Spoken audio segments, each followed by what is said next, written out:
Hello, everyone, and welcome to part 11 of Metal Saga, which should probably be the final part that we play. I'm not sure for a fact, but I think it will be.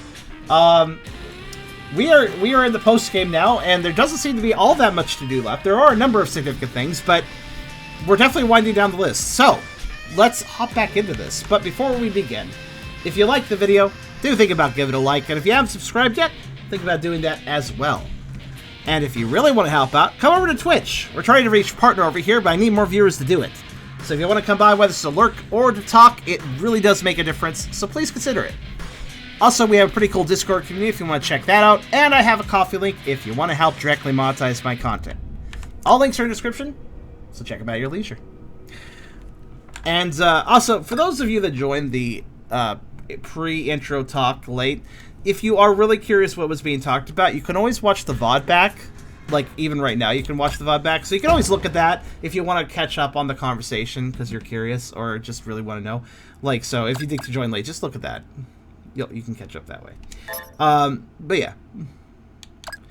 Let's see. I think this is our save file, the one that has more time to it, probably. Huh. So, 86 hours of gameplay. Yeah, this was a fairly meaty RPG, I gotta be honest. What's about average for it? Is that average for an RPG? I haven't played enough RPGs, classic RPGs lately.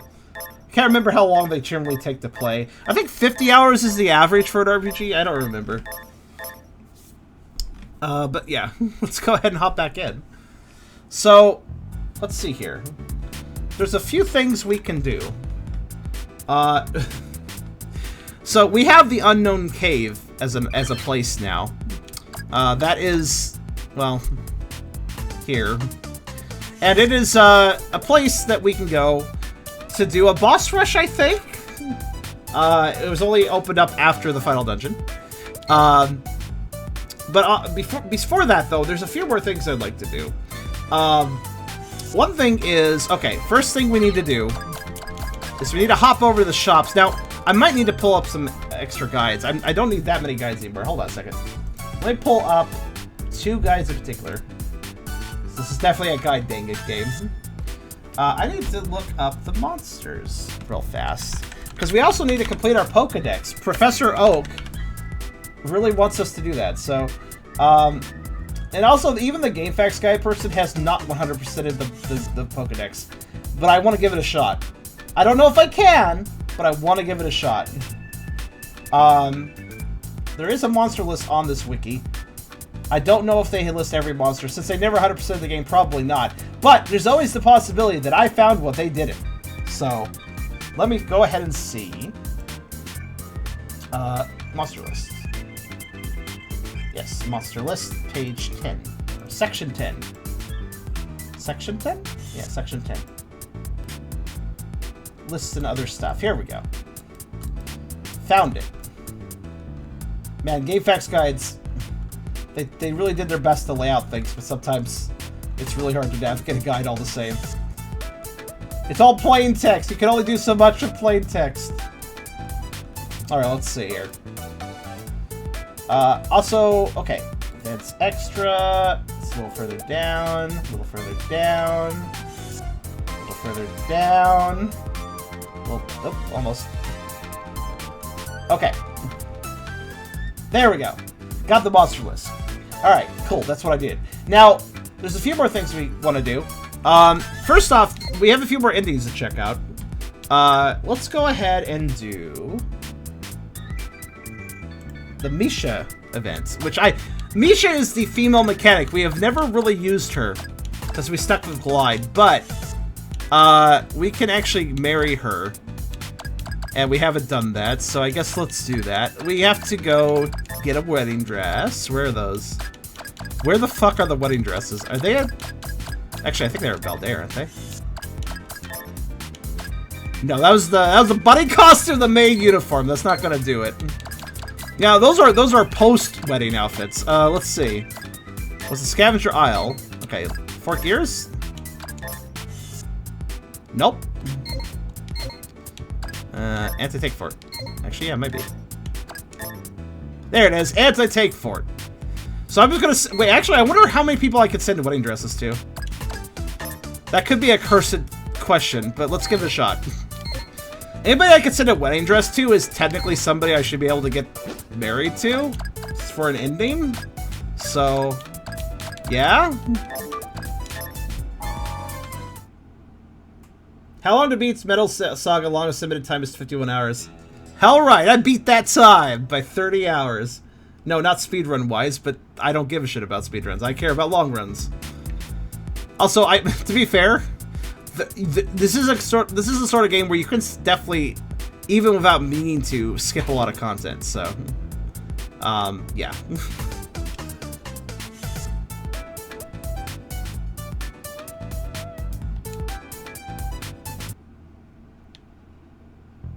Hi.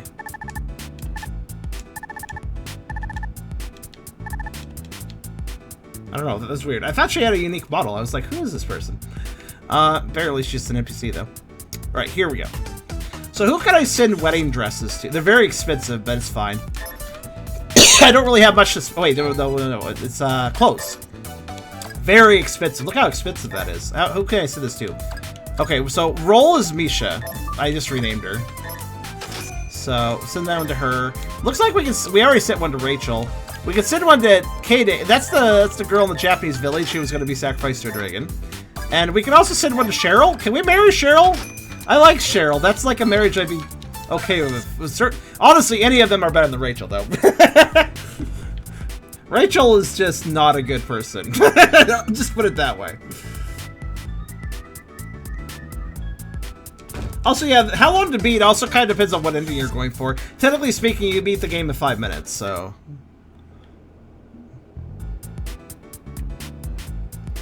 Okay, so I sent a wedding dress to all 3 more girls, and I guess we're gonna go... I guess we're just gonna go... Well, so, okay, I have to probably get Cheryl out of my party for her to get in the wedding dress, so we'll do that in a second. But first, yeah, first new folk. I'm probably gonna use save states for this. It's a lot faster than, because when you did an ending, it literally ends the game, so...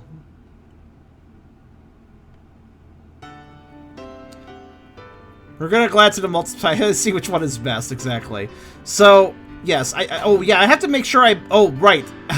hopefully I bought a wardrobe for each of those girls, because otherwise, they can't... So if you don't buy them a wardrobe, but you buy them a wedding dress, they can't actually put the wedding dress on, I guess, from my understand. So, hopefully they all have wardrobes. I think I bought them all wardrobes. I was just throwing random furniture at random people, so, yeah. Charm playing a harem anime. It's a JRPG, what do you expect? There's gotta be some get the girl moment, man. Can't ever be get the guy, no, you know, no homo, it's a JRPG. But you know. Is that a fire truck? Yes, you like my fire truck?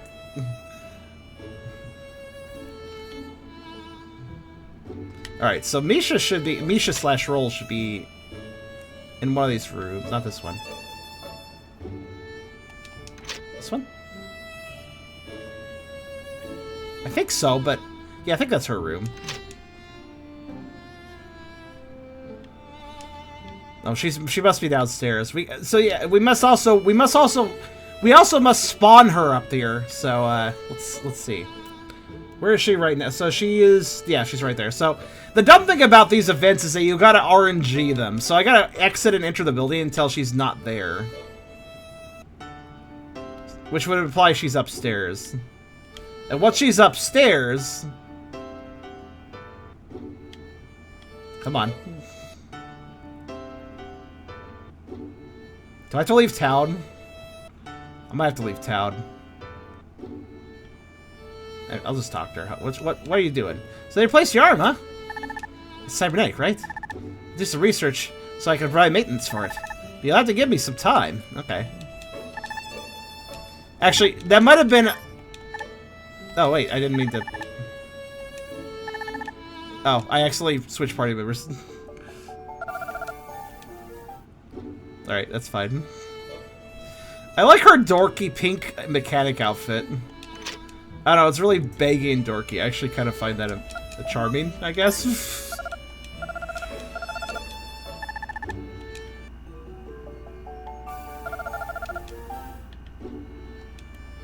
Well, is the point. It's Japanese and an RPG. It's a JRPG. Wait, what is... Wait, are we talking about Elden Ring? I mean, I guess technically both of you are right.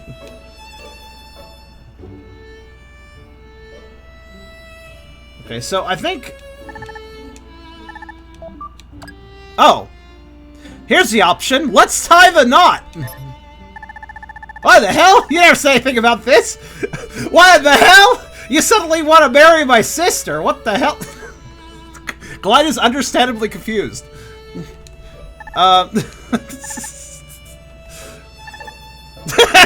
Everybody is understandably confused, it seems.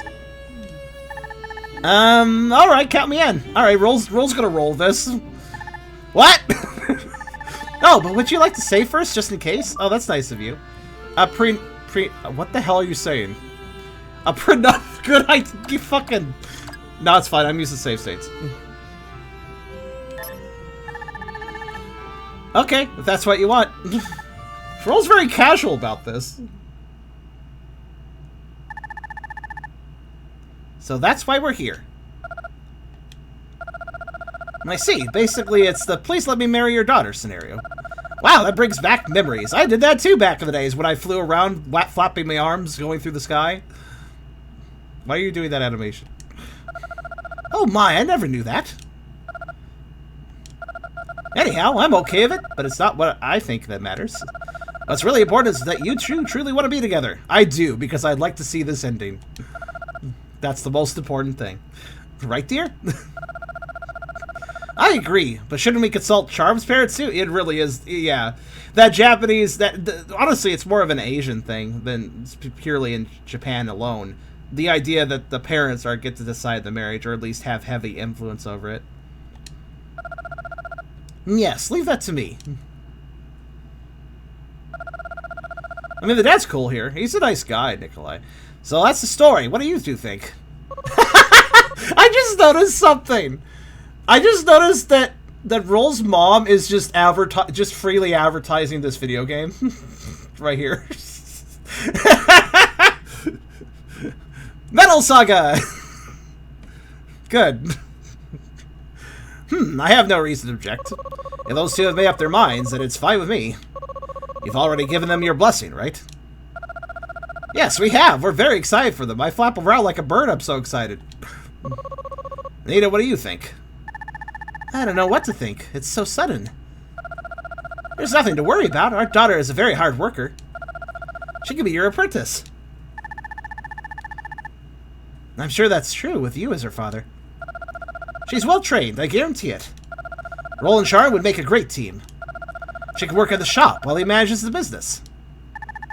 I'm not worried about that. I just want them to be happy. Well, it's decided then. At least every family here is a good family. Actually, as much as I dislike Rachel, Rachel's dad is really cool. He's a really neat guy. I mean, we had a whole side quest involving him. Technically, I'm supposed to say something profound here, but I doubt anyone would understand it, so let's just skip ahead. Oh, they actually gave Dr. Morab a different line for this marriage. That's nice.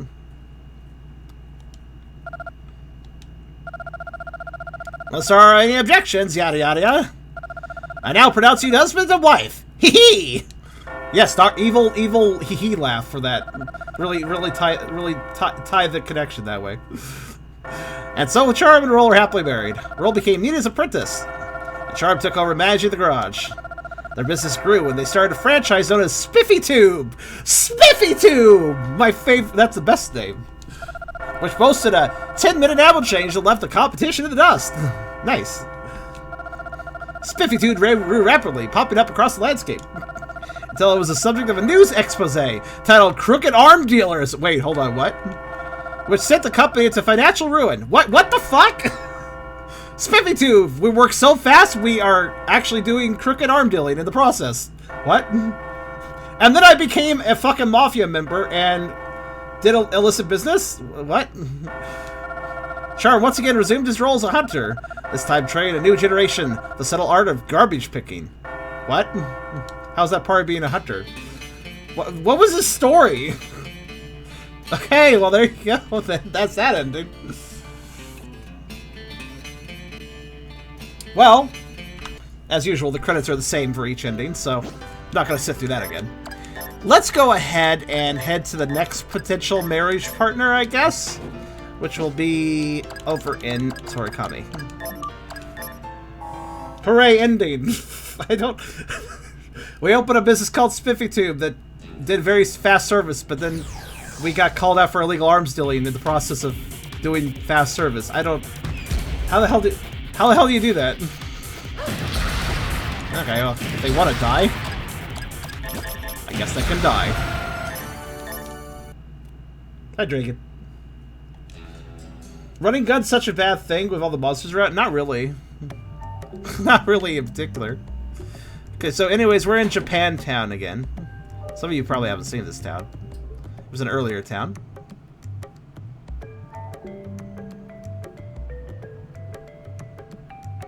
And, just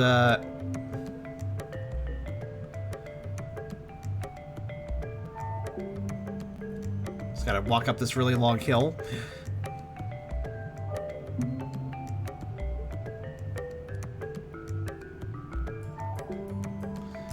Now, the next thing we can do... Oh yeah, by the way, did you notice how, unlike Rachel, who is, like, really female jealous if we have Cheryl in the party and won't marry us, did you notice how, like, Roll didn't actually have that jealousy shit and just kind of married us? Roll's a better person, is what I'm trying to say. Doesn't get all self-conscious and stuff, or whatever you want to call it. The hell your arm, Charm? It's so cold. So there's only so much they could do. I notice how there's like a lot of unique dialogue with the fact that I replaced my arm. But at least you're well. It's kind of neat.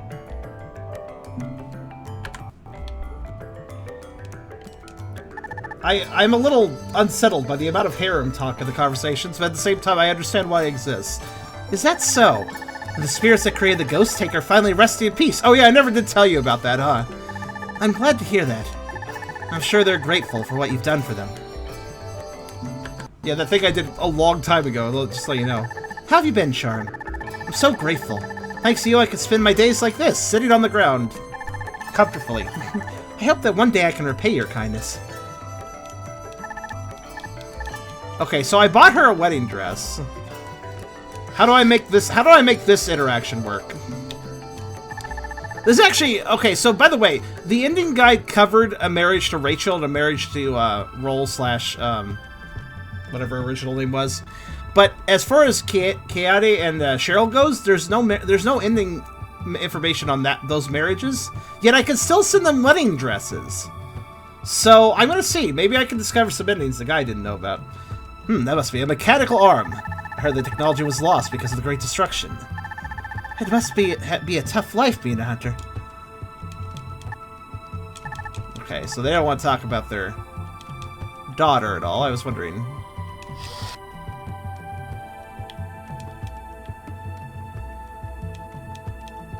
To be fair, the Pokedex says allows us to keep harems. Harem is not a bad word by any means. It's just a potentially dangerous word.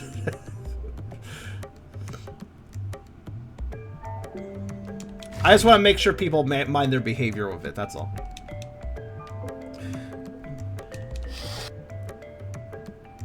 Oh, you put on the wedding dress? Charm, thank you so much. I'll think of you whenever I wear it. Actually, I'm not sure what dress that is. What is that? What did I give her? Which outfit is this? Is that a wedding dress? I don't know. She said I'll think of you. Maybe it's just a normal dress. So I probably just bought her some other dress. I don't remember. So I think I might need to wait for her to wear the wedding dress, maybe? Or maybe not. Let's see. So I'm almost certain there's a way to marry her too. I mean, like, why would you be able to send a really expensive wedding dress to 4 characters if you could only marry 2 of them? Like, that's kind of mean game if you let me send a really... There we go! Okay, that's the wedding dress. This is so different than the clothes people wear here in Torikami. It is. Do you like it? Huh. Okay. Well.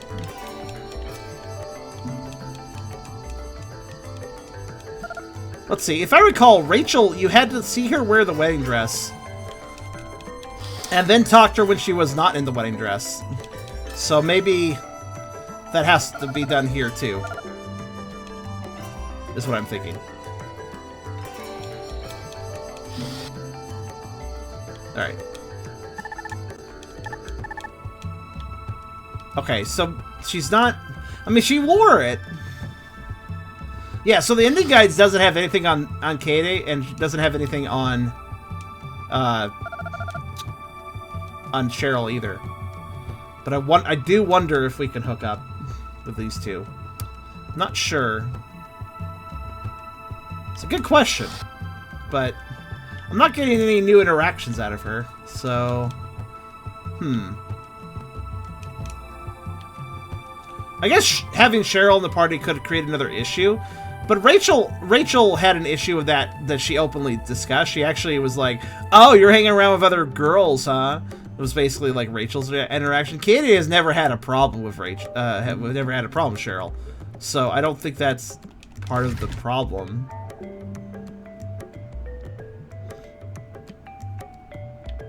The most harrowing thing in Team Cheer is Riley's pitch for collecting pets / new teammates. I mean, Tucker wants a ton of plushies. Does that count? If he could collect multiple Pokemon plushies for his room, that would be a thing that he would like to do.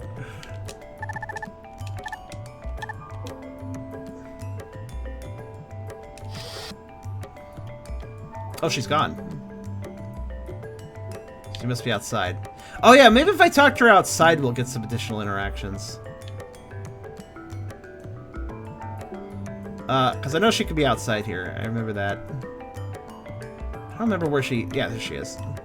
Hello?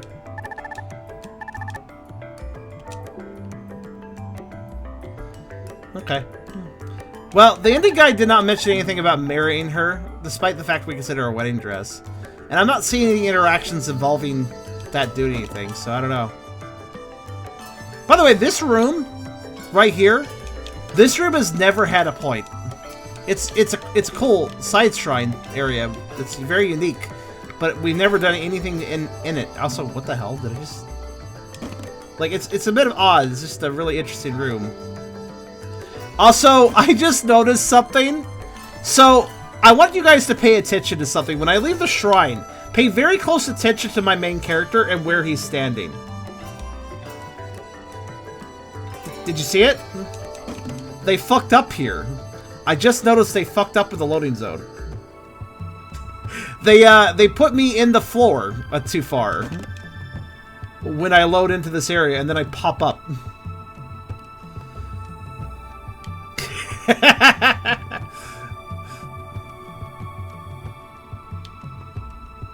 Very good. Alright, I'm gonna leave town completely and then re-enter town and talk to her again, and if... I accidentally pressed A, and apparently there's a big metal just in the middle of this really long staircase. The fuck? That's just mean.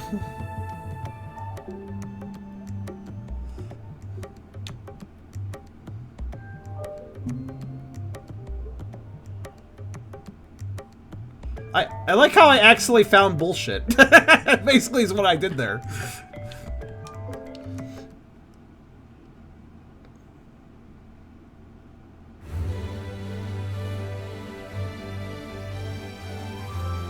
Also, Carcerus, I did have suspicions of the egg before, but I never was really sure about my suspicions, and I've also forgotten them. So yes, I've forgotten my suspicions, which I was shaky on at best in the first place. So yeah, pretty much, I don't think I'll be able to guess. Also, fair, they must have fixed it by having an invisible elevator push up as soon as you leave that zone. No, I don't think they fixed anything. I think the game just has a natural... The game is just like, if you get stuck at something, it just pops you up, it pops you out. Honestly, a lot of games work that way. A lot of 3D games work that way. If you get stuck on an object, the object just attempts to basically expel you the closest direction to, you know, empty space. I think that's all that's happening there. I don't think they even knew that existed. It just naturally fixes itself because of that nature of physics in 3D games. Basically.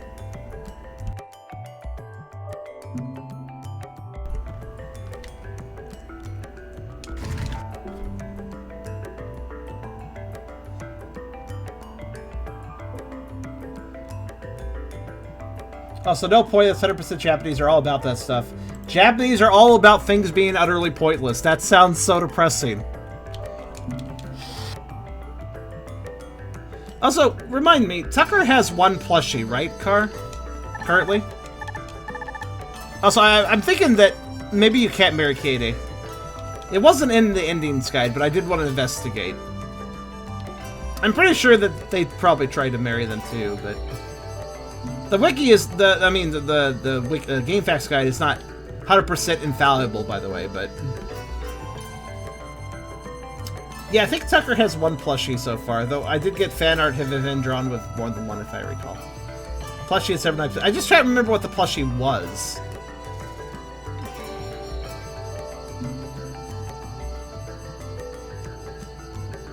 Oh, fair enough. Fair. I'm trying to remember what the plushie was of.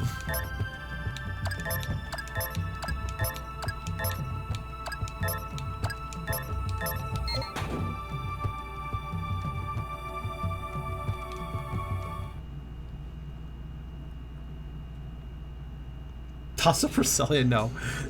No, an egg was discovered.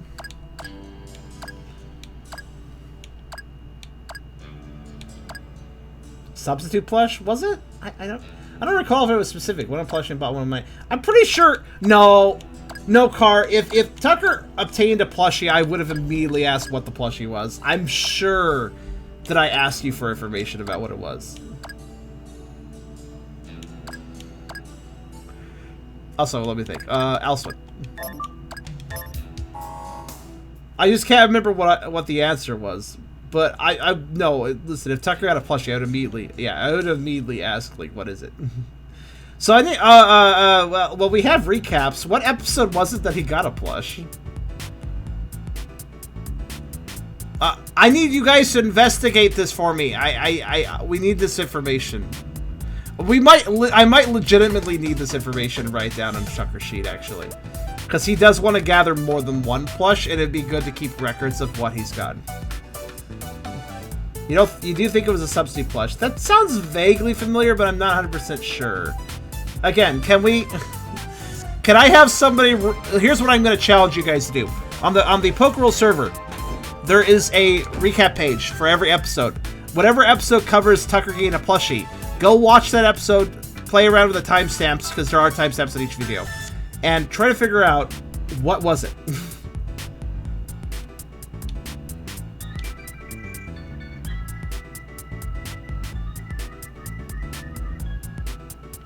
Was it a giant substitute doll he originally got for the daycare and decided to keep for himself? Which is fair, he did buy it.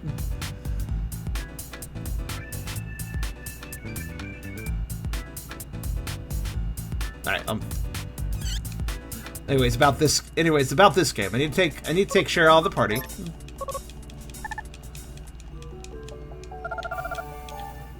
Good. Did he not actually put the plushie in his room? This is important information. I should probably write it down in my sheet as soon as possible. Can you marry Juan? No. It's a Japanese game. They don't... No homo unless it's funny, is the general rule. Also, that's the wrong outfit, Cheryl. You can't get married in that. There you go. I mean, I guess you can get married in it. How's a girl supposed to get around to this thing? Okay, she is exceptionally embarrassed, but... Okay. That is, like, so not her outfit, to be honest with you.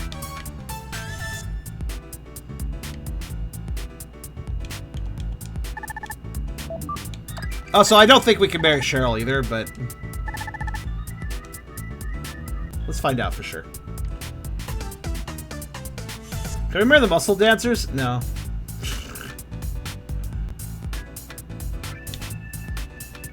Also, when I state little matter-of-fact statements about how like we can't do this or we can't do that in the game, I'm being sarcastic. No laughy here. I know I look like a fool.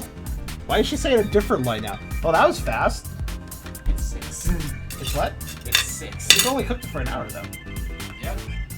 The chicken breast will cook in 20-30 minutes typically. Oh, okay. How's it look? I mean, I cut it open, so. Yeah. Well, thank you, dear. Let's see how it is, I guess. Boyfriend made an experiment. You kind of need to cut it with a knife. There's no way you're cutting through it with a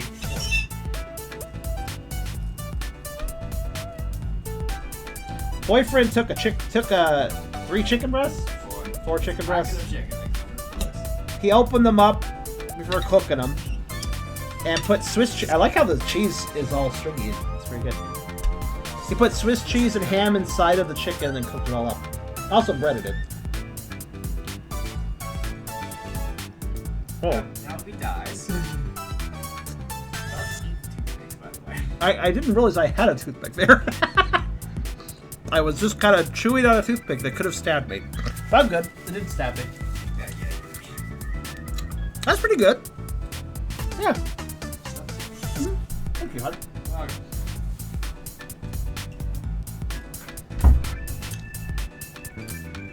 Yeah, I got the entire toothpick. That could have ended poorly.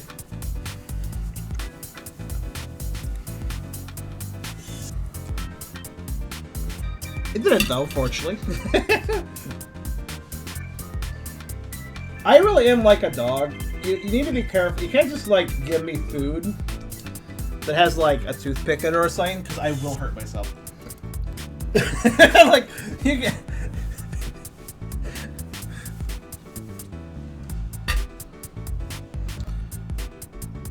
You gotta, you know, what's the word? Make sure the food is dog safe first.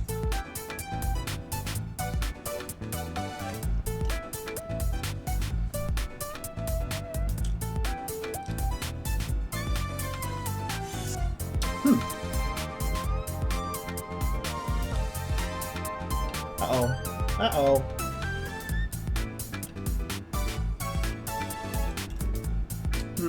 1 second. I'm okay. Just need to check something.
Anyways, I'm good.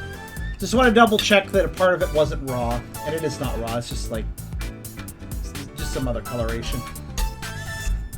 It is cooked through. I was a little concerned it wouldn't cook through because of how he stuffed it, but...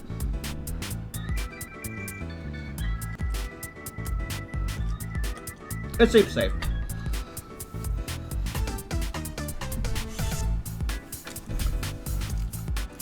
I'm a little paranoid about raw chicken sometimes. Dogs refuse to take pills. Well, you can also stuff the pills into something. And the dog doesn't know it's there, it'll just eat it. Again, that's why you have to be careful. Also, it doesn't seem like we can marry Cheryl. So again, I can just buy expensive dresses for them, for their reactions, to see what it looks like. Honestly, the whole point... to be fair, the whole point of the dresses is just so you can look at all the girls' in the game wearing different outfits and stuff. It is actually pointless. But Japan, you know, Japan. Japan's like, oh, I have the option to... A lot of Japanese are like, oh, I have the option to dress up a female character in a video game, I gotta do it. And of course, that's why they're super expensive as well. Alright, so anyways, that's the marriage stuff. Let's see. Next we're gonna do... Right. Let's go ahead and review the monster list on the wiki. This is very exciting. We're going to review the monster list on the wiki and make sure that I didn't miss anything, because I may have. So what we're just going to do, we're just going to make sure, we're just going to double check the list here. I think it's in order. Yeah, it is. Okay, cool. So the order that the SATCOM lists the monsters here is the same order as the wiki lists them. So I can definitely see if I missed something. So let's see here. Here's what I'm gonna do. We're gonna make this faster. I'm going to read over the list name and scroll. If I say a name that isn't on the SATCOM, yell at me. So basically, I'm just gonna look up the wiki list while scrolling down the SATCOM, and if I say something that isn't on this list and you guys notice that, let me know. So here we go.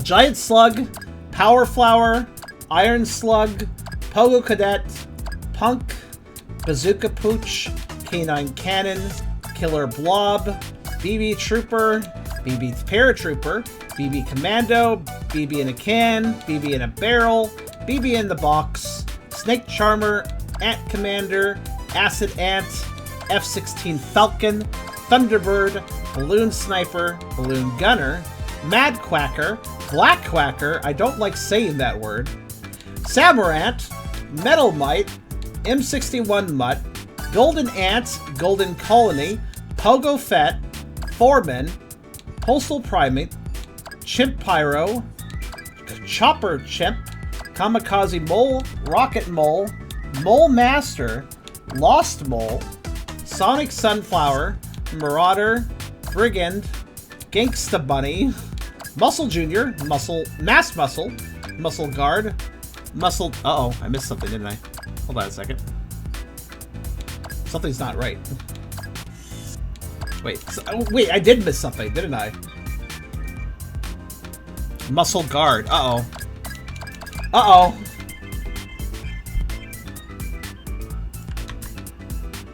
I was a little concerned about this. See, I believe the muscle people, I don't know if they can be refought.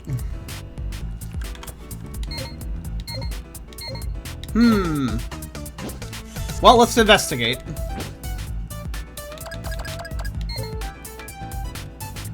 See, there are some, like, evil gangs and stuff, and you beat them up and then they stop, there's no more encounters. That's weird, because, oh man, I could have sworn I fought them all. There weren't even really random encounters for them. They were all, like, scripted and stuff, so... there were random guys I could fight, but I guess there was maybe a rare spawn of one of those that I didn't fight. Maybe. Missable monsters, I would not put that past this game at all.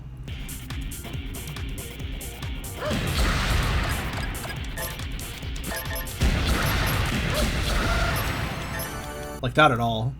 This was part of the reason I said that I'll try to complete the Pokedex. I already kind of knew that it might be possible that we miss something permanently. But I figured I'd just see where the winds take us. Now, maybe there's still a chance we can refight them, though.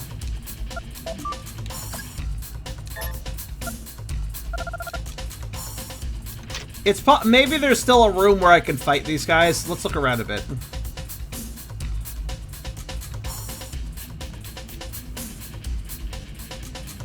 There obviously are still a few of them hanging out, but... If you're wondering if I say Mother Muscle Rolls, that's just the dance minigame thing. So that's not valuable to me whatsoever. Oh, you know, I could also try to encourage a fight. Using the, Like, I said there was no random encounters, but I could see if I can force a random encounter, maybe.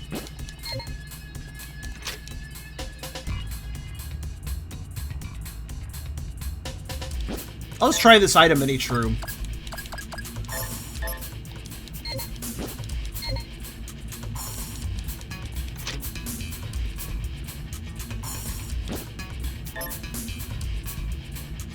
The fuck are you talking about? If you're talking honestly, if you're talking literally, I'd say you shouldn't bring that up here. Okay, you have to learn how to construct an analogy without sounding literal. Like what?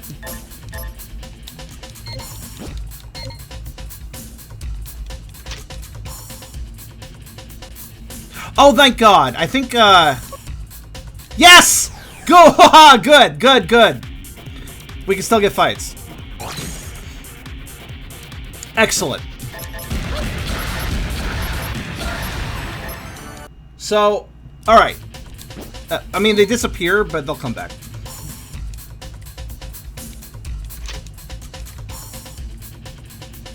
Well, eventually. I think I might have to leave the whole dungeon for them to respawn, but... It's okay, there's a few of them. I think. If I'm wrong about this, I will load a save. So I'll just... It's not a big deal.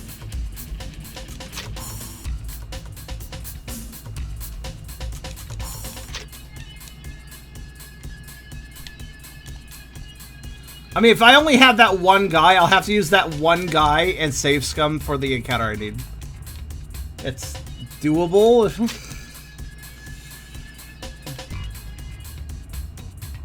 Remember, I made a save state a little while back before doing the endings. I'll just load it. If I need to, again. Try the item. Okay. Like I said, there was never random encounters in here. The fights were always like that, where you just talk to somebody.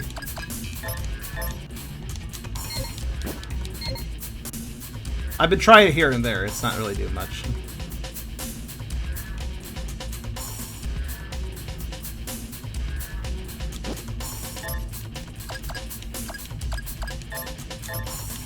Wish I got hotkey the damn thing.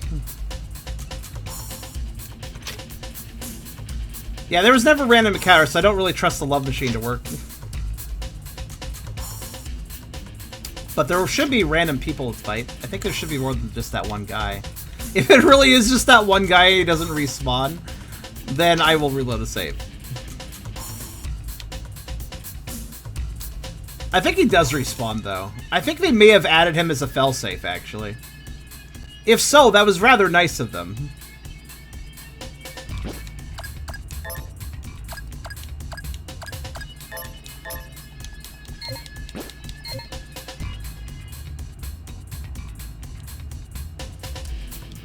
So what is the... So we're missing the muscle guard, I guess, right? Let me double check my SATCOM.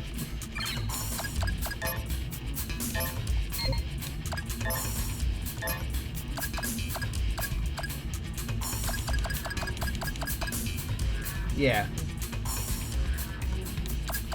Whoever that is, exactly. Let me actually do a little search here.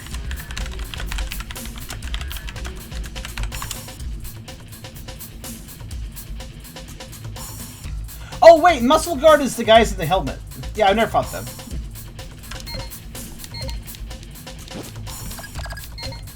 They're always just wanting to talk.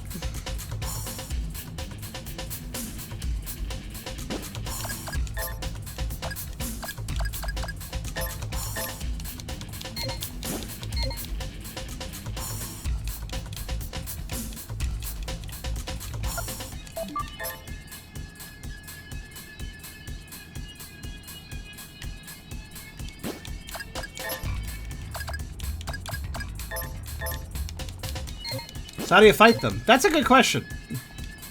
I feel like it might just be a rare chance for the enemy encounters, but...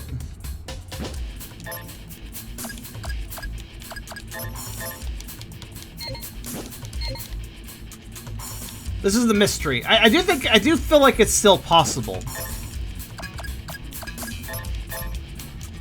See, this place had two types of encounters. Scripted encounters that you had to fight on the way to the boss, and then the side fights like that guy I just fought. And the scripted encounters had very specific enemies, which we did all defeat, by the way. So if there is a specific enemy that I missed, it's probably part of the random encounter. Random encounters outside? I've never seen a muscle person outside.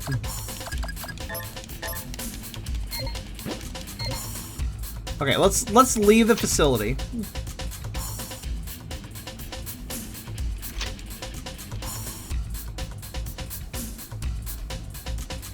Re-enter and see if that guy respawns. If he does, then we're safe. We can just use that guy as much as we want.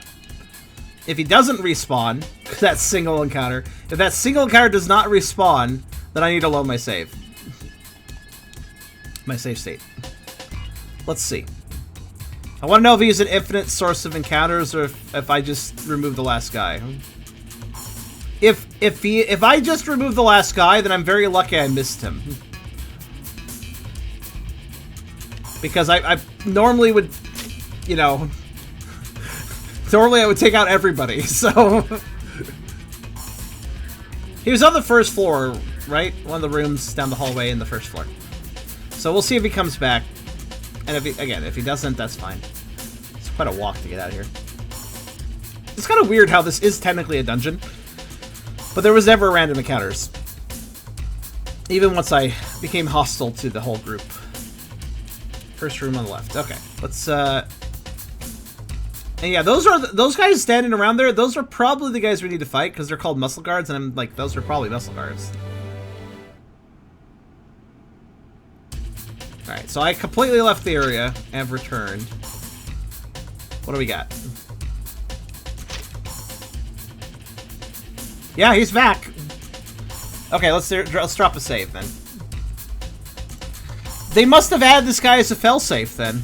That's nice of them. So, I do believe Muscle Guard is probably... Let's see here. So, that's Mass Muscle, that's Muscle Chick. So, the Mass Muscle, Muscle Chick are those. I'm gonna load save and just try this over and over again.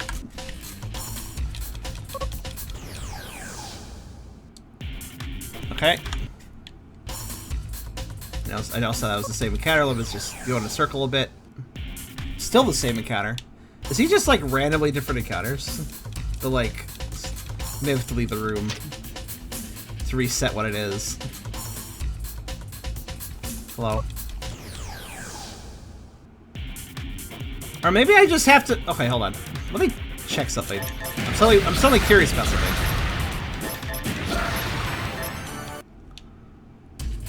Boop. I like how he just boops. I have this weird feeling that maybe I'm supposed to. So here's a weird thing. That particular NPC actually had story. Well, not the characters he randomly turns into in battle, because obviously he turned into women somehow. I don't know how he did that. But that particular guy was the guy that he left his wife to join the Muscle Cathedral. Like, he had a little backstory. That particular NPC. So I'm wondering if, like, I'm supposed to just go through these fights over and over again? I don't know. But it's always these fights now.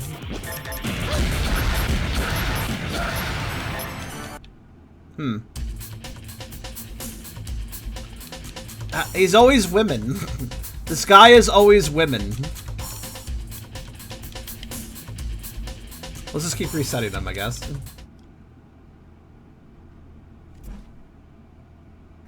Maybe I should save outside. Was he women the first time? I don't think he was women the first time. Maybe there's missable enemies. Absolutely possible. But I also think that if I'm going to get the muscle guard, it's probably going to be off this guy, so.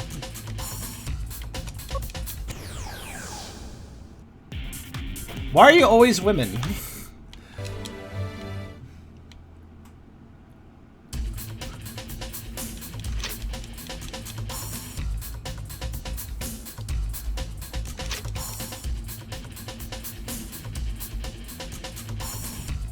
Actually, let me try something. Yeah, thought so.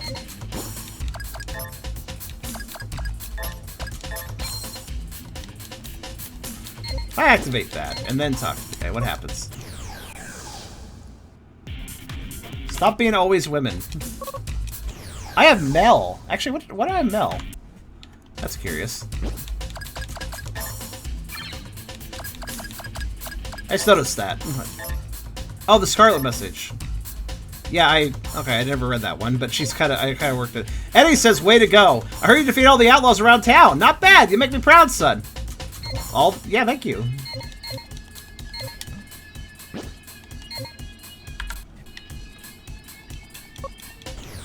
Maybe there's missable enemies? Possible, but given that this guy stuck around, if I missed a particular enemy, he should still be around somewhere, wouldn't you think? I'm actually gonna see here. Hold on. So there's only one listing in the wiki for Muscle Guard. There's no additional information.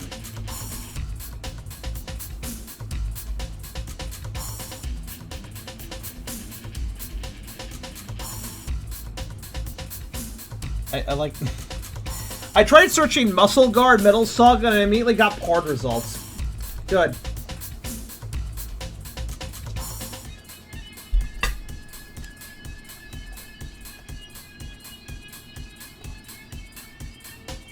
Let's see here.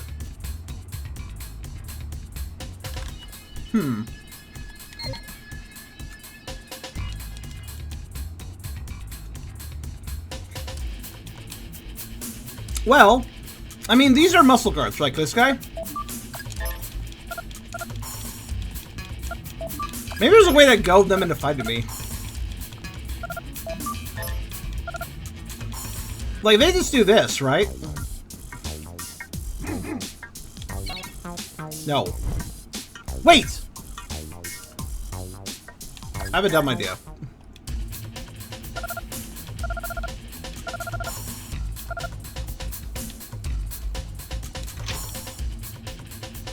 Metal Saga was the name of a Blade Bait series? What? Interesting.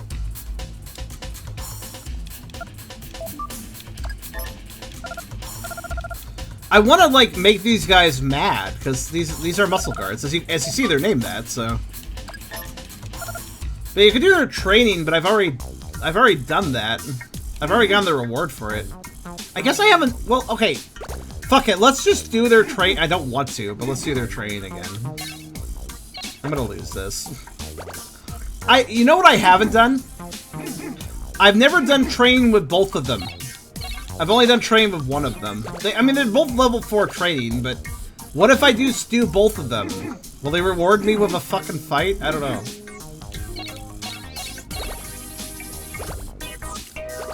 I really hate this, though. I'm actually gonna use save states. Fuck it, I've lost all sense of care.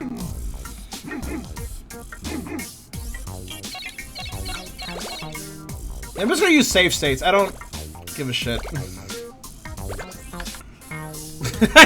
I've already won these games legitimately enough.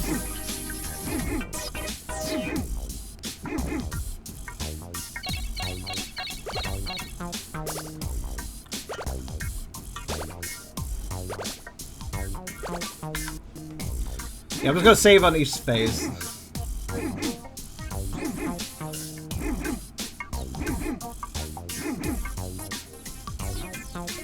Muscle Guard is not actually pure, but if it is, it's such a rare spawn this video, just have a list of cathedral. Whoever was a video and summon possibly for the mother muscle site. I guess that's possible? I don't think he did. Well, actually, I could look that up. Hold on.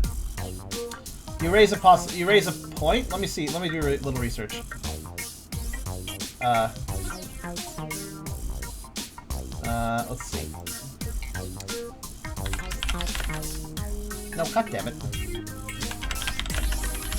Don't you love it when you're like, you're typing in a chat in like a text box, but it turns out you're not, so you just start messing with the webpage you're on.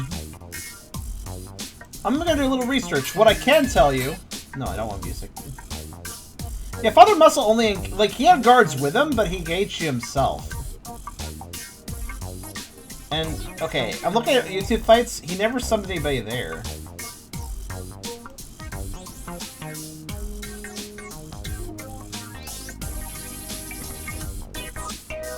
I'm just looking and seeing what people got encounter-wise and shit, I guess.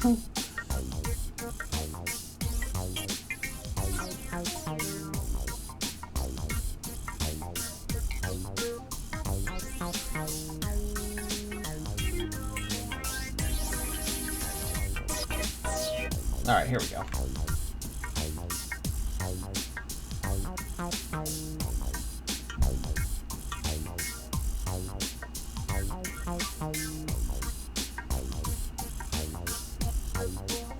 Also, I'm at this point looking at a playthrough somebody else did.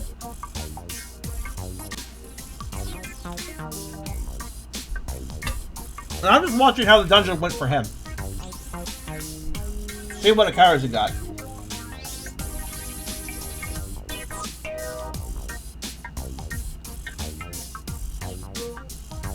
Let's see here.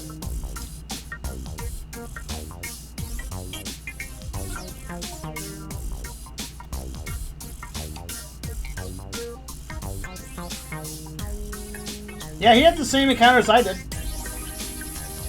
I don't think he went into the side rooms like I did, though. But I actually did go in the side rooms. I missed that. I didn't miss that one guy. He just respawns, so.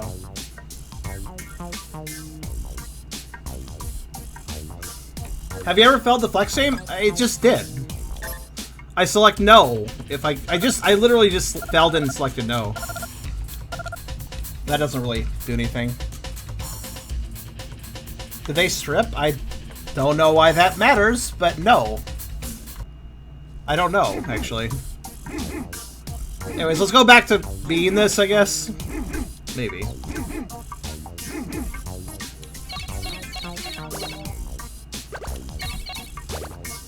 Is that right? Nope. Up right there. I just can't keep track of memory stuff very easily.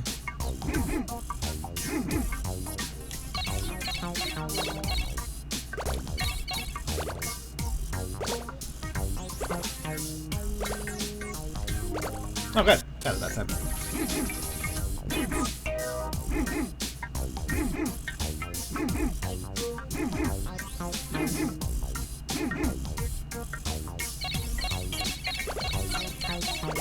That was actually really easy because it was just a weird circly pattern. I think I got that right. Good.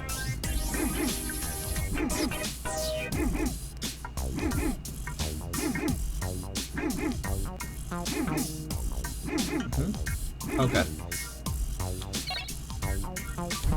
Oh, whoops. Start of it. Start of it's up. Whoops.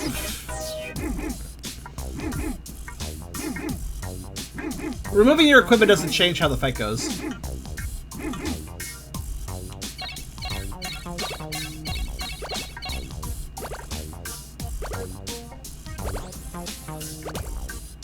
The guards are on this list though.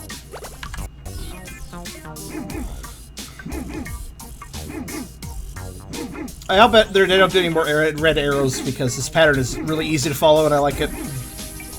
Ah, damn it!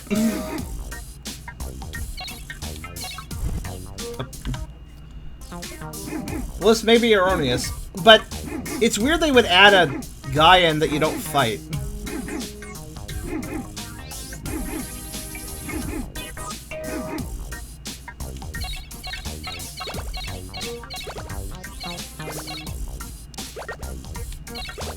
Down? Who was the last one? Oh, it was. Okay.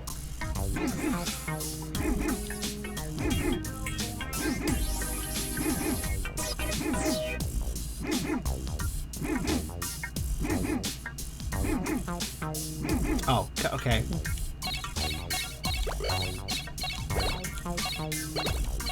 I think I still actually managed to memorize that.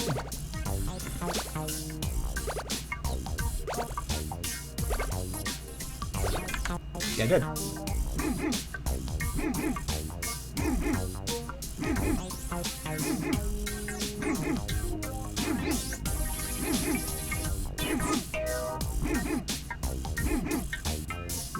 Okay.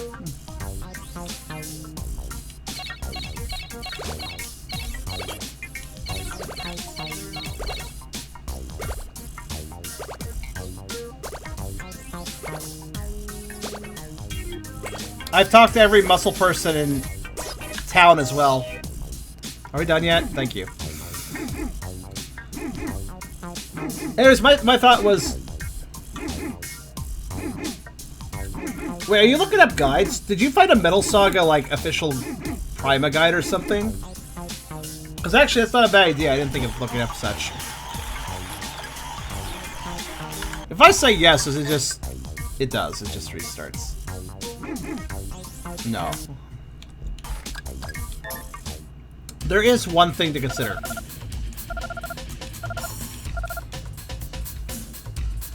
I kind of don't want to do this a second time, I'll be honest. But I was thinking we could also do this asshole. I don't wanna, though. I don't wanna.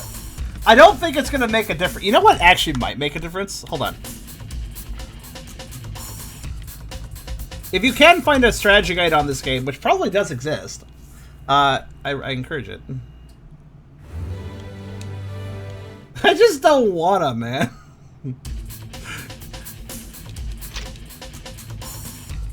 Tell you what, you guys look for strategy guides. I'm gonna try safe scumming this guy again a little bit more. And if that doesn't give me any results, I'm gonna try another idea. I am getting rewards. Obviously, you may notice that those train games give you rewards. What if I take all those rewards and do... Maybe I can do something with them and fight... Maybe I can do something with them and fight a muscle guard. Is what I'm thinking. I do find it weird this guy is always women, though. It's very odd. My logic is maybe if I just keep refighting him, it'll be something different eventually.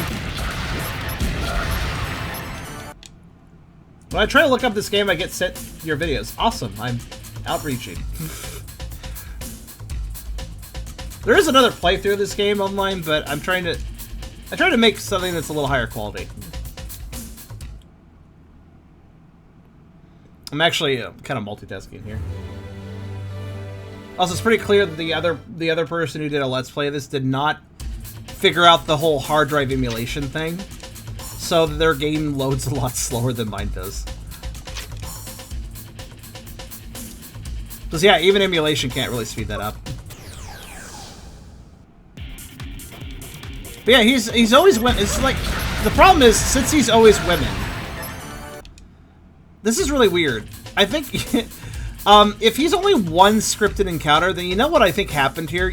I thought originally that they left that guy there so you could still farm the enemies. But I don't think that's it anymore. You know why I think that guy still exists after the dungeon is done? I think he still exists because the developers forgot to give him an event script that made him leave with the others when the dungeon was done. I think he has a broken event script and just remains.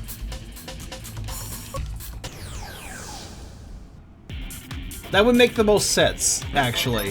I have noticed mistakes that have made in this game. I mean, for instance, I just earlier pointed out how that one loading zone didn't put us on the right y-axis, and we had to pop out of the ground. So yeah, it's entirely possible that guy was not meant to still remain. But yeah, looking at all the other playthroughs I could see, it's not like anybody had any different encounters than I did, which is very odd. Yet the only place that the muscle guard is mentioned is this one wiki guide. I can't seem to find any other mention. Know the game better than devs? I do at this point. I think at this point, well, in some ways at least.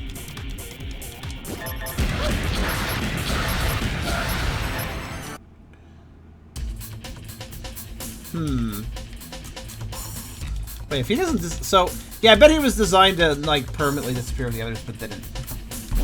I'm gonna actually check one more thing. I had a thought. And yeah, don't try searching Muscle Guard Metal Saga. It doesn't.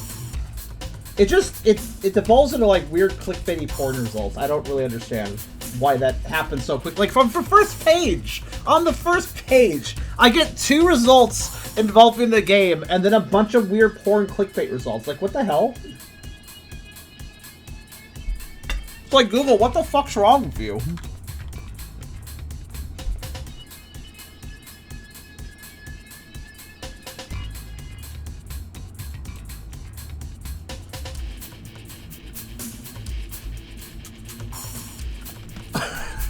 Like, they're really dumb, too.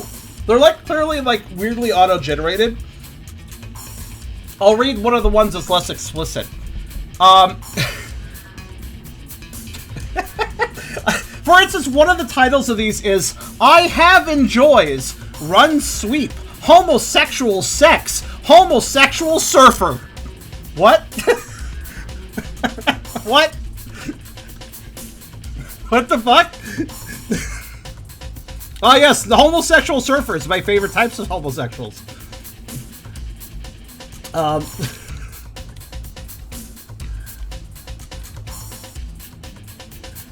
Yeah, they're really weird. It's like some bot trying to attract people to click, but like they don't understand what sex is, so they're just trying to sound sexy but don't know how to do it. It's basically how it goes.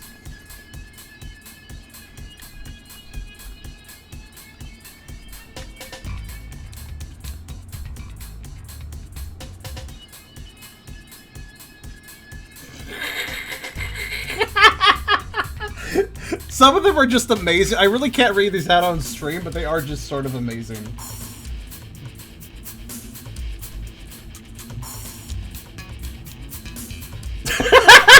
Hammered authentic homosexual. Oh, good. I'm glad they're authentic.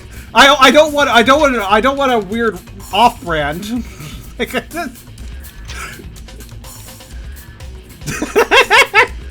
The fuck? I'm just like double checking the rooms.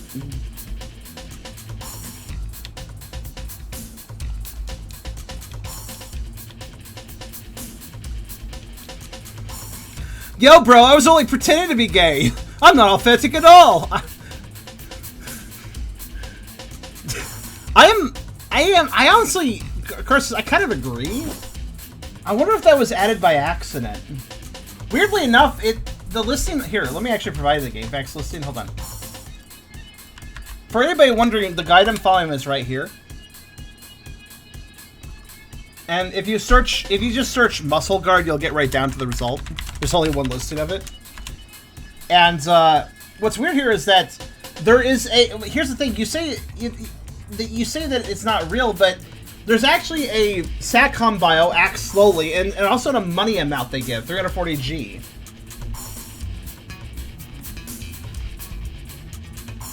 What are you giving me? Let's see. All right, let's see. Oh, that's interesting. I didn't think of checking. Let's see here. Human hunting gunman. Yeah, this is definitely weirdly translated, but flying salmonella family. Oh yes, the salmonella family. They are often known to fly, to travel around. Let's see. So what do we got here? I found the muscle guard. This week's target, dog Coliseum. Wait, what? Also, Doan? Wait, hold on. They list a place.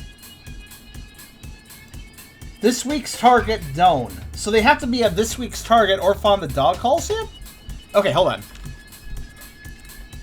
This is useful information because what this Japanese wiki does say is that they're not here. They're somewhere else. So, wait a minute. I think they were in the Dog Coliseum. Does that count, though? It didn't count for the SATCOM when I fought them, I think. Hold on. But also, I need to figure this out. So they also say the town/dungeon of Doan. D-O-A-N. That doesn't exist. So that's a mistranslation. What is Doan? Okay, Doan is a place that has a 205mm cannon. Okay, whatever place has a smash horde, that's definitely mistranslated. Doan! It must mean Doan. Okay, hold on. Wait. It says it doesn't count. What do you mean it says it doesn't count?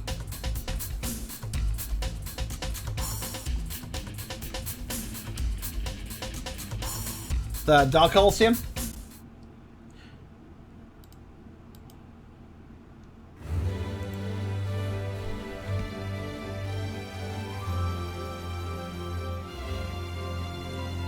Okay, so the enemy of the week system is weird. I've never given it a lot of thought, but I guess it makes sense that I gotta give it more thought now that we're trying to hunt bounties. Okay, This week's target. I thought it simply put a bounty on pre-existing enemies. That is to say, it doesn't make enemies appear. It just tells you, oh, this enemy that exists here all the time, now that has a bounty, you can get some money for beating it up. I thought that's how the system works. But maybe this week's target will actually cause some things to spawn. It's possible. Okay, so... Oh, wait, Doan, not New Folk. Where am I going? Doan, okay. Let's see here. This is useful to know. This guide seems a little more... Like, it's hard to read because of translation right now, but... It does seem like it may be a little more involved than the other guide I was reading. Not register in BS controller. That must be the SATCOM, yeah. Must be what they called it over there. Alright, so... Okay. I'm gonna look up something. What I need to know now... This week's target. I want to know about this week's target. If you check out the Hunter's Office, you'll find the target of the week has changed. Wait, how does that work? Oh.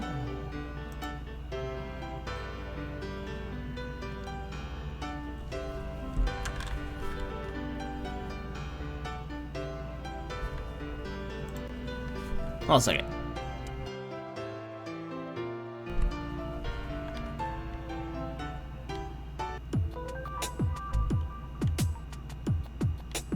Thanks for the...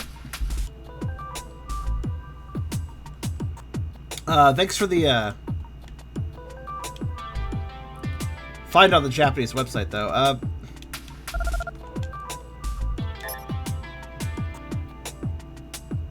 Okay. So...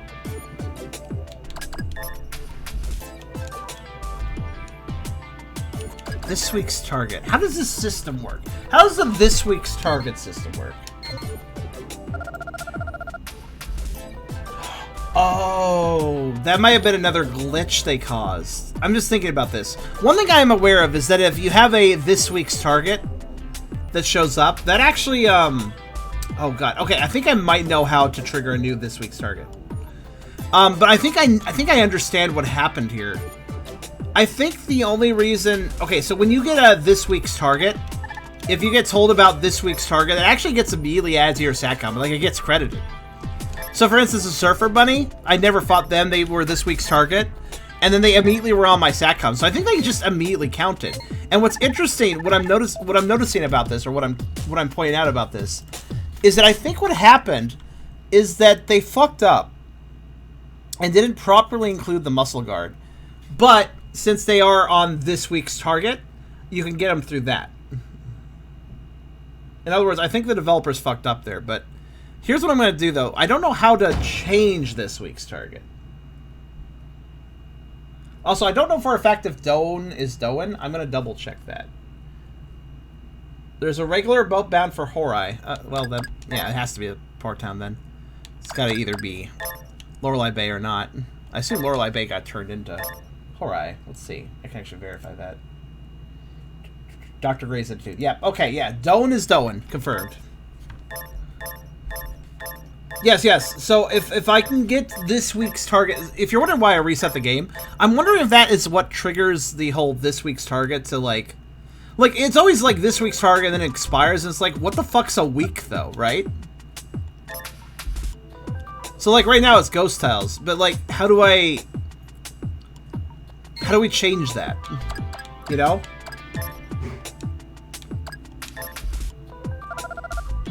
How do we make it go like, alright, it's now a new week? Every hour or so? Okay. My brain immediately turned to, how can I cheese this? Actually, wait a minute.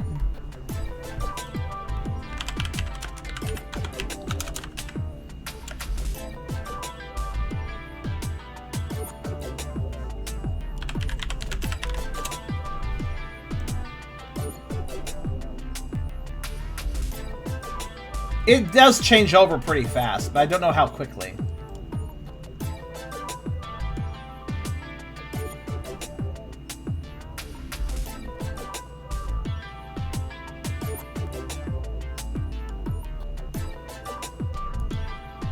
Alright.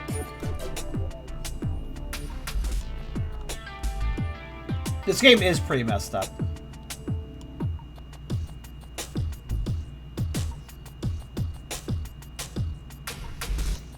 Okay.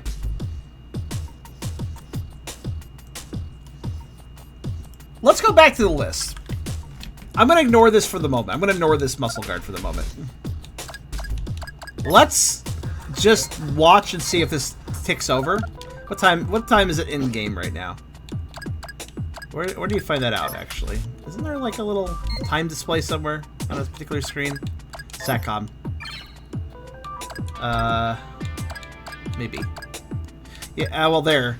So, if it's every hour, then in 13 minutes,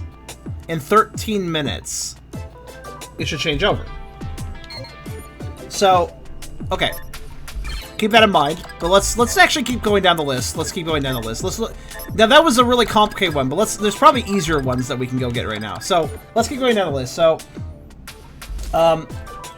honestly, now that I was given this other guide, though, I have to wonder. Well, I'll think about it in a second. So, Bunny Gunner, yeah. Bunny Gunner, 10 Tuna, Herringberg, Mutant Blob, Toxic Blob, Acid Slug, Toadman, Frogman, Harpoon, Surfer Bunny, Sunny D Light? Okay, I apparently thought that. I don't remember what that is. What is that? Oh, okay. That's dumb. Killer Tomato, Savage Apricot, okay. Creeper, Agent X, Shiska Dog. Why the hell is that called Shiska Dog? Oh, because it stabs you. BB Elite, Dr. Zeus, Crazy Wayne. Ah! But don't worry. Yes, we because of how we did that one mission, we didn't get Crazy Wayne, but we had to do it that way to get the best results. However, don't worry about that. I know something about that. So, don't worry about that. I believe the Unknown Cave will help us with that. Connie and Clive, Murasame, Lloyd, Duke, Guillermo, Biff, Montoya, Agent, Marauder, and Brigand. Okay. Sneak Thief Butcher. What the fuck's Sneak Thief Butcher? Sneak Thief Butcher? The hell is that guy? It's only listed once. Hold on a second.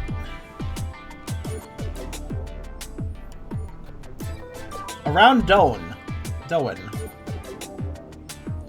Hold on a second. Marauder, Brigand, Sandwriting Buddy, Dog Coliseum, not registered out of range. Wait a minute. Wait, hold on, wait a minute. I'm going back to the Dog Coliseum because I'm being told about weird shit.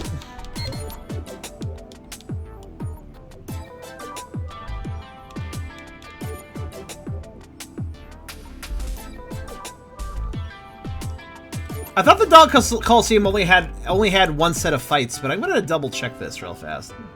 If only to get an idea of something. I'm aware that the Dog Coliseum won't register the fights, but I wanna just investigate something.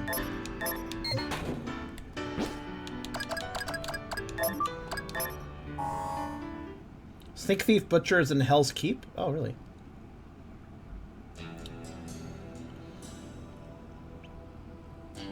I'm trying to think about that. But yeah, there's a very good chance. There's also enemies and weak exclusives other than Muscle Guard. There's a very good chance we're not completing this Pokedex, but I wanted to give it a shot. I don't think anybody has, so I didn't really expect to be able to anyways myself. But yeah, there are muscle people around, by the way, but the point of them is just... No thanks, Hans. I think about the world we're living in today.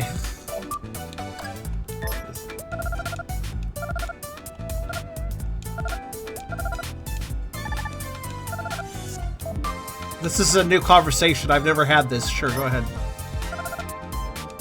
That was weird. I don't think I've ever done this dialogue line.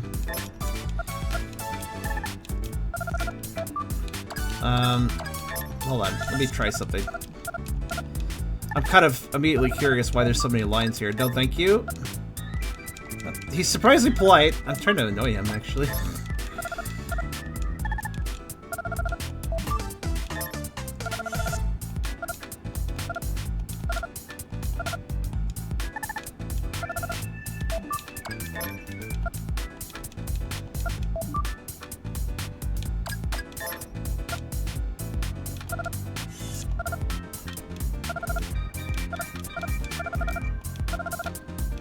I'm just skipping through this to see if I can, Right, okay.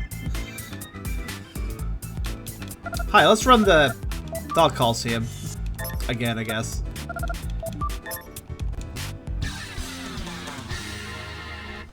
Which I'm sure some of you haven't seen. It's not really anything complicated.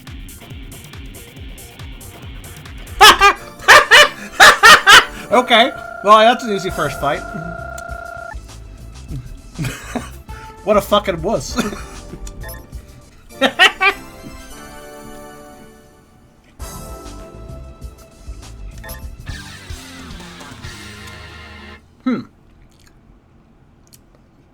Is this a tank the doggo fought before? I don't remember.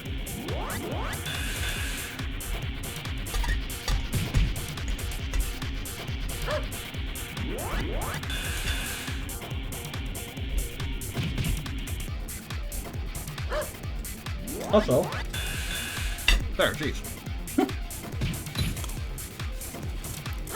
Wait, this is a different fight.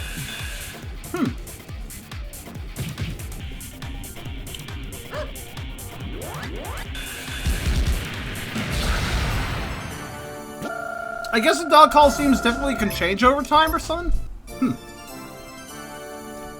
Interesting. Yeah, I don't think I fought a red one of those. Yeah, I don't think it... Well, bye.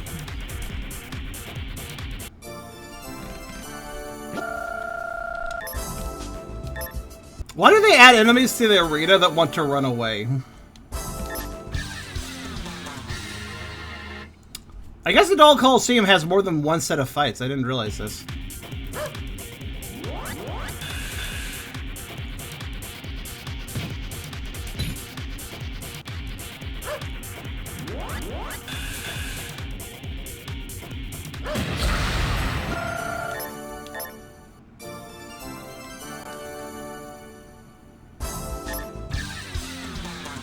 Okay, that's exactly okay. So this is also a fight we've never done. Sand Bunny or something? Yeah, that was listed here. Sandra and Bunny. Apparently, they're only in the Dog Coliseum, according to the Japanese guide, at least. So again, that's another encounter I've never seen. That one there. Let's confirm that they didn't get added to the Dog Calls. Didn't get added through that fight.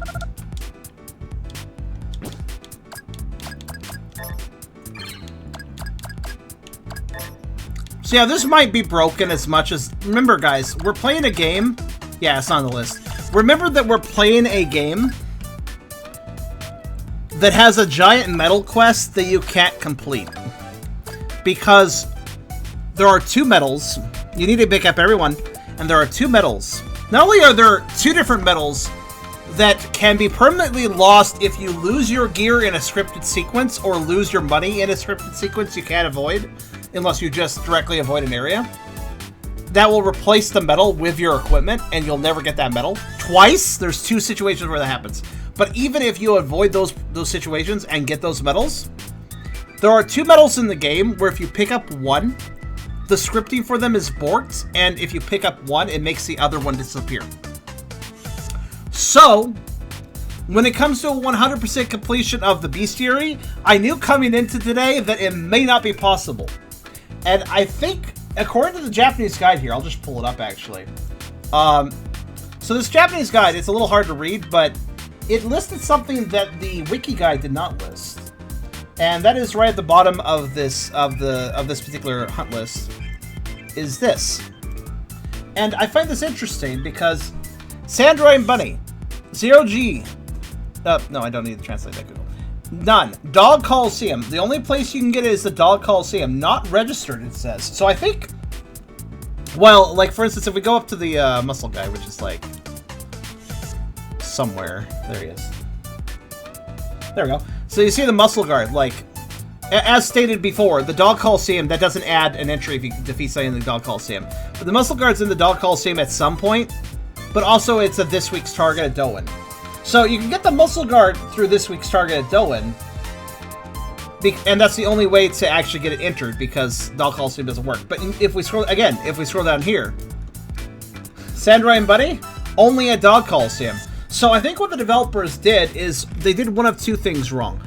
Number one thing they did wrong is they didn't realize that they only placed this enemy in the Dog Coliseum, but more likely is that they did intend it to be available in the Dog Coliseum, and they did intend the SATCOM to unlock if you get through the Dog Coliseum, but since the Dog Coliseum is a separate minigame, it doesn't properly unlock. They fucked up here too, is what I'm trying to say.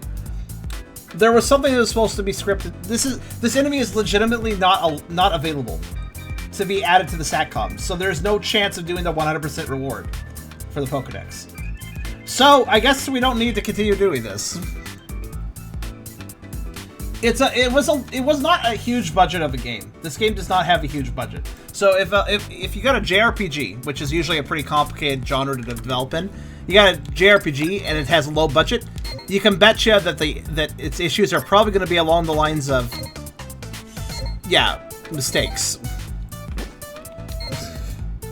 So the beast theory, my beast theory is not completed. I could probably complete it a bit more, but I could never 100% it, so I think we're just going to abandon that idea. Shame that, but oh well. It's okay, I have the perfect way to let out our frustrations. Let's do the next thing, which is much more interesting. And also terrible. Okay, so, there's something that was this gigantic, obscure rumor about the game that sounded really dark and really messed up and really just like some sort of creepypasta thing somebody was coming up with, and it's not actually true. But it's true. So we're gonna do that now. So what I need to do... well, first off, I should do a proper save.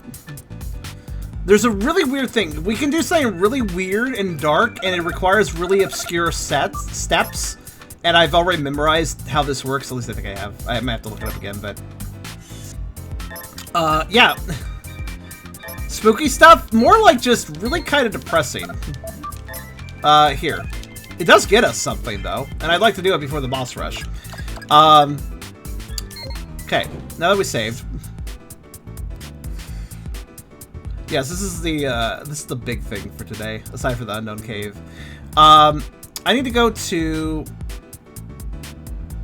There, that's it. So you guys might remember that we have a weird party member, Alpha. You guys might remember Alpha. She's at the Tiamat. And she's like a robot or android or something. Of course, she's also a beautiful girl because Japan, but you know.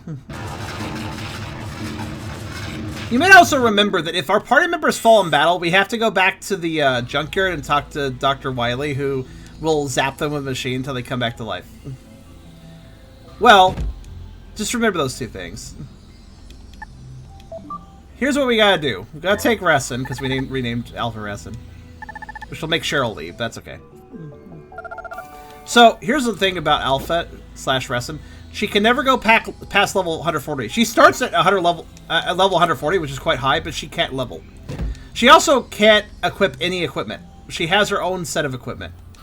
Though I think you can get her skills, which...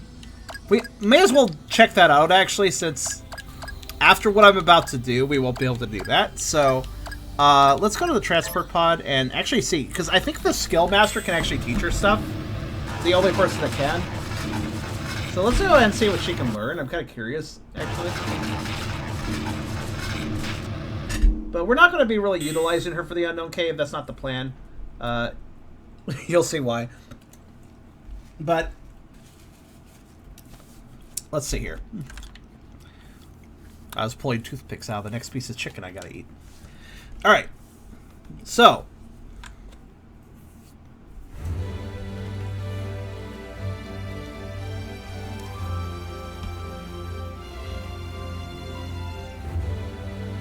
over here.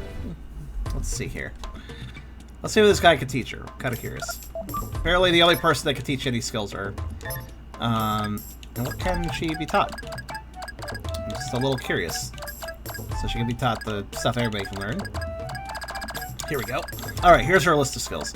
Flame Sprayer, inflicts fire damage on enemies, supposed to damage on enemies, home missile. Pile Bunker, attacks with pile... What the hell is a Pile Bunker? Iron Claw, inflicts beam damage and age assist, and turns enemies attention to the party's leader. To the party's leader? Huh, that's weird. Okay, so yeah, we can teach her anything. What do you guys want to see her do?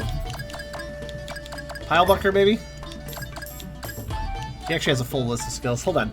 Aegis and laser rifle, iron claw, pile bunker. Oh, wait. One missile flame. Wait, that's all of her existing skills. Why can't I teach her skills she already has? Oh, I guess in case I remove her old skills. I guess that she just starts... Weird. Okay, I guess she just starts with everything. She's got her ultimate equipment, I guess. Ultimate level, I guess. And ultimate moves, I guess, right off of the beginning. Like, she is a no-effort character if you just want to have a strong character, right? Like, without any work. But she also can't get any stronger, so... Alright, I'll just demonstrate her skills, why not? I've never seen them, so may as well. Alright.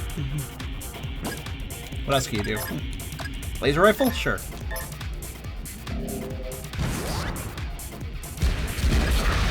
And let's see what else you can do. Iron claw? Sure.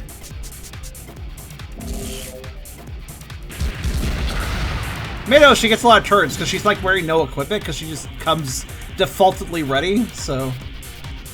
Yeah, she gets a lot of turns. Honestly, she's not bad. Really isn't. But she also can't level, so it's like, that sucks.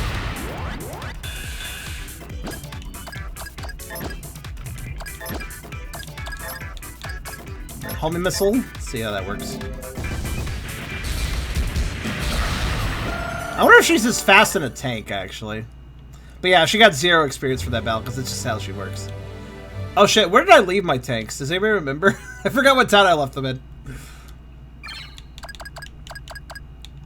Actually, I could just find out by... Ah, Alpha. Right. Okay. Back to Alice 1. That's where I left it. So...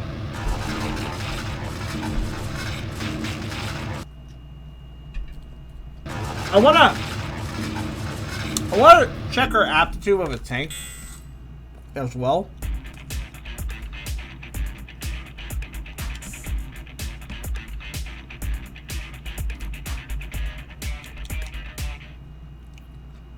It may be important. Probably not, though.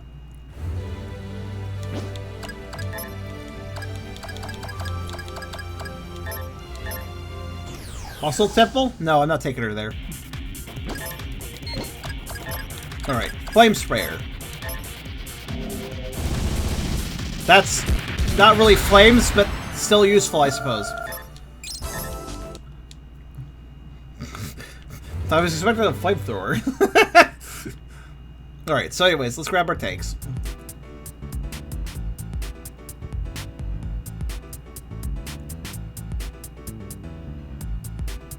There they are.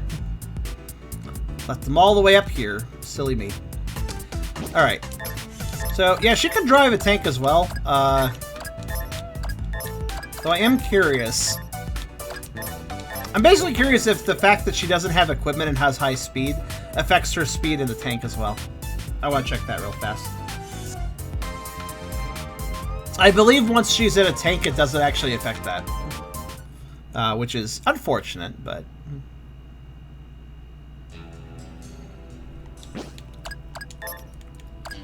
Let's confirm this. Before I do all the evil stuff. Doggos are getting first turn. She does get a turn earlier than the others. And then everybody takes their turns in order, it looks like. Yeah, okay, yeah. In a tank, she just kind of exists as in a tank. Okay, that's what I thought. The tank just completely nerfs her speed. Alright, so, here's what we're gonna do. We need to go to... Yeah, we need to go to Hell's Keep. I think that will be fine. Just working out of Hell's Keep. And we need to... So here's what we gotta do.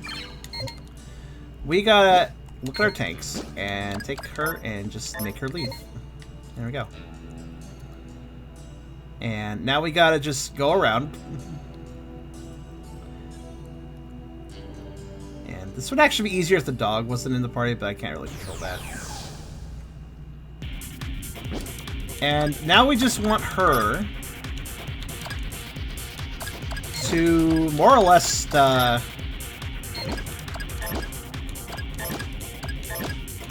Well, I don't really want her defending, but it's the best option, so.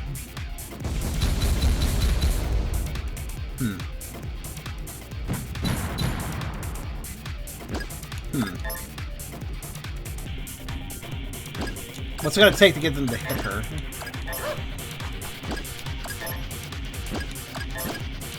The tricky part is, how am I gonna do this? Like, I don't think I can... Yeah, I can't target party. Pretty sure. I'm trying to remember there's a way to hurt yourself. I don't think there is, though. Oh! Wait, she can learn a move that would actually... Oh, wait, you have a good point. Hold on. I didn't think about that. You just made a good point I kind of forgot about. I actually should have done that when I was at the Skill Master. Whoops. So, the Skill Master...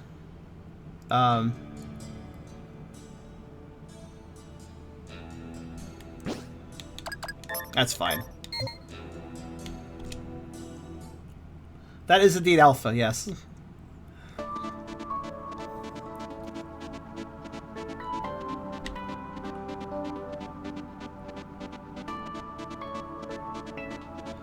Yes, yes, you actually have a good point. Okay. Yeah, I didn't think about that. But there's a decoy skill. Everybody can learn it. I need a teach her. That would make this a lot easier.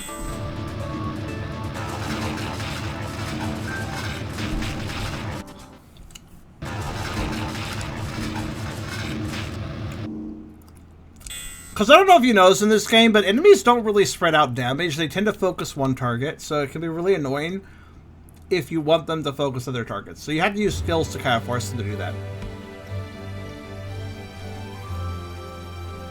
So yeah, night beers.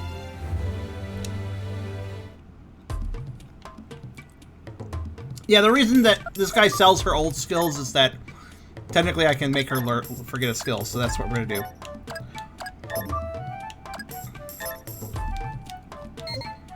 And let's see here.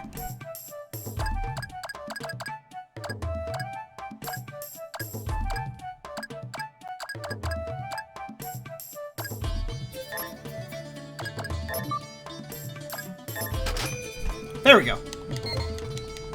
Now I can do this much easier.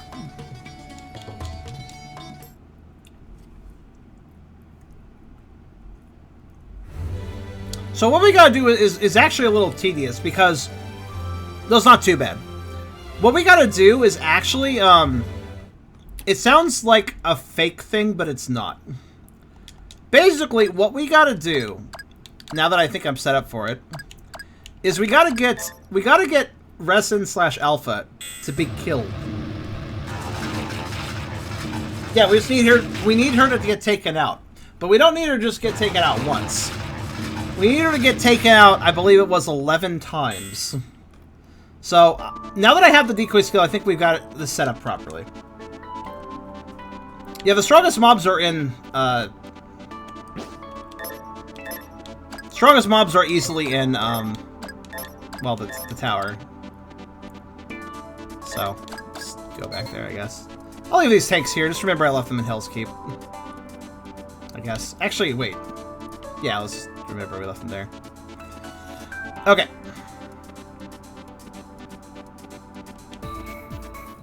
"11 times. I think it was specifically 11.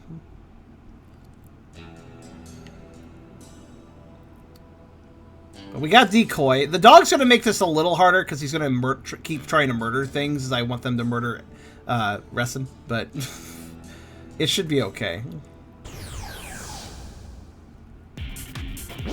Okay. So all she's going to do is just use decoy. And she'll just keep doing that over and over again so she doesn't defend that way.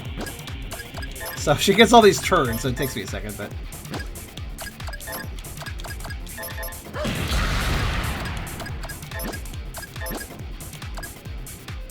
it's gonna die, isn't it? Nope, actually. Is she getting attacked? I can't even tell.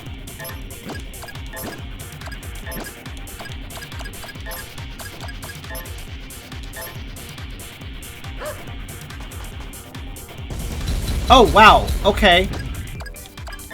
That's nice. I don't know if you noticed that, but I used decoy, which draws attention to the user, and they still attacked another tank. Okay, cool. Thanks, decoy.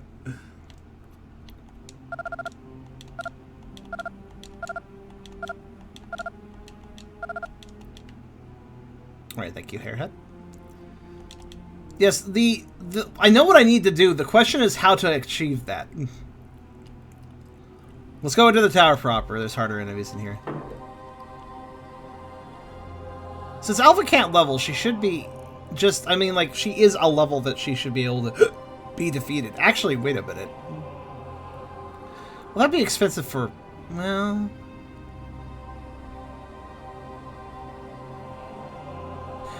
I did think of an... We could actually use the Unknown Cave for this purpose, but I think I would have to kill off more than just her. But that would probably work if I want to do it that way. Let's try in here first, see how efficient it is. If it's... Technically, walking back to the Unknown Cave is kind of slow too, though, so... But yeah, up in here...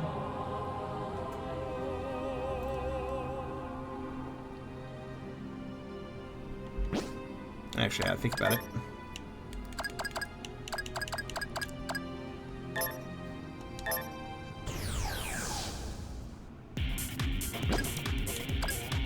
Oh, this is good. That guy's stealth. Actually, he's perfect. Thank you.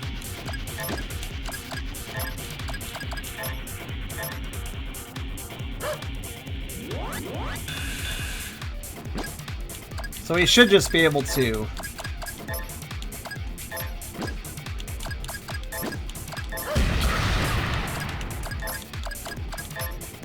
That guy should just live, I believe. Selecting decoy over is very tedious. I wonder. I should have probably just removed all of her skills.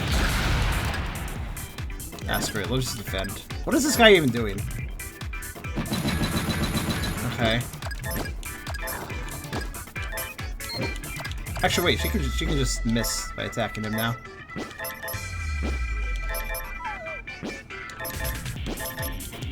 What's it take to get her attacked?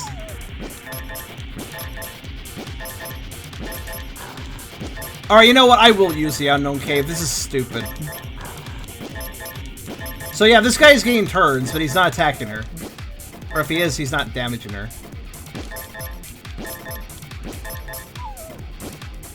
He should be able to damage her, though.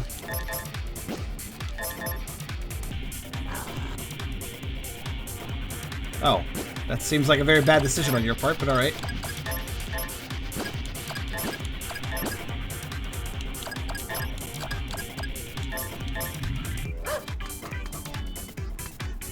Oh, I broke his script. We found another enemy that breaks after a while. He's not doing anything now. Because we took too many turns, I guess? Alright. We'll die in the Unknown Cave, that's fine.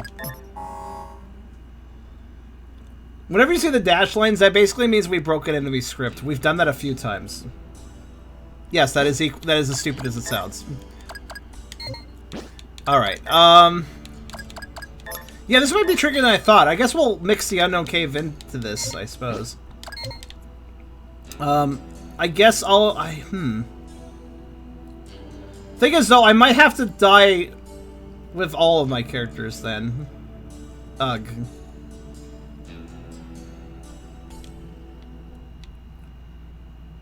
I mean, that's fine, I guess? I don't think I'm gonna penalize for dying in the Unknown Cave.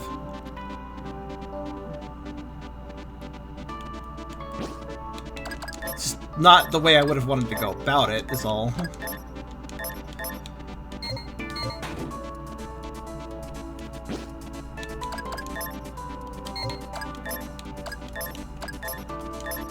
Alright, I'm gonna think this out.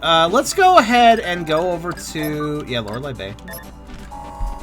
I'm gonna drop a save state, go into the Unknown Cave, and see how this works exactly.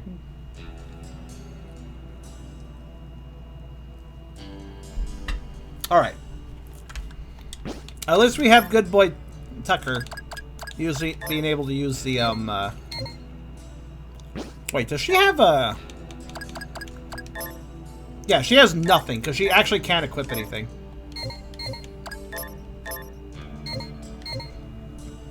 Not even a polymer pad, so yeah. Reanimated Girl is her title? Interesting.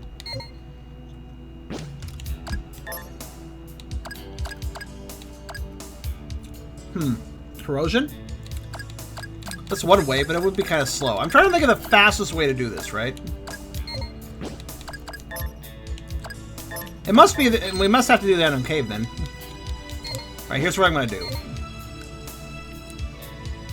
My vehicles are more or less in tip-top shape.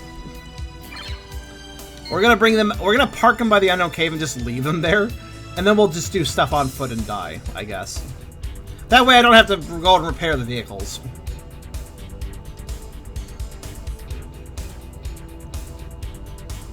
Actually saves me time, too, because... you can actually get to the unknown cave faster on foot. You can cut through the forest. You can't do that with the vehicles, though. So I only have to drive the vehicles there once this way. And then we can just cut through the forest and die quicker, I guess. Yes, if you're wondering, though, yes, we're going to be seeking a big penalty, basically, by killing off Alpha 11 times. Fortunately, the rest of our characters are fine, I guess, because they're humans. So they can always just, you know, they always recover. But since she's different, she works a bit differently, and something else will happen. And again, this apparently was originally an internet rumor, or at least it seemed like it was, out of the small community that does like Metal Saga. But it turned out to be true, so, yeah.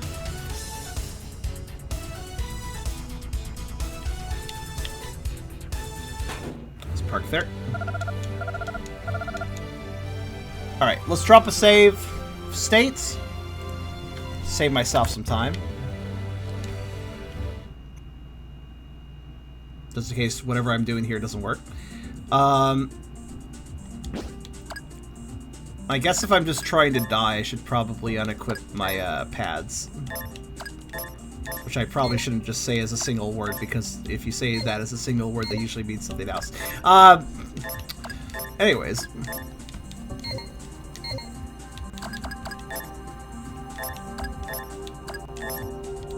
Okay. That way they don't get broken. So, let's talk to Hairhead in here.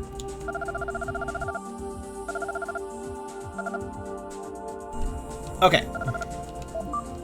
Now to die. Wow, we really are just refighting things. Cool. What happens if I flee? Just curious. You coward! Fair enough. Farewell! He got offended. Alright, let's reload.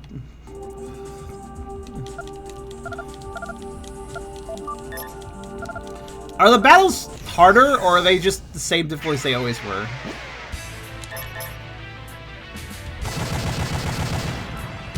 Yep. Okay. In that case... oh, wait! Did I just get... do they give me their junk again? If they give me their specialized junk, that's special. So yeah, I guess we'll just fight normally for a little bit. Here's if you're curious about any of the boss fights you missed, here you go. Enjoy the split seconds they survive.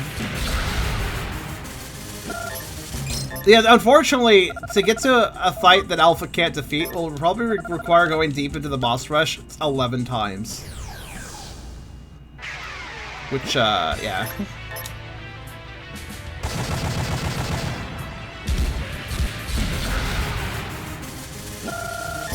Not much I can do about that. Is this still the faster option, I wonder?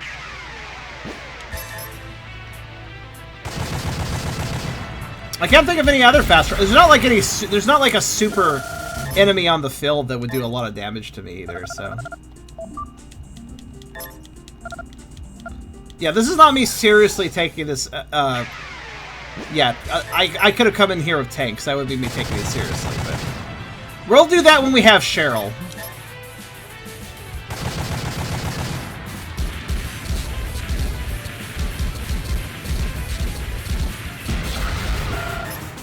It does kind of sound bad, doesn't it? Yeah, I kind of agree with you.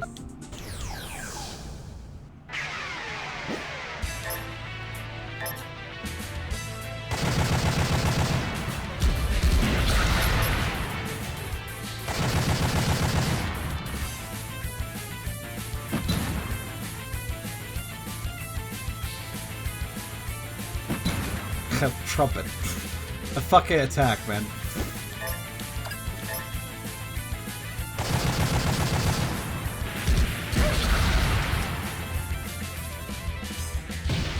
Dog. Suddenly dog lands on you. You're done.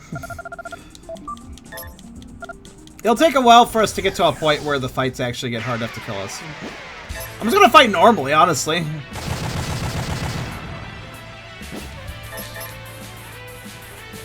Yeah, this is a good best stop for those that missed the boss fights.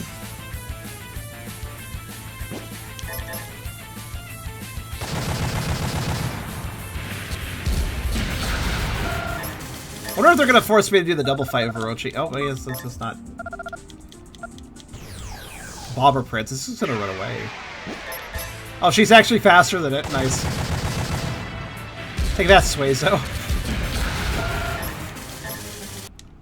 Actually, if I can defeat this whole rush on foot, that'd be pretty impressive. I don't think I can, though.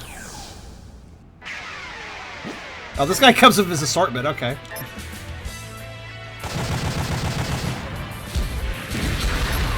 This guy was one of the most pathetic bosses. He barely fought. He has soldiers, but after that he doesn't really do much.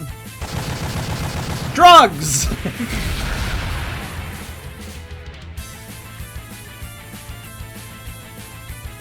Yep, that's his attack.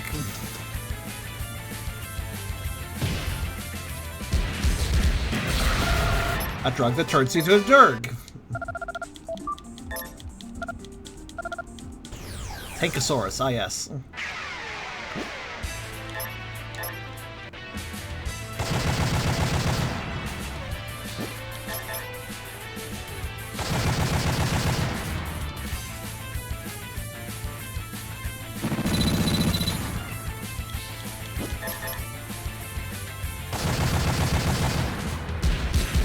I wonder if this boss rush lets you go where you left off from. I'm not actually sure.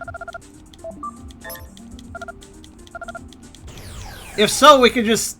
Actually, I hope it does, because that means we could just fight our way to the fights that actually can kill us, and then we can use that fight over and over again. So we might actually be able to... Yeah, oh yeah, these are out-of-range enemies. Let's see. Actually gotta use some amount of, Actually, wait, this would probably work. Nothing? Okay, fine.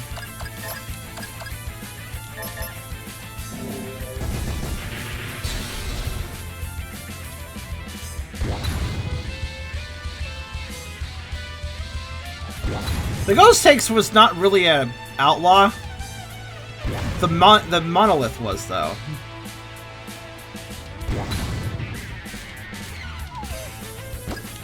Alright, so we gotta pull him up.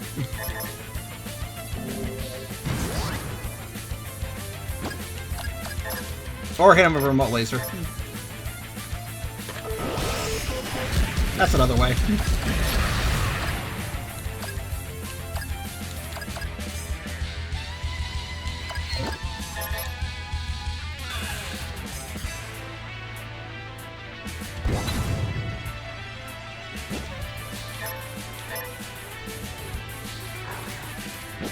Well, I guess this is a boring fight until I can slowly just remote laser them all.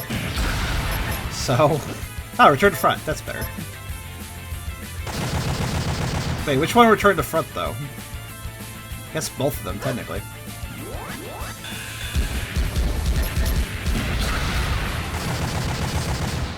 Yeah, proper stereo, man. I'm a little sad that Cheryl's not getting these levels, but it's whatever. Eagle 1. Yep. Really more of a buzzard in my opinion, but...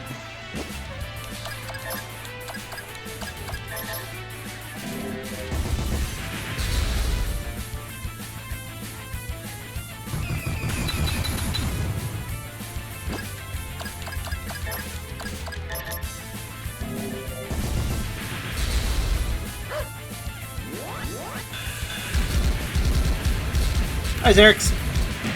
Yeah, if you guys think if I leave, do you think it'll reset the fights? I'm not sure. Do you think it's one?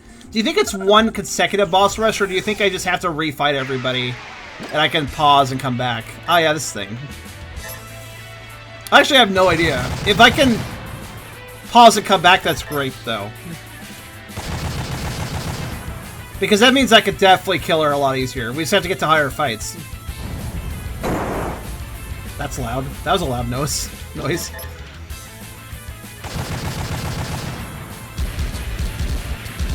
If we do have to do it all in one go, then I really do not understand how you're supposed to kill her, like, efficiently at all. Ah, Puppmaster.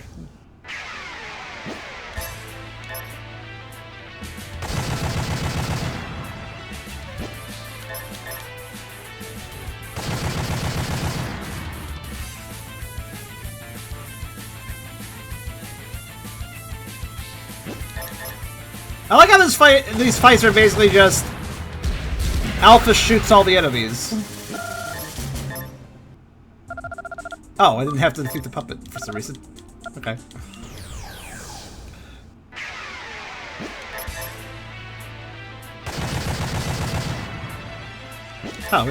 We finally got to a boss that actually takes the punishment. Alright.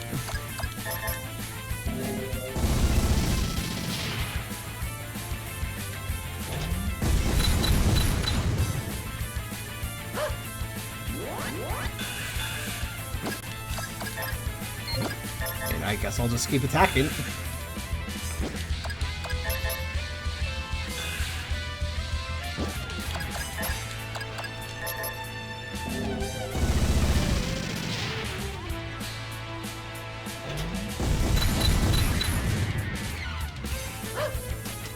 Yeah, it's long thought of myth because it's so hard to trigger the event, I guess.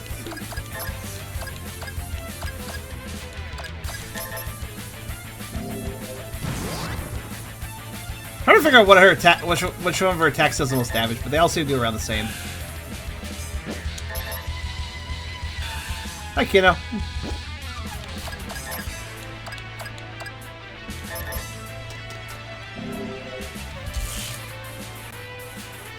Yeah, they all seem to do around the same damage. I don't really understand the point of all these attacks then. It's not like they have special properties to hit certain targets. They just kind of... She just kind of has a lot of attacks. I don't know.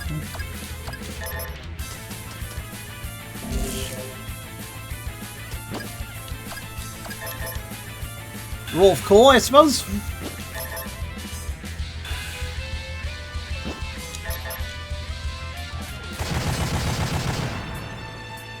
Even her basic attack does around the same damage. There's really not a lot of points of trying her different attacks. Except for just because it's cool looking. Also, I'm noticing we are actually getting these outlaws junk again, so that's kind of interesting. So I guess we can reacquire the junk they drop a second time. I did notice the homing missile hits out-of-range targets, though. This is not an out-range target. Actually, I might have trouble hitting this one in general. Flame Sprayer still works. Okay.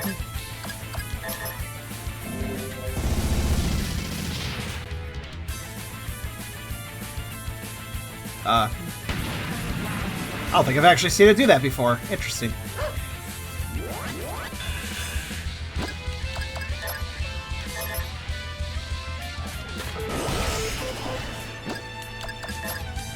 Do I still have... I do.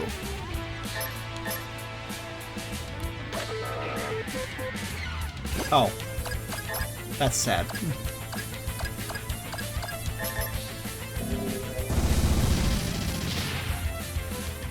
Ah, I used it too early. That was my problem. I've never actually let this enemy dive. I always pulled it back up.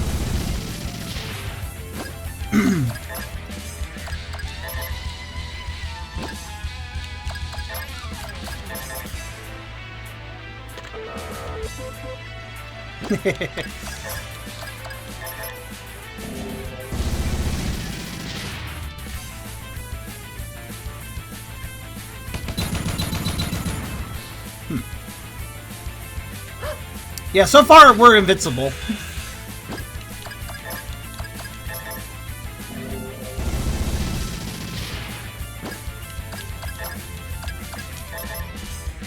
I'm just gonna speed up the fight. It's gonna be this for a little bit.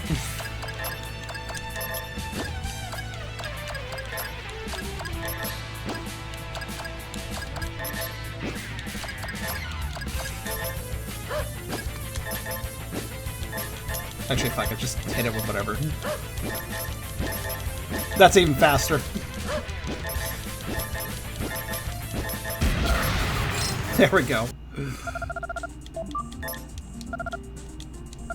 Hydra Bug! This thing likes to dive and fly. It's very fancy.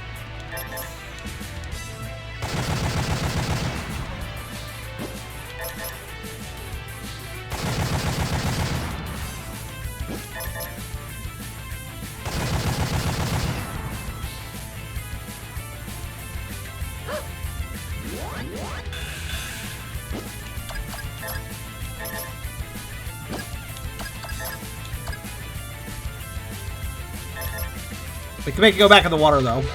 Just have to press buttons.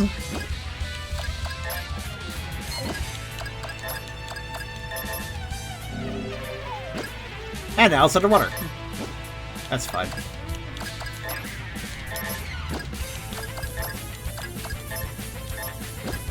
Glide can basically just mess up this enemy repeatedly.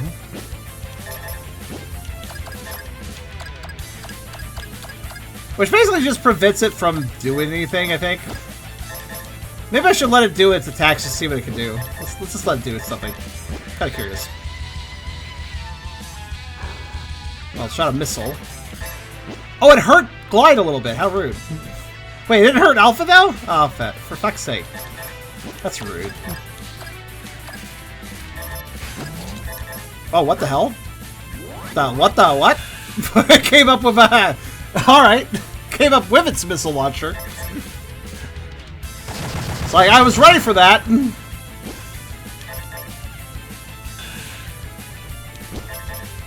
Technically it's airborne, but it doesn't really bother me.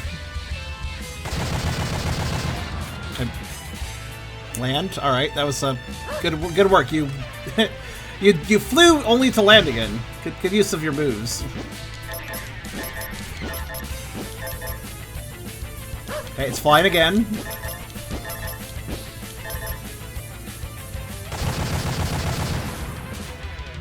Fire breath. I see. I'm actually just curious what attacks it had. I never really let it do anything, so... Like, screw it, let's see what it does. I noticed that Alpha has no trouble hitting airborne enemies, while the others have a much lower chance. Interesting. Granddaddy Kong. Ah, yes, him.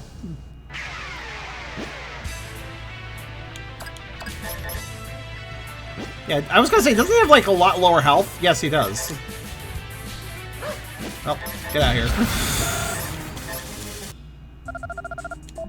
Also, let me save and say on second thought. Oh, 10-win pen. Huh. I'm just quitting for... I'm leaving... I'm testing the... Does it let you go where you left off or anything like that? I'm just curious. I'm just resetting to see. What's that do, by the way? Proof of 10-win streak. Thank you, I guess. So are we starting from the beginning each time? Yes. Yes, we are. Okay.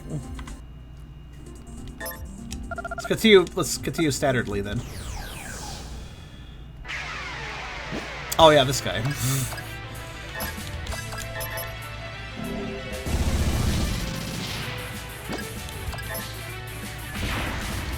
It's just an antlion.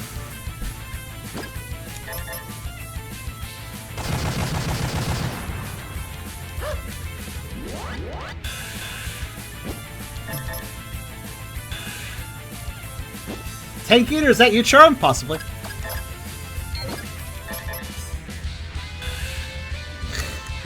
It's kind of small, but it's in a pit, to be fair.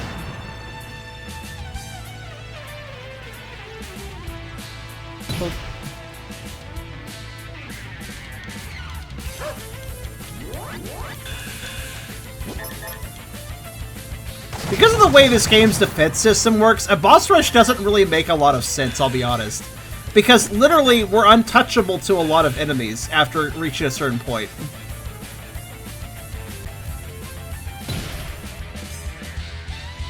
So, yeah.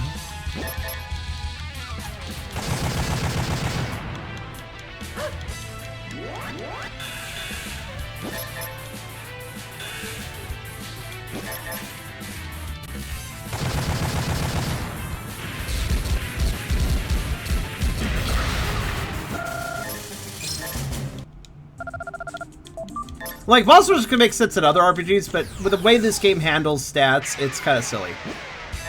The stats are very all or nothing in this game, so...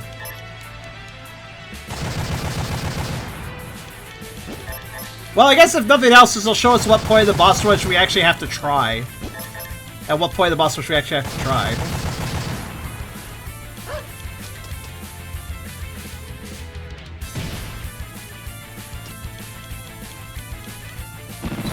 Yeah, I'm not using the vest whatsoever. This is just natural defenses right now. Also, I'm not using tanks, which we should bring in. So it seems like for a lot of these fights, the best idea is to bring our tanks, and then just hop out and not use the tanks, because we don't need them. And also may as well save the ammo. I assume we should save it for later fights.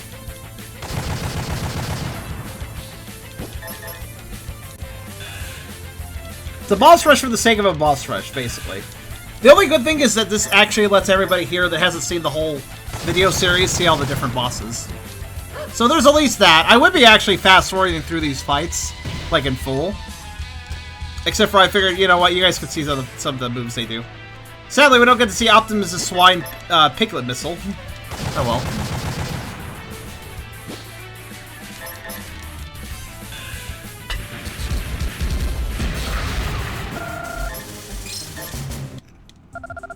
That thought was in the back of my mind, Nano.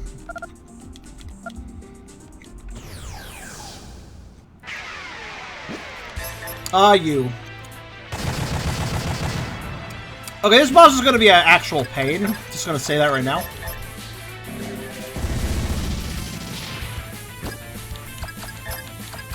Not because it can defeat me or anything.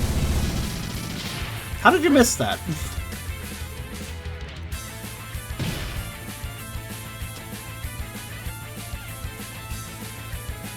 It's a hermit crab that took an entire building. A building with a lot of weaponry.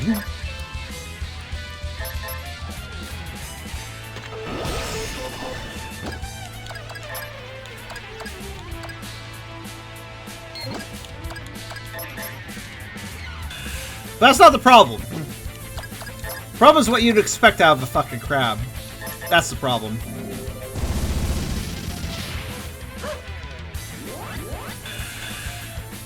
I mean, we can do a lot of damage to it compared to previously, but... Nothing can touch her.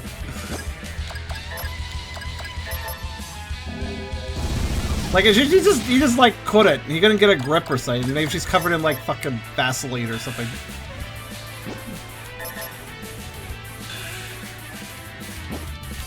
Petroleum jelly does exist in this game.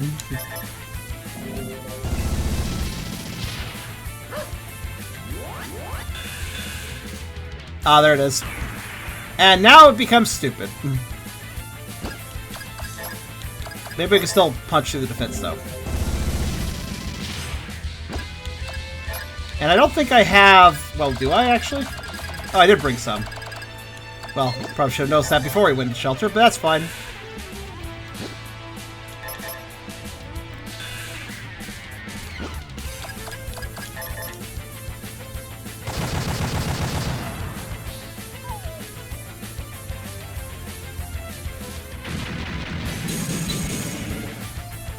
Anyways, here's where I fast forward and I just can't do anything for a while, and that's gonna be the story of things.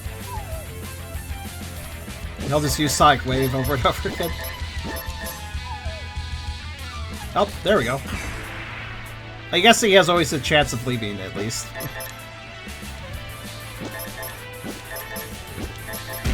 There we go. I guess it's nice to have this boss rush, though, because you can get more junk to get more better weapons if you want, with all the junk upgrades. Granted, after you've done all this, I guess Maybe this would be useful if you hadn't defeated the super boss, yes, but I don't know. Here's Father Muscle. He poses whenever you shoot him. He uses the power of glistening muscles, I guess. F double biceps, okay.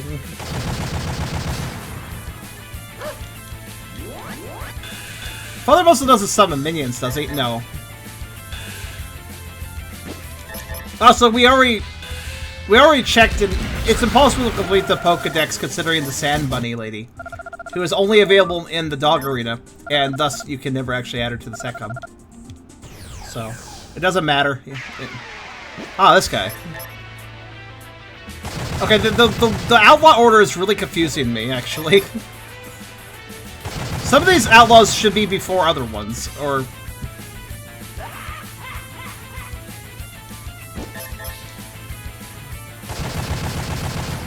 But Assembler is much earlier than some of the other outlaws that we've seen on this list, at least in the order I defeated them. But, I guess I did defeat them, some of them in an odd order. Still, this guy seems easier than some of the other ones before him.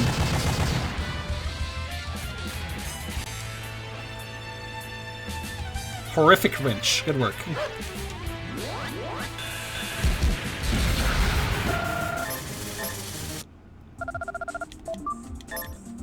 Also, on Milestone mode? Yeah, I agree, Christophs. That would be nice. Also make it easier to kill Alpha. Ah, yes. Dalton Brothers Part 2. Oh, yeah, there's more brothers, basically. Wait, do they start out of range? Motherfuckers, they do. Alright.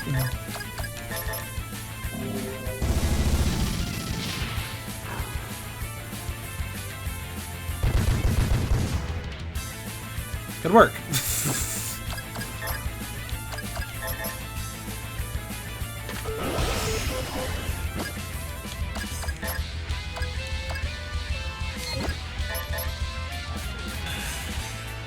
Well, we'll have to wait for them to come forward on their own terms, I guess.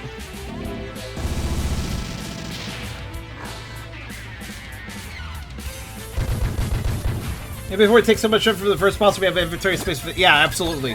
That's absolutely the case. That's going to happen. Especially since I also was getting a bit of junk from random things, too.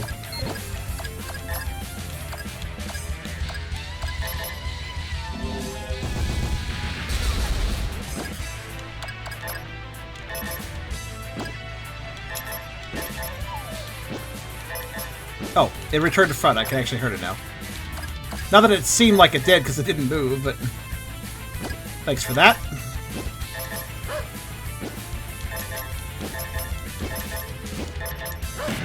There we go. Kind of a boring boss, I'll be honest. Mega Bowl. Digging equipment got awry.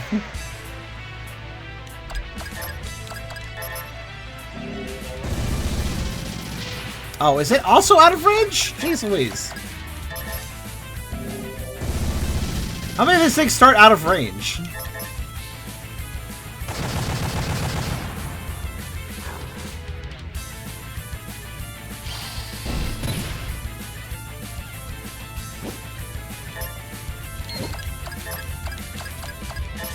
At least Remote Laser doesn't give a shit about that. It's being shot from space. It doesn't care about range.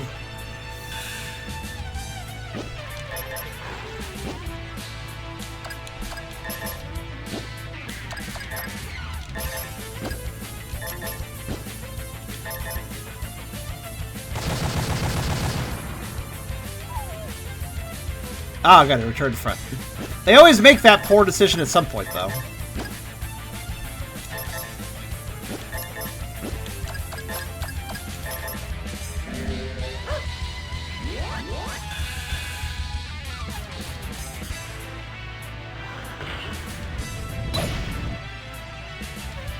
Good work.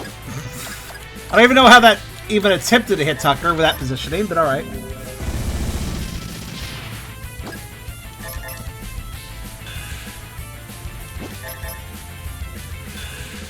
It's kind of sucky that I set this up for a death run, considering how long it takes. Granted, again, if I hit fast forward, this is going to be really fast, actually. Thank goodness for the fast forward button.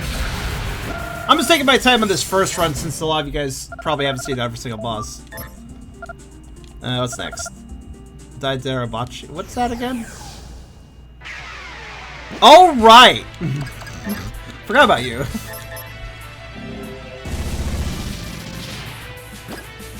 Creepy ghost person giant.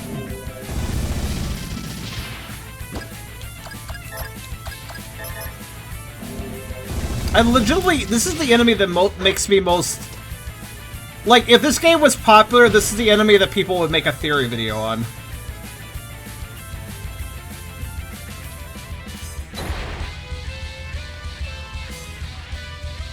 I don't know what it is. It's a giant ghost negative aura creature that is completely unexplained. I'll show the outlaw entry later. I mean, there's a lot of nonsensical or fantastical things in this game, but this thing seems to be legitimately just really creepy. Oh, good work. I mean, look at its moves.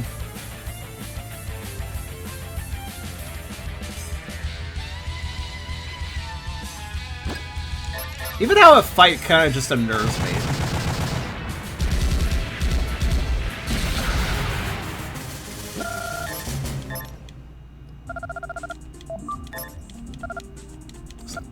Matawar, that would be the...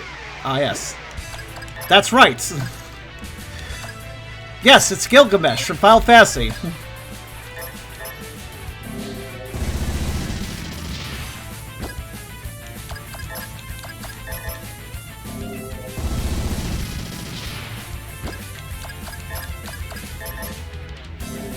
Like, it's very clear they were inspired by that.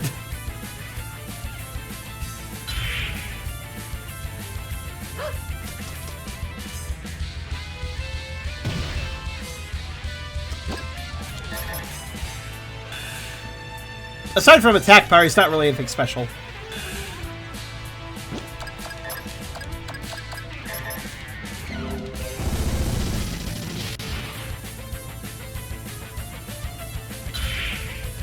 Attack power doesn't mean a lot once you level a bunch.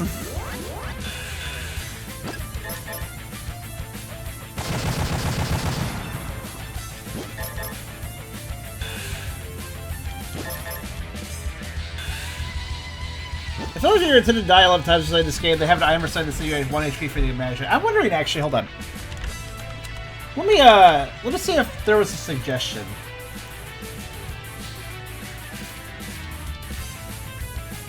The guy does tell me about it, but I don't remember if it actually...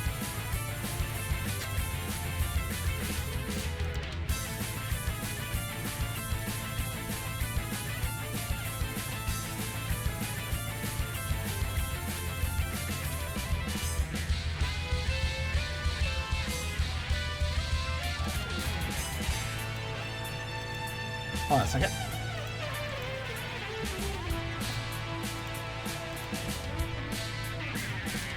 Alright, let's see here.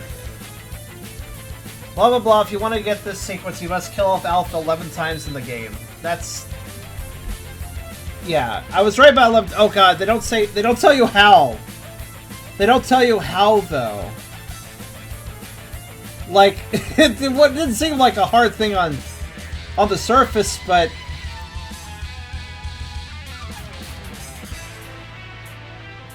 Like, the guide writer doesn't explain how they got her dead 11 times.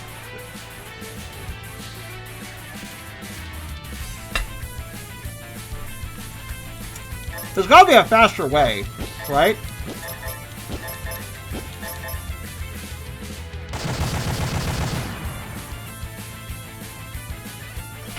But this isn't one of those RPGs where you can target yourself, and there aren't really any skills that hurt the player. Or the characters. So, I'm just trying to think, like... And it's not like there's enemies that can cause instant death or anything.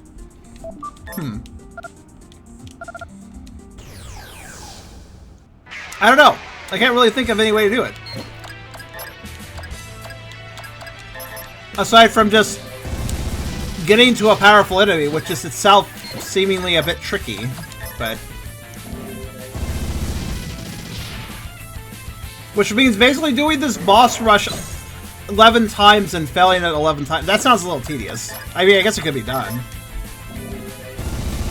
Because you have to go pretty far in to get to a point where you can get hurt. Which might make it sound easy, but there's a number of fights here that actually are a bit tedious because the enemy hides or something.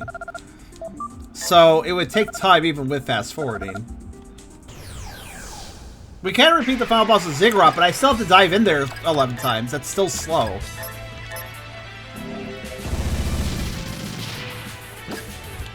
And also the super boss was a dual fight with the main character. You can't even use Alpha in that situation.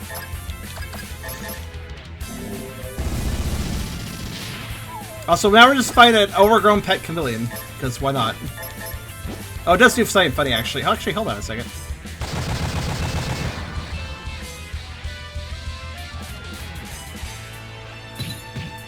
Okay. It's such a dumb attack. It's such a dumb attack. Even that didn't hurt her. She's just so difficult to injure. And yeah, she has no equipment on. I can't affect her equipment. I can't, like, remove all of her armor and thus make her easier to get hurt. She literally just comes the way she comes, with no equipment and doesn't need any because she's a robot. And here's how I'm going to deal with...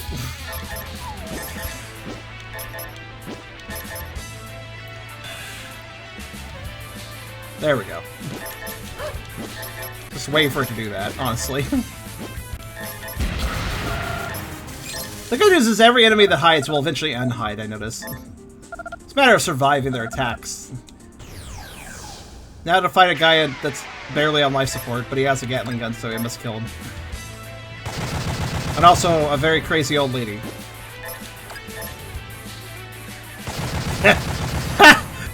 We took them out before they started their gimmick. That's great. Well, one of them. Seriously, just an old man.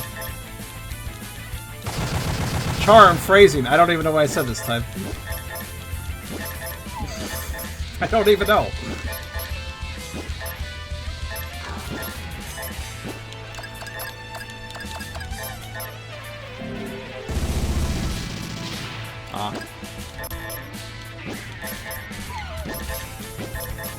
Yeah, honestly, it's better just to spam my basic attacks and wait for them to come out of cover than trying to manipulate their cover.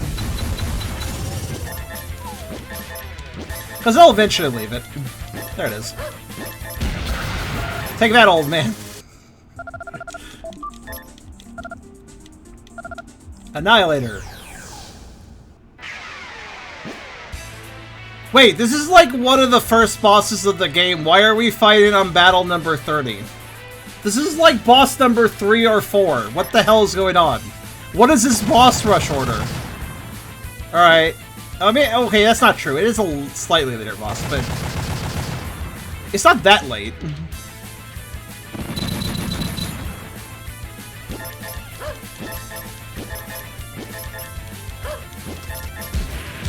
Actually, I like this semi. It's pretty cool. You can open up its side to reveal tons and tons of missiles. Which is fun. Manta Ray. Oh, the B2. Yes, that's, that guy. We'll need to bring it down first.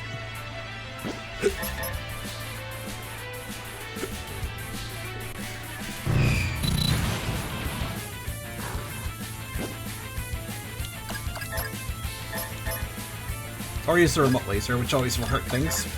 It's very handy, that.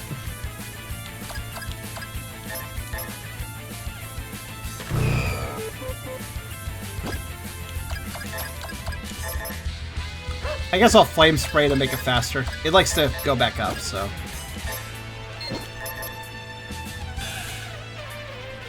Is this still airborne? Yeah, it is. I had to crash land it as well.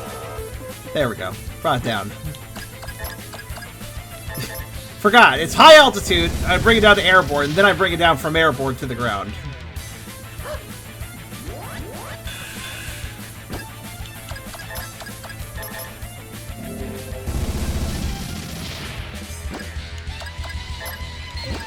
Is that tedious? Eh. A little bit. Yeah, that's why I have 2 skills to bring down airborne things, because one brings down low-altitude enemies, one brings down high-altitude enemies, because that's differentiated for some reason.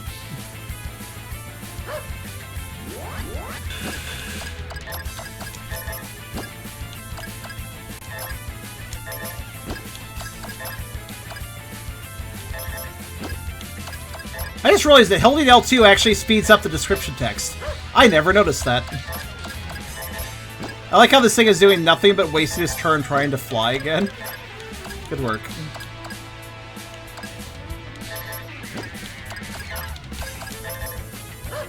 It wasn't so passive last time I fought it.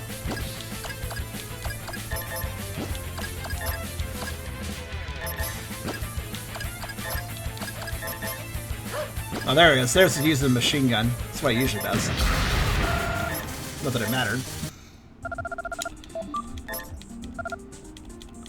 Imperial Bomber. If they run... This guy just runs away, though, usually. If he runs away, do I win? I imagine I will. That's usually how it works if an enemy runs away. Except for bosses, but this is, like, different. Let's see.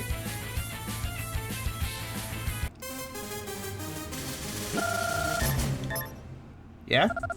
Yeah, that counted. Fine by me, I guess. Marduk. Oh yeah, I forgot about this guy.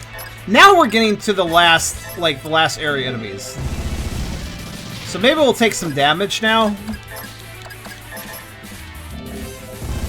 Also, Ethan, that sounds good. I'm glad you got some food in you.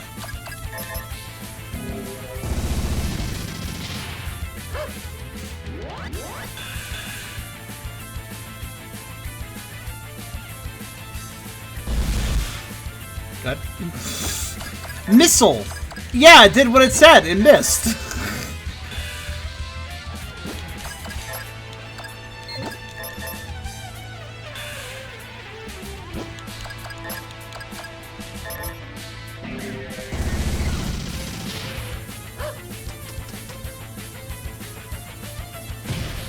So this will probably be a failure one because I didn't bring the vehicles, but you know what's really useful?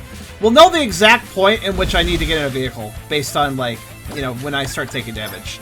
So I can just keep that in mind for later tips.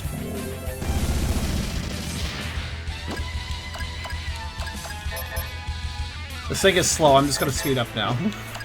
It's going to take a while to shoot down. Again, I'm supposed to have my tanks. I don't, so... Less damage.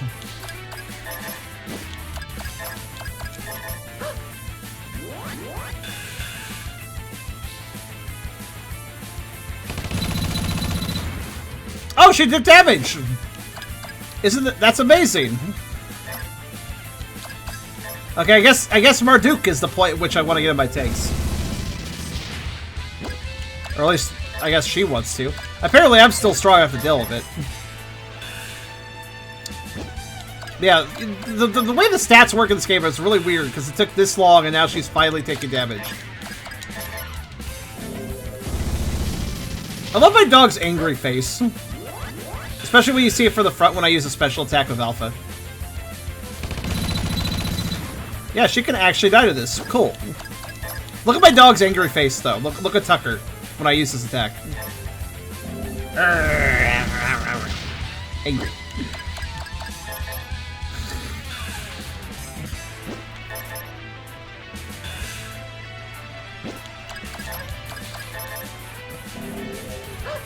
So we've learned that she can die. Specifically to Marduk. Yeah, screw it. Just spam away. So once we hit Marduk, we want to get out of the. We want to get in our vehicles, probably to be safe. Why am I missing? Did I put up a shelter? I didn't really pay attention. I guess I did, because my dog's mad. Flamethrower? No? Okay. Alright, I'll use the remote laser. I don't really... Oh, that didn't work either. I think it put up its guard. It does have a giant spike shield. I'll just wait for it to stop doing that.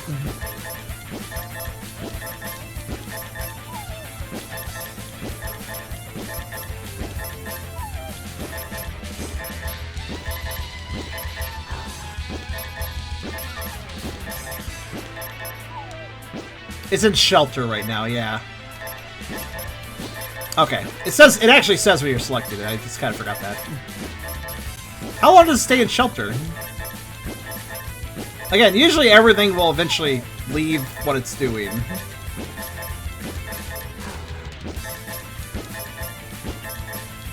Which I presume means eventually, you know. Eventually it will stop this.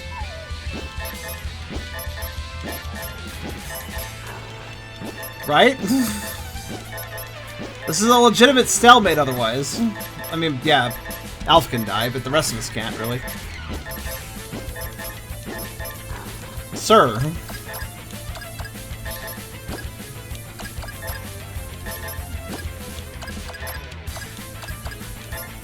I think this only works with small enemies, but... yeah.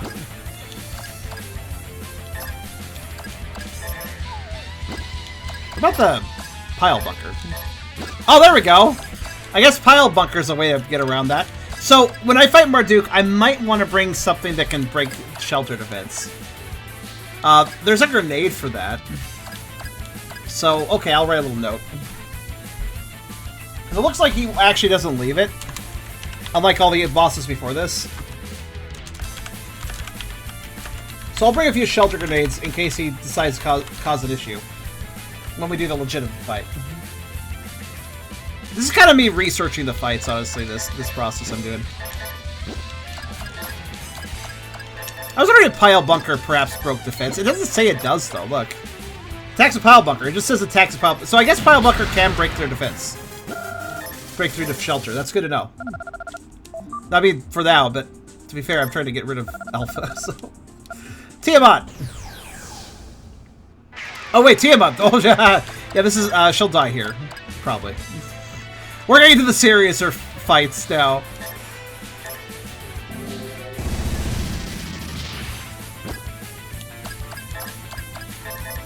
Actually, everybody's probably gonna die here.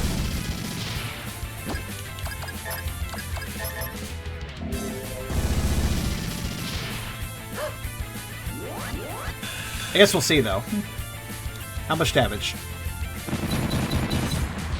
Yep, everybody gets hit with this. Yep.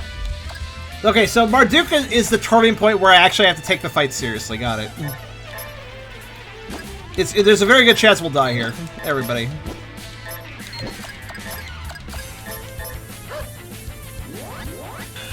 Why is everything missing? Oh, there she goes. Sorry. Of course she does that sit, right? That female sit that only Japanese anime girls do. What is up with that sit? I guess it kind of makes sense. She does a shutdown animation of sorts like that, though. Anyways, everybody's going to die here. I'm just going to accept it. We're just going to accept that loss. Alright. Ow.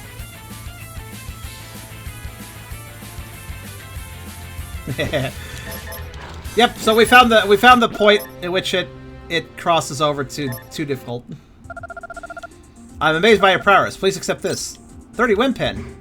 Return. Inventory full. What? What? Hold on! I earned that! I don't actually care. I think they're just... It's just another trash item. So there's a 10 win pen and a 30 win pen. I noticed you can't get both, though. I like that. Hey, good work. If you had a ton of bosses that gave you items that forcibly entered your inventory, let me give you an item. Oh, you don't have enough space. Well, that's your fault. Like, what? How is... That's not my fault.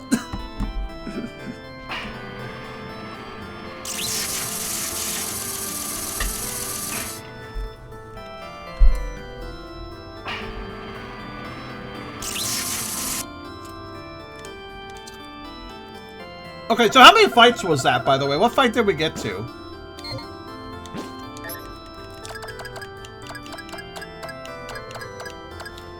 I'm actually just gonna throw away all this junk. Even the good stuff. I don't actually need it anymore.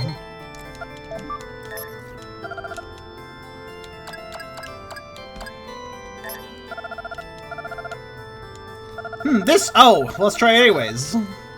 That's a new line. He doesn't really say that.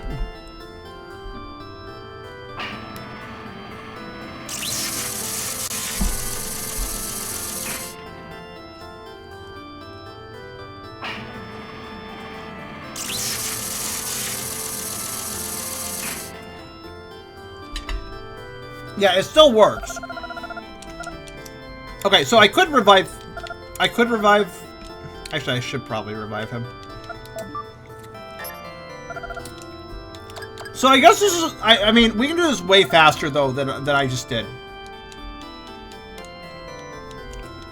Like, it may seem like that took fucking forever, but actually, it can take a fraction of that time. So, here's what we're gonna do. You know what's really annoying, too? When you revive somebody, they come back at full health, which is...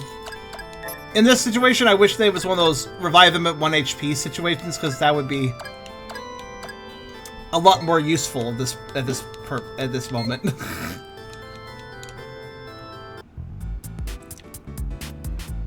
But that's okay. What we're gonna do is, I guess we'll repeat that 11 times. There's really no penalty to me.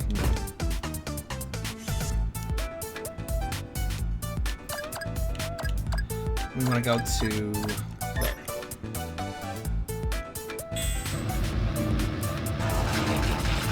Where did I park my tanks again? Oh, I can just look them up. I forgot again. So basically, here's what we're going to do. We're going to die 10 more times. Fine, I know. And then after that's over, we'll see this rumor that's not a rumor happen. Strap in, but also I'm going to use the fast forward button now that I, we know what we're up against. We know what we have to do, so. I'm going to save as much time as possible. There. Takes me at entrance of what town? Of Lorelei? Is that where I left them? Oh, right, the entrance of the... Right, I left them at the cave entrance. Right. Kept them parked there, ready to go. They all should be loaded up with ammo and everything, so... I guess we'll take the Tiamat fight and onward seriously with the tanks. Before that, we can just run around in our skivvies if we want. I don't really give a shit. It's fine. But yeah, fortunately, it is a little faster to walk to the cave on foot, so... As I just demonstrated. Well, I mean...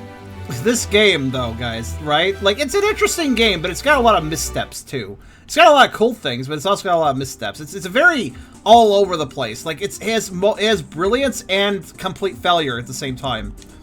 You know? Oh! Oh, really? That's interesting. He's actually trying to give me that... Hold on, wait, I wanted the item. Okay, oh. That's nice of him. He saved it for later. Okay, well that's appreciated at least. I still didn't have space, but you know.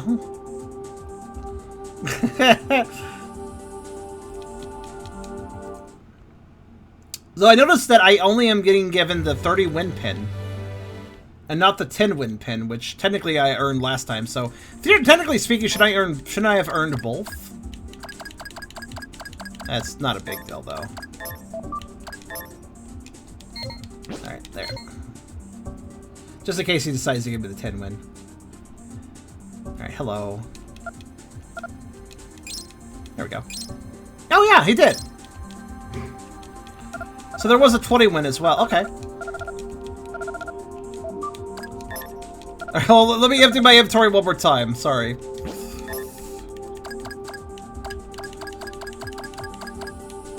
Didn't realize I was getting all these rewards. I'm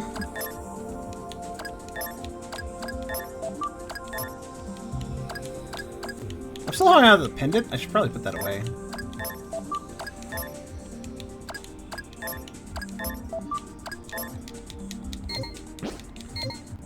Ethan, I haven't told you the full story, but let me just put it this way. Every single character can be revived infinite times except for Alpha. Alpha has a different fate. It's an internet rumor, and if that sounds kind of dark, that's the tip of the iceberg. It gets worse.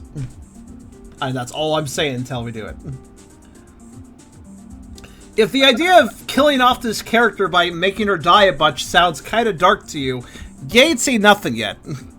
Let me just put it that way. Now the good news is, while it is tedious, I think it's amazing what they included. and I want to see it. I mean, not like good amazing, though there is a reward out of it, oddly enough. But it is just like amazing that they did something that dark, I guess.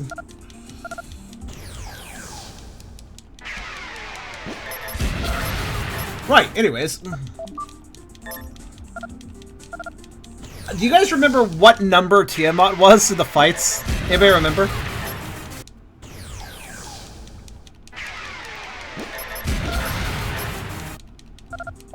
If you're wondering why there's a back-to-back fight there, it's because it's a two-phase boss fight. I don't remember either. I think it was, it's past 30. That's all I remember. I think it was like, I want to say like 34, but I don't really remember. It seems like I get a winning pin every 10 wins, so it was somewhere between 30 and 40.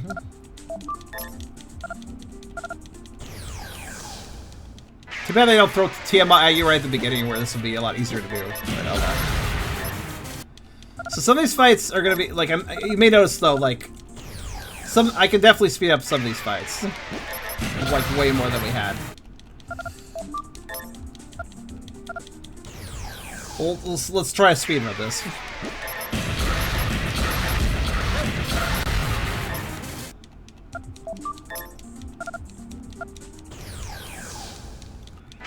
We gotta do this as fast as possible. Now, admittedly, it might be faster to select, like, it might do more damage if I went into Alpha's skills to select some of our more powerful attacks, but spamming attack is probably faster. Even in this situation here, these tanks are out of range. I could switch to using her other skill. Well, actually, I probably should, actually. If I remember. Okay, no. This would actually be fast. Oh, not that one. It's the, which one's the out of range one? That doesn't matter, they went to front. They eventually, here's the thing, until we hit Marduk, every enemy will eventually come out of cover. Every single enemy that we fight will eventually come out of cover. So we could just mash the attack button to win, up till Marduk. So, I think that's what I'll do, because that seems the most efficient. I do think that sounds the fastest. Because if I'm mashing, then I'm going to kill the puppet this time, because I feel like it. Fuck you, puppet. I've actually never killed the puppet! Look, name unknown!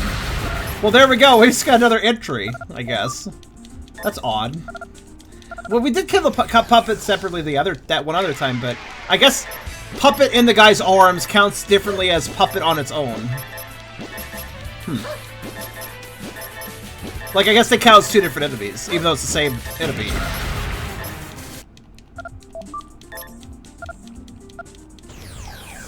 Cat sub.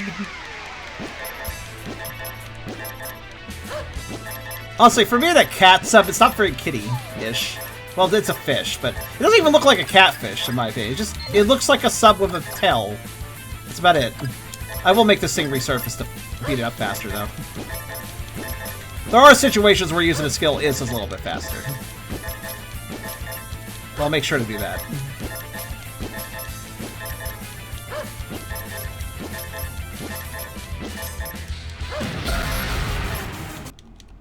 Do. Well, if you like the boss theme, which is good, you sure get a lot of it while we do this. If it goes flying, I'm just gonna keep hitting it. Flying is fine. Lower accuracy, but I can still whack it. Supposedly. I keep repeatedly missing it. Never mind. Let's make it crash then. Stop it.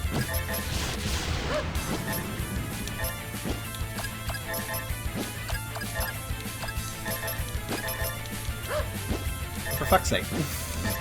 It really likes to fly.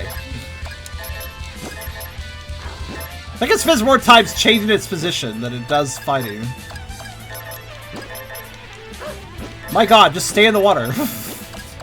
Like, not too deep, not too high. God damn it. It just keeps changing its position. Alright. Stop it. It's like, it's playing peekaboo. Get back here. And it ran away. I didn't even know it could do that. Or maybe I did. I don't remember.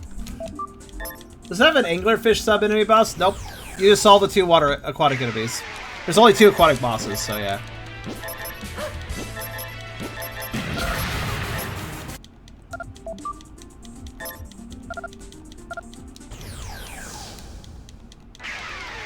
Tank Eater.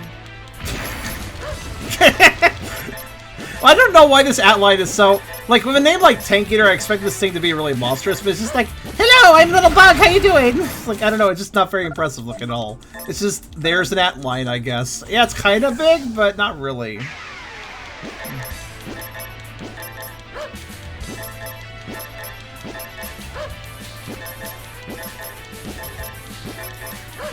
All this is ding, ding, ding, ding, ding, ding, ruff! Ding, ding, ding, ding, ding, ding, ruff! That's all we're doing. That's all the sounds we're making right now.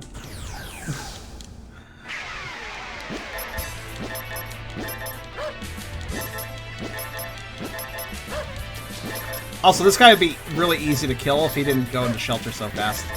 See, look, we almost beat him, but not quite. So now we'll just do this. Thankfully, he does eventually leave cover. It's just an RNG chance.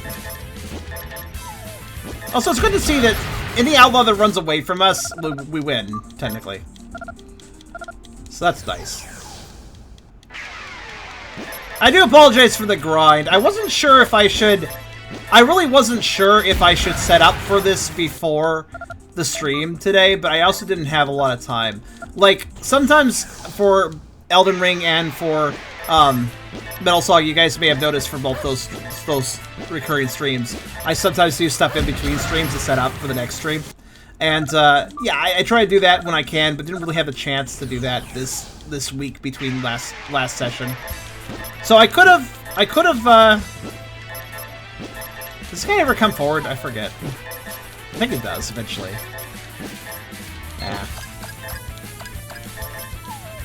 There it is. But yeah, it's I like to set up for stuff when I can. I've actually done a lot of off-stream grinding with Metal Saga. It's an RPG. Grinding happens, right? I'm trying to keep that off-stream, but in this case, didn't really have the chance. Because this weird thing, like, I had to figure out how to set it up in the first place, and I didn't really know, so... Like, I didn't really know what to use to kill Alpha, basically. The answer is Tiamat. And here's the thing, though, like... I don't know if anybody's timing this, but let's see how fast we can get back to Tiamat. Because that'll give us a general ETA of how long this will take us. Next time, I'll say on the third run, somebody should actually time it. That would be interesting. It's just certain fights that take a while. Most of them don't.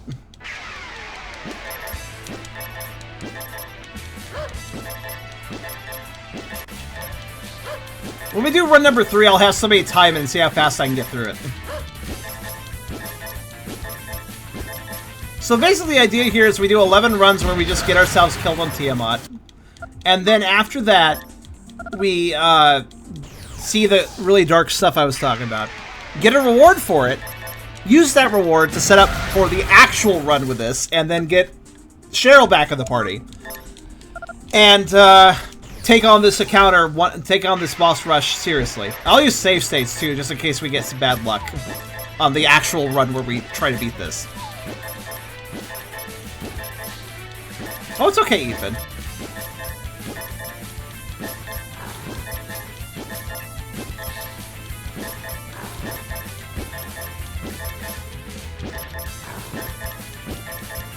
Meanwhile, this Cabillia is casually boring our characters over and over again. There it is.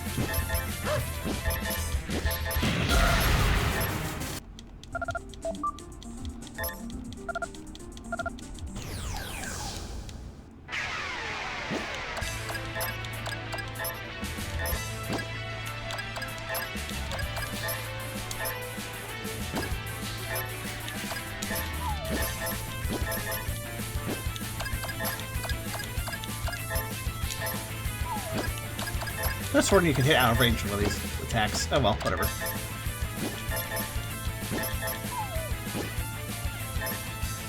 Oh, you know what, actually?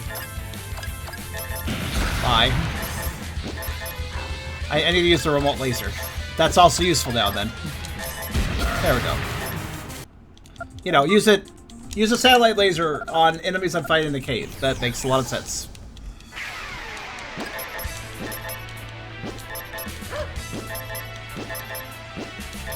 Actually, I wonder if this thing will use its cool missile attack. No, I guess not. I think it needs a few turns before it does it. And I'm not giving it a few turns, obviously.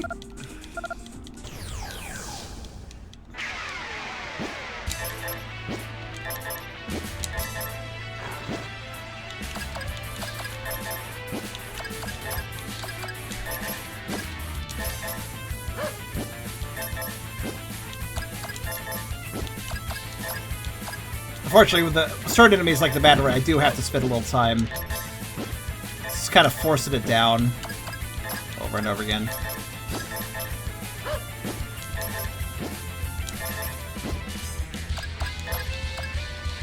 Just increase hit rate, which slows down my button mashing, but oh well.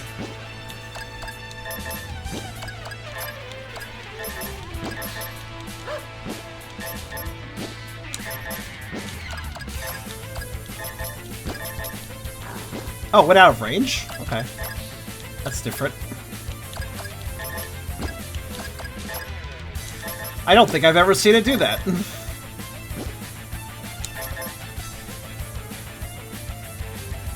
What's it do back there? It uses more missiles, okay.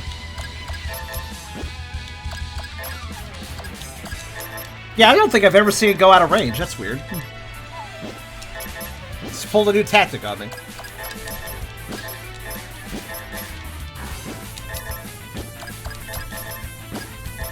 Well, I'll just remote laser it to death then. Hello, Ramon. How you doing? Oh, okay. I went back to high altitude.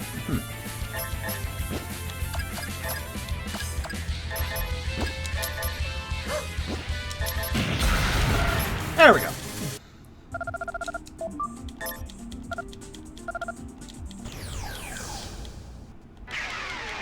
And off it runs. There we go. The enemies of fleeting are appreciated. Alright, we're at Murduke. So it was Battle 34 that was Tiamat then.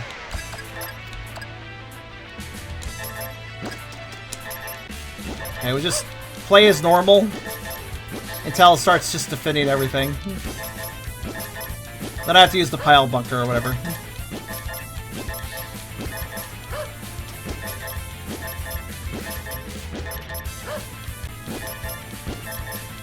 Oh, there it is. Actually, we're just missing because we suck.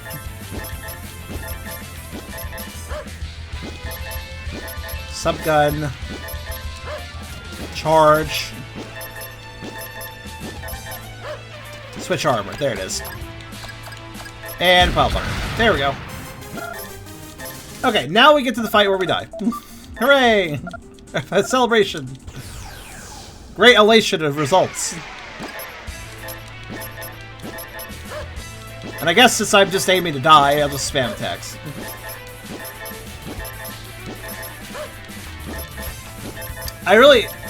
Should we?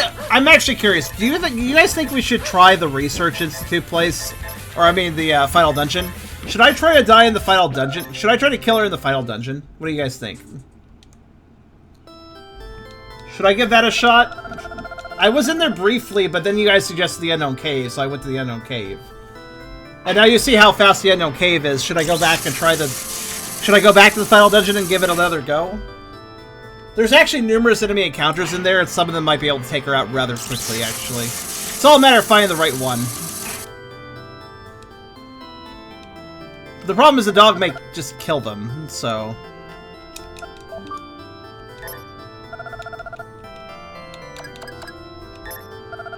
I mean, obviously, this system works. It's just, sadly, it's weird how hard it is to kill somebody in this game.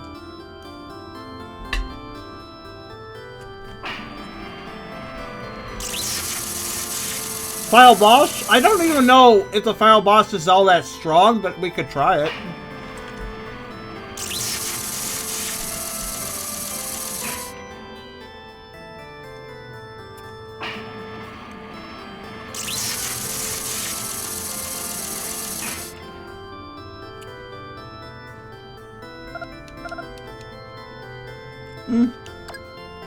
Okay, sure. I'll leave Live Dead then, because that might speed it up.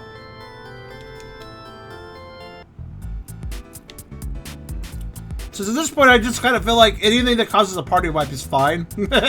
Honestly.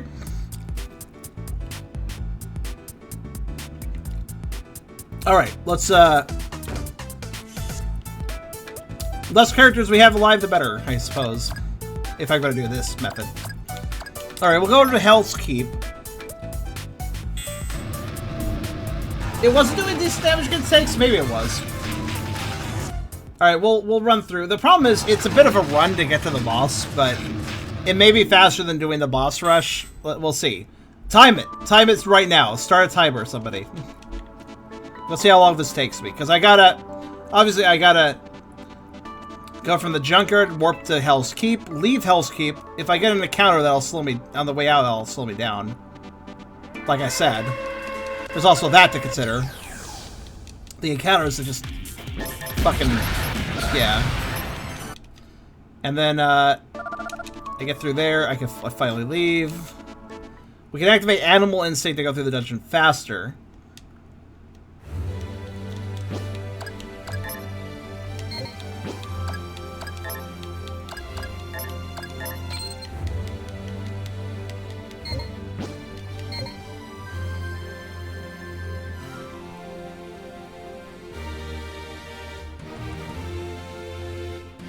What this game needs is just some sort of super enemy that just does a ton of damage. Just out in the field somewhere, but there isn't anything like that.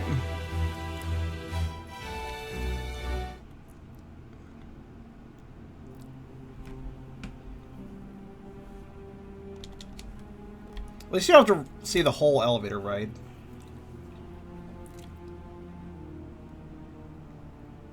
Yeah, that's the thing, Ethan. I'm worried about the doggo killing the final boss before... Well, I don't know. I don't know if he can quite do that alone, but...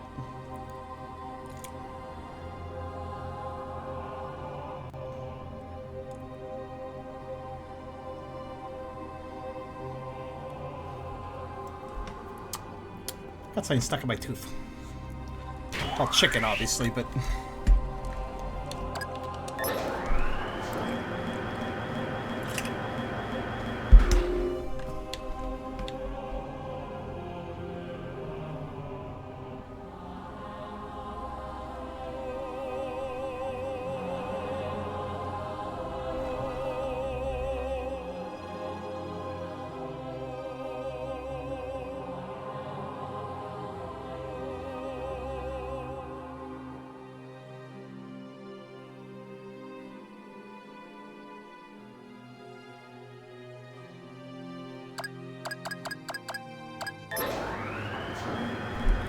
See, the problem going for the final boss is I think you guys are underestimating just how big this dungeon is. You tell me, honestly, I need a group opinion, though, if this fills faster. Because I'm not gonna... I have to say, I don't think I can judge that.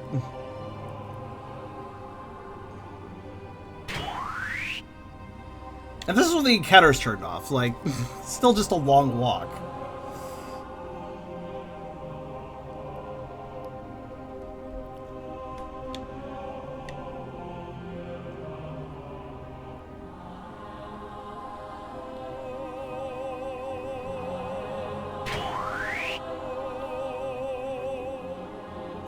The silo has a non-trivial number of floors.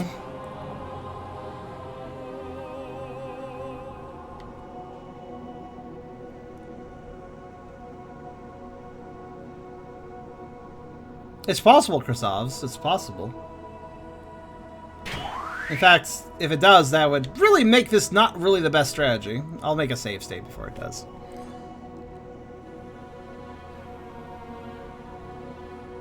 I was thinking what would be more viable is just die to an enemy in the final dungeon, because I don't have to dive deep into this dungeon to see all the enemies. You know?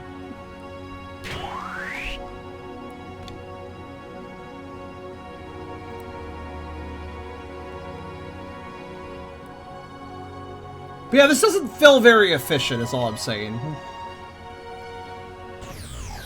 There's the fights. So, like, yeah, that fight cannot beat her. I do think some of the fights in here can beat her, though.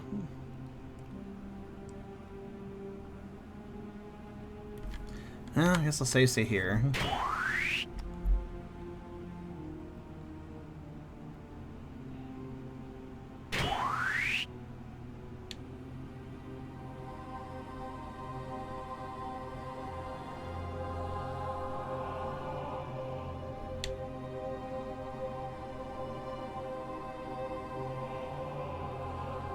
Yeah, we take him out of his coffin whenever we get in battle so his body can attract the enemies and distract them.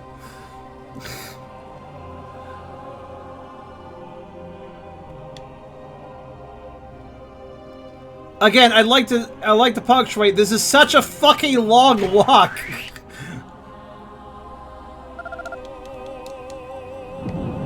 Oh, and also unskippable cutscene every single time. It's not super long, but...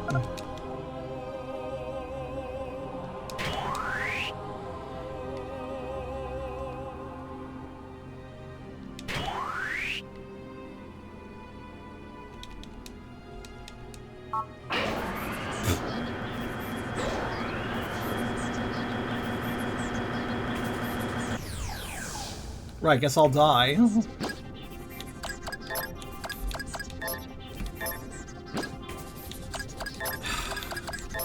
She gets so many turns, I gotta select this over and over again. Oh my god, 4 turns? Okay, thank you.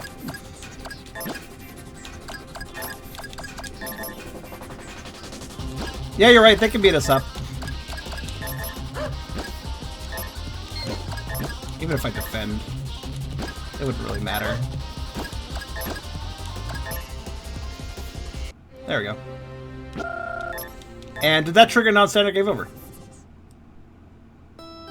No! For some reason. Okay, that might be faster. What do you guys think? Oddly enough, no, that didn't trigger...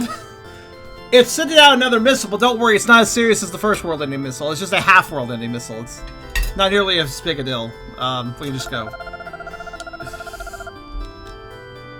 Is that a lot faster? I wasn't sure.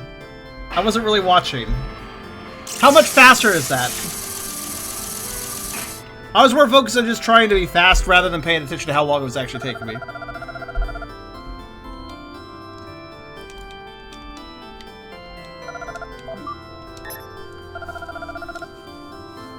Eight minutes? That's not too bad.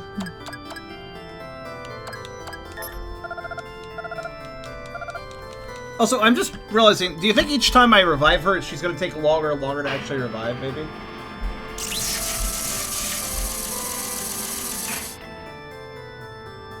I can definitely understand why most people didn't know that she could be killed. Like, perma, basically.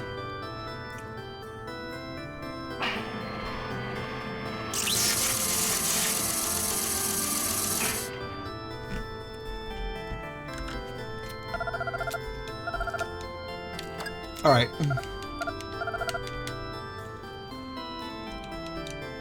I guess that works. I suppose that's a little bit faster than using the boss rush. It's also less hell on my thumbs, to be fair. Alright, well. I guess I know what I'm doing for the next 8 times 8 minutes. Yeah, whatever that is. I'll try to make this as fast as possible. I wonder actually, hold on, wait. I'm gonna see about something. One moment. I'm gonna see about tapping into the ultimate trick, but I don't know if I can actually... Can you do that with this? Is that even allowed? Oh, it might be. Let's see. That would probably be it. It might break something, though.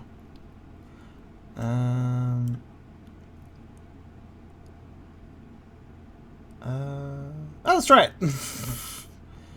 300% cycle rate. Extreme increases CPU requirements. Variable frame rate gains may have entire internal frame rates. FMVs may be slow. May cause stability problems. Yes, that's great. Let's do it.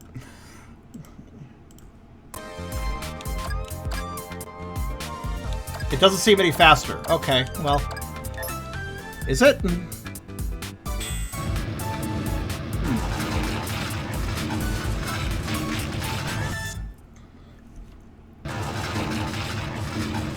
Oh, you know, just trying to make the emulator make the game run really, really fast. Oh, let me mess with the other setting, actually. It's called the speed hack.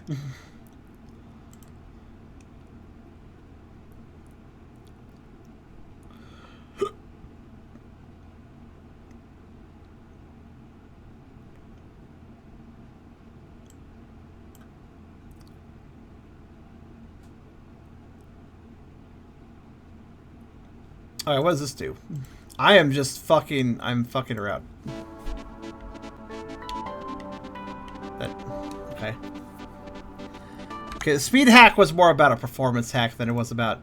I'm trying to make the game run really fast, but these are more performance things that I'm messing with dangerous settings of. I'll just lower that back down. How do I just make it run really... Hold on. PCSX2 throttle speed. Yes.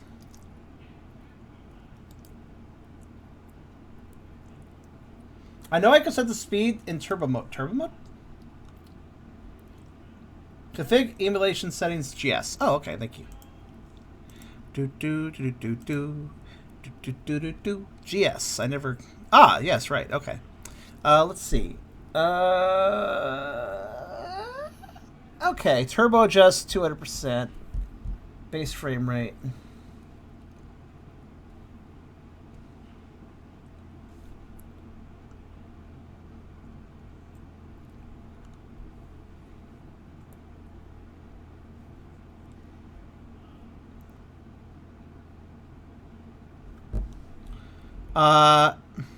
Tab to enable. Oh, tab! I think tab. Is it tab? Let's see. If I hit tab. Turbo enabled.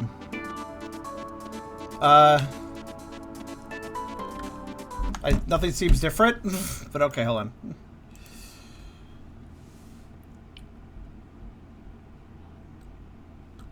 Oh, okay.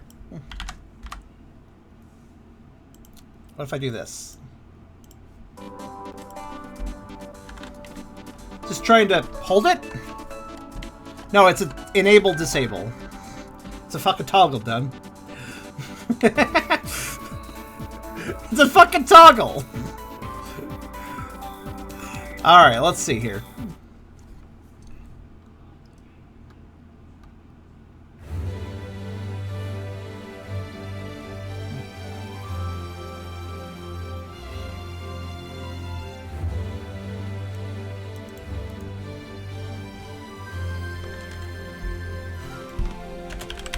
Hold on, let me see. How do you enable turbo?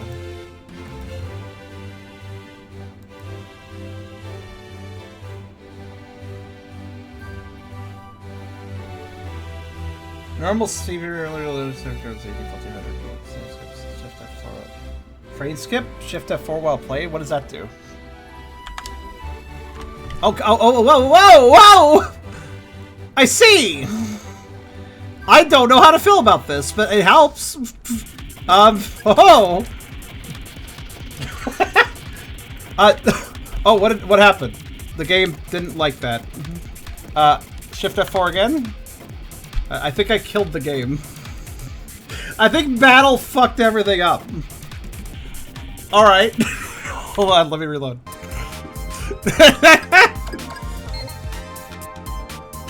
I made a save state before doing this for a reason.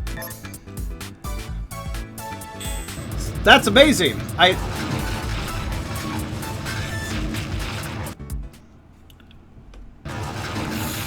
What was it? Shift F4? Is that what I did? It was fucking Shift F4? Apparently that's frame skip. So if I enabled frame skip with Shift F4, it certainly does that. Not really. Okay. Well, it looks like it works fine as long as I don't get in a battle. It might. Oh, also I might have to disable it for it to process its. Okay, so yeah, it a lot breaks with that, but it does help travel time, so that's probably good. I don't know what to say about this. Oh, okay, well now it just doesn't display anything. Oh, it is. I am moving. It like has trouble displaying what is going on. Interesting. Like it's doing things, but it has trouble showing that it's doing things. Look at this. Look at this. I mean, don't look at this if you have epilepsy, but look at this. This is amazing. I guess, okay, here we... I mean, that is a lot faster. Actually makes me wonder. Hold on. It is kind of like a marvel, in my opinion. It's OW, but also interesting OW. Base frame rate adjust. Hold on a second. I'm gonna just test something. Frame skipping disabled. Skip winter. Constant skip. Frames to draw. Frames to skip. Due to high speed severe graphical. Yeah, superior graphical errors indeed. Anyways, this is not turbo. We're not using turbo. I wonder what happens if. Wait, what if I combine the two? So what if I turn on that, and then turn on game? Now I'm moving at normal speed with graphics that are broken. Hooray! Where the fuck am I? I don't know. Alright, I fixed it. Wait, did I fix it? What did I do? Oh, I'm over here now. Oh! I guess I'm over here. Alright. That's cool. This is a marvel. But I also am very confused. Okay, so wait. Do I need turbo on for it to work properly? Is that... I guess so. Oh. This fucking song. Oh! Oh! It sounds great! Well, I guess okay, so I guess this is sort of stable. I have no idea what I'm doing, guys. I suppose this could save us time if it doesn't break everything. I do apologize for your eyes, but it is kind of something else how like it leaves after images. It's like, do you remember those past memories 30 seconds ago? Yeah, still reminiscing. Like, I don't...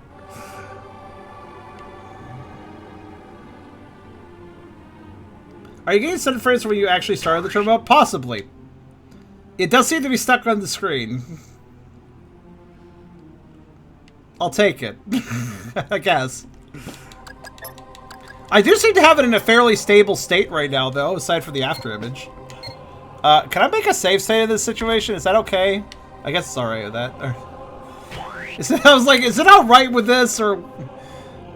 I mean, this is faster. Can I make it work in battle now that I've kind of stabilized it? Listen to the singer! Oh! Oh! Oh! He wasn't fluttering his voice before I turboed things.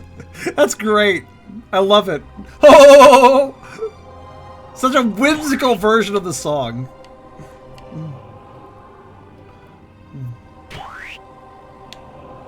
Oh! Anybody get the reference?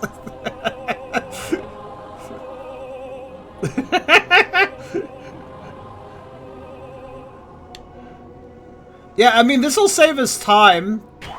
Listen, we have two options here, guys. We have the option of saving our time, or we have the option of saving our retinas, which we gotta pick one, right? So I think I'll pick time. You guys can look away from the screen if you want to save your retinas. I mean, it seems to be working fairly well. I think I'm in... I can't see shit. But I don't think it matters. Oh, wait, hold on. It does matter. I need to...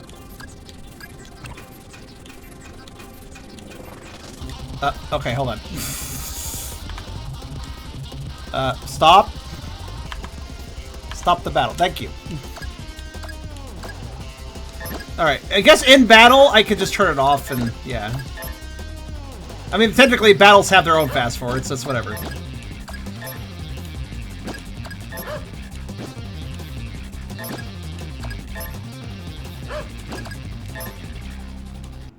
There we go.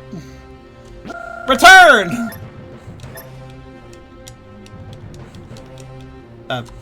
Please? Game? Game. Okay, I think it's I think there's a decent chance.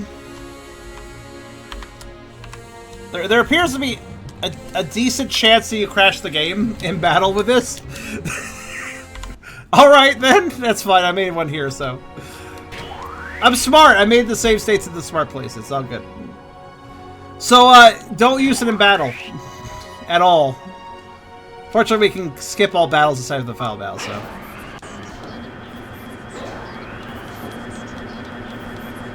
I love how we shrink down on the elevator. Like, we board the elevator, it's like normal size, and then it's like something huge.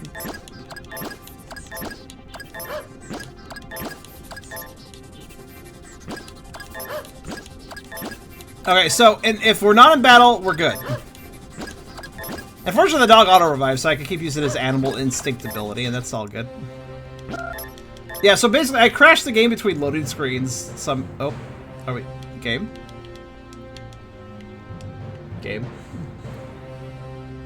Game, did I completely bork you? Game, I haven't... Maybe I should have turned off turbo? Hold on. Okay, turbo is off now, too. What the hell?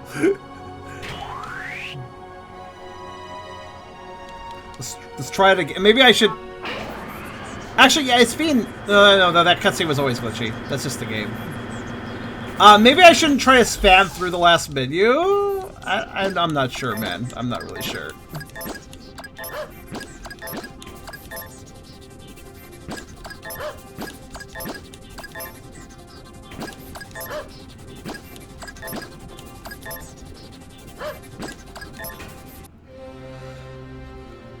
Alright, it's fine. Maybe it's not, actually.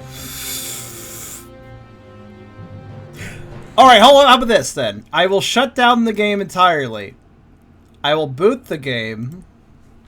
I will load the game. There.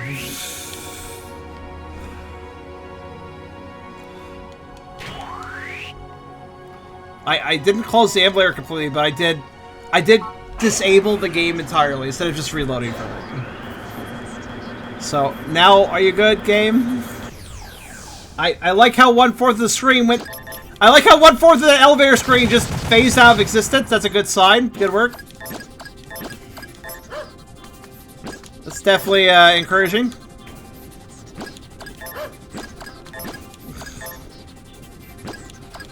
Yeah, I was thinking, like, that's probably gonna clear some memory if I do that, so...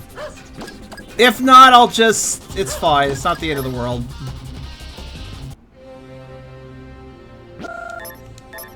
Ah, damn it, it's still doing it. Okay, so, wait.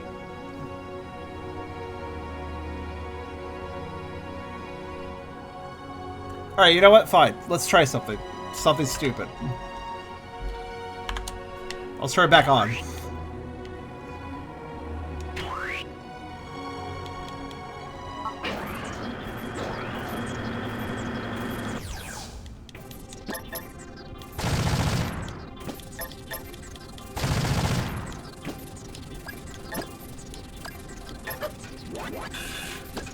It's all good.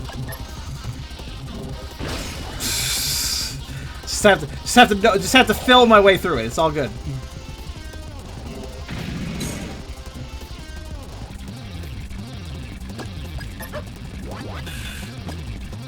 Oh, I think I broke it again. It's okay. I can still tell what I'm doing.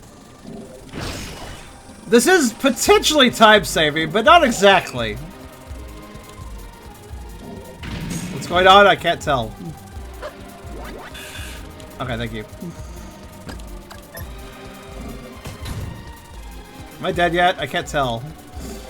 I don't actually know what my health is because I might be being lied to at the bottom of the screen. Okay, she's alive and dead! Oh no! I'm still selecting things even when it freezes, by the way.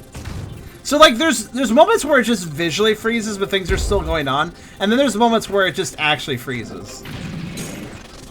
And trying to figure out which is interesting.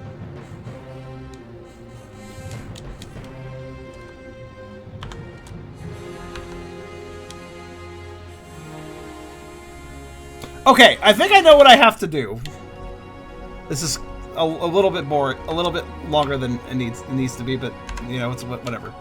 So I think turbo has to be on, and then frame skip. Okay, so I think what I've learned is that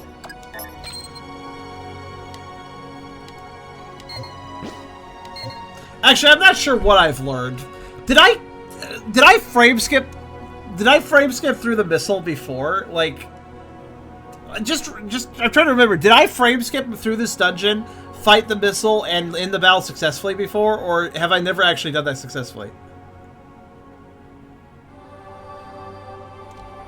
I can't really remember.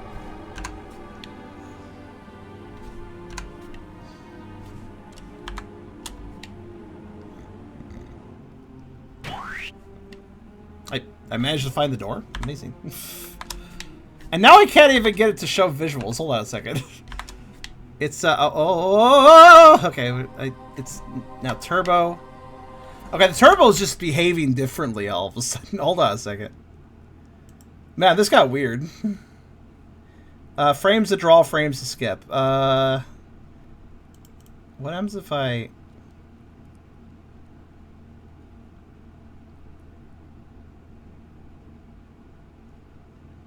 do that? Uh-oh. The answer is I break it. Oh my god, I crashed it. Nice. Cool. Alright, apparently if you draw more frames than you're skipping, you break everything. Good to know. I didn't know that. That's news to me.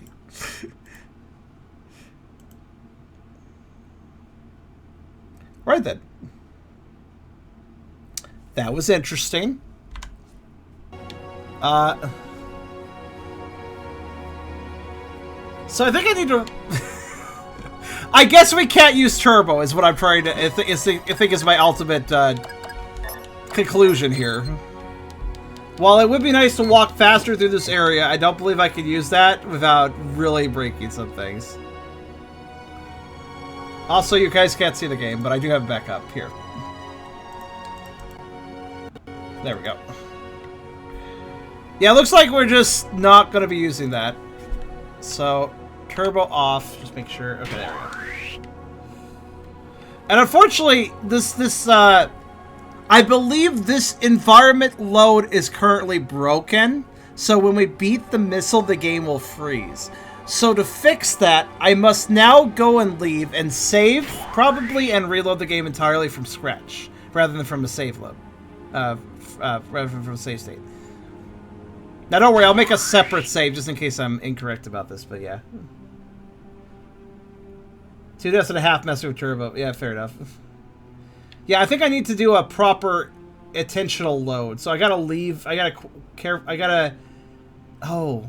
I just had a crazy idea.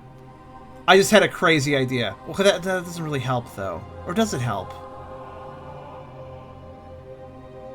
No, it doesn't really help. Does it? So I'm big braiding. Hold on. Nah, that wouldn't help any. I was thinking about using the tank's ability to teleport me places to save time, but I can't really use that too effectively. There's no real time save. I thought there might be, but there isn't. I was thinking about, like, maybe I could skip the walk using tanks, but no, not really.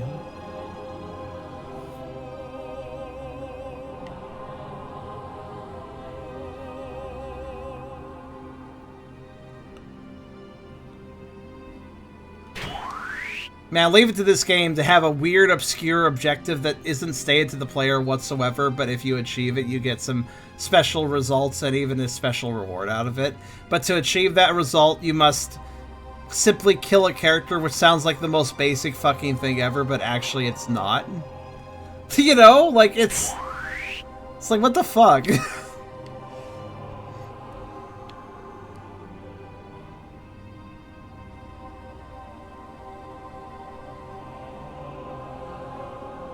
This game is so fucking weird. It has weird fucking conditions. It handles its stats weirdly. The doggo is sticking out of the cuff, and that's cute. In a weird way. Coffin Doggo. Just everything about this is just so, like, utterly fucked in a better like a higher budget game with a better developer will probably handle it a little differently, but well, I guess that's part of the charm of Metal Saga. Like, it is the stats, the way stats are handled in this is so weird though. Like how there's like this dramatic cutoff, right? There's like a moment where it's everything. There's like you get your ass handed to you by an enemy until you reach a certain level, and then suddenly that enemy can't touch you. And there's like a very small point between those two level ranges where like where you take decent damage but can survive it. But for the most part, how enemies work is either you take ridiculous damage from them and they kill you really fast, or you take no damage from them at all. And it's so weird. It is so weird how the stats just drop off. There's no gradual incline or decline to how stats work in this game. It's just what I described, and that's it, you know? It's just like, what the fuck? Also, just leaving the tower is probably enough to fix things. Let's test that with a battle in the overworld, actually.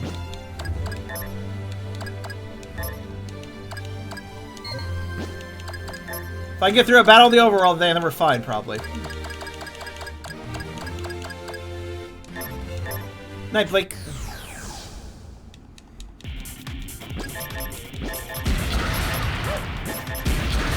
So yeah, turbo, it's a thing, but it's not a thing I can use. Alright, yeah, so the whole fucking load is borked. Okay, got it. This is why I made a save state. Thank God we have animal instinct, is all I gotta say. So yeah, we do with the shenanigans I have pulled off, this entire save is currently absolutely broken and cannot get through a battle without freezing. That's amazing. I'm not immediately alarmed because I do believe we can fix this. But that is kind of amazing. What the hell did I do? What the hell did I actually do, though? Uh-oh. Yeah, I didn't consider that.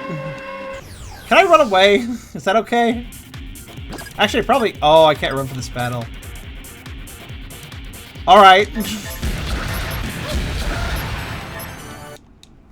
Motherfucking Hell's Keep, motherfucking useless guards. Alright, fine. There's an oh god. I need to use the Elm 16 again. It's okay, there's an alternative, it's just slower. Because of course it is. Just means I need to run further south to the next city. Because that city doesn't have fucking enemies that happen when you enter. Or I could use save states to skip the counter because it's RNG dependent, I think. Who knew that such a pointless game mechanic, such as randomly you have to get in fights sometimes when entering the town, would serve to actually become a problem? It's almost like they knew I'd cheat and wanted to fuck me over for it. There we go. See, it's like I said, it's RNG. Alright.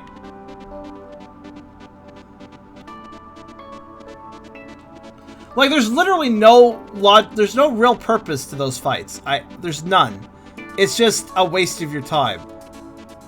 But I guess they now serves a purpose, fucking me over. I'm very good at breaking things if you can't tell by now. Alright, so let me just drop a save. I'll make a new save slot too. If I need to, I could just reload the previous saves. We didn't really do all that much, but we would lose the alpha status. We'd lose the progress in alpha, and that would suck, but let's just save right here. Okay. And now that I've given it a proper save, I think what I can do now is load that, and everything should be back to normal. At least we broke every battle. That's actually a good thing, because that makes it very easy to tell whether or not something is fucked up, basically. It's not specifically the final boss battle we glitched out. It's, every fight can't end properly.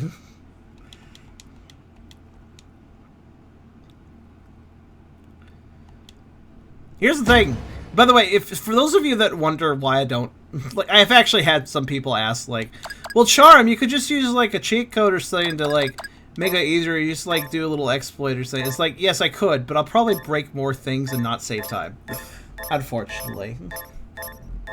I've actually never... Like, some emulators are really good about just speeding up, like Super Nintendo and Nintendo, Sega Genesis. But when you get to 3D games don't like that shit. 3D games really are not a big... Well, okay, yes, we can test here. Now, what would be really amazing is if I broke the entire save file. That would be really impressive.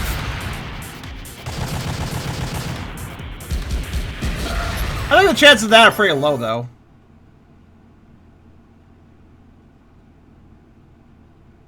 But not zero. Wow. Hold on. Is it a save file? Did I break the emulator or did I break the save file? I think I need... I think that question needs to be raised. Hold on a second. Let me just double check something. This is why I don't mess with this shit usually. Yeah. Oh, that's off though. That is completely and utterly off, right? Yeah, that's all turned off. Disable.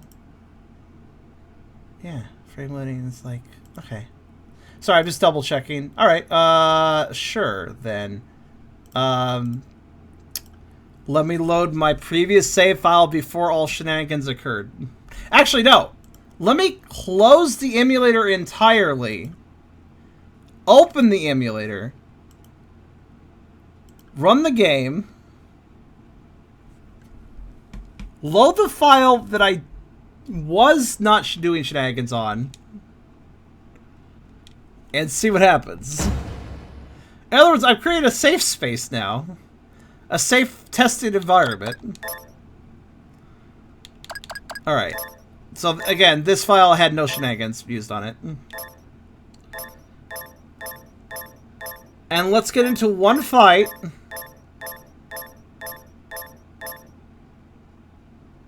And see what happens. I know you guys can't see the screen. It's fine. I've loaded the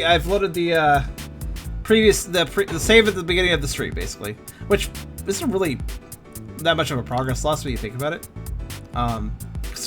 Because of how weird this stream has been. Yeah, the game display is weird. I have to click the window multiple times for it to actually capture. I don't know why. Alright, let's see what happens.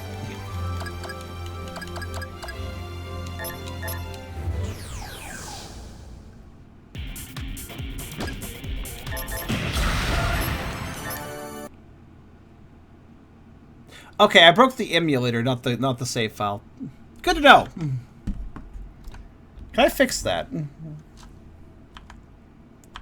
That's a good question, actually. That's a very good question. Because I don't actually know what I did. Hold on a second. Hold on. Because I did do some stuff, but then Oh! That probably is why it broke, actually. I may have, when trying to revert the cycle rate, when I made the cycle rate really high, but when trying to revert it, I may not have noticed that I actually set it to a negative value. That could cause problems, perhaps.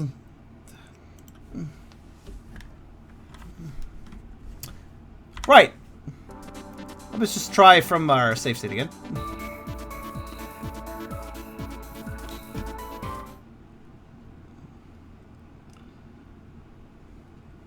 Basically, I told it to cycle at a -3 value, and I don't know what the fuck that exactly does, but it's probably not what the game wants it to have. Yeah, I just loaded state. Let's see if that fixed it. How are we doing now? Oh, okay, I was gonna say, oh, still broken. No, actually, we're fine. So, if the... Okay, in that case... Hold on. Was it all about the cycle rate? Maybe the turbo is fine. As glitchy as it is, maybe the turbo is perfectly functional. In that case. Alright, hold on. Maybe it's perfectly functional, I just thought it wasn't because of that other issue. Let's give it a go. I love the music when I speed it up. Alright, I'm gonna try. Yes, I am going to try again because, admittedly, it didn't have to do with the turbo. Like, the mistake I made didn't have to do with the turbo. I just set the cycle rate wrong. So, yeah. I think it's worth another go. Plus, I get to hear the guy singing really good.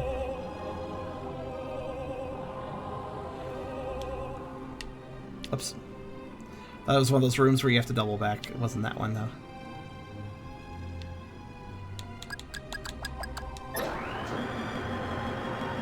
Yeah, with the cycle rate not -3, perhaps things will be a little more stable. I mean, I did get us through the battle. The moment I fixed the cycle rate, it figured out what the fuck was going on with the battle, so... That was definitely the issue there. The question is, will turbo still break battles? It could independently, I suppose, but... Like, obviously it has trouble, what's the word? Showing up? Like, it does trouble reflecting the visuals, but as long as it doesn't actually freeze, I don't care if it doesn't show the right visuals, as long as it's running, you know? I can work with the whole visual issue. No problem. When you hear the other music speeding up, what music do you want to hear sped up? I have a SATCOM. What music would you like to hear sped up? Just ask. Oh wow, this screen is not broken, like all the others. That's interesting.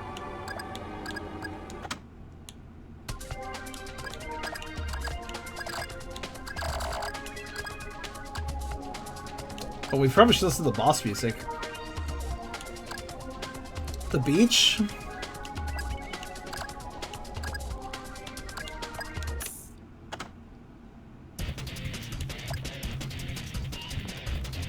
Oh, sweet!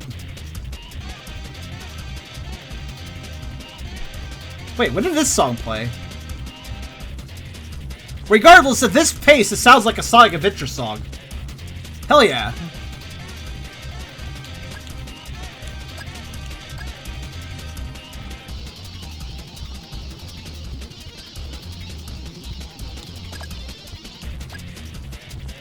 It does, doesn't it? I like it. It sounds really cool. You lose? We've heard this one.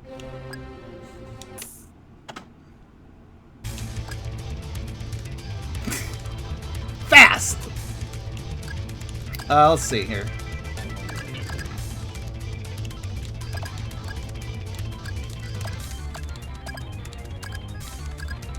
Where's the... Wait, what do you mean percussion? I can add my own percussion in? Hell yeah!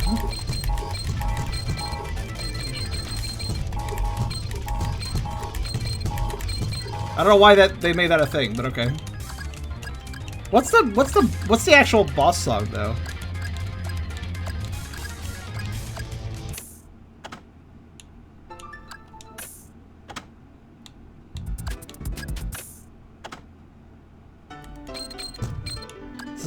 It's the same percussion no matter what song.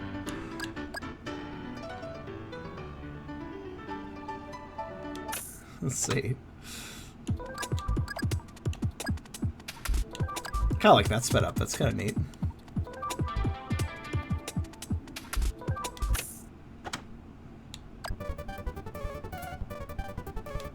Machine Gun Tears? Yeah. The song should be Battle with the Wanted, by the way. I don't seem to have it in my list for some reason. That makes me sad. I don't actually have that much in my song list. Disappointing.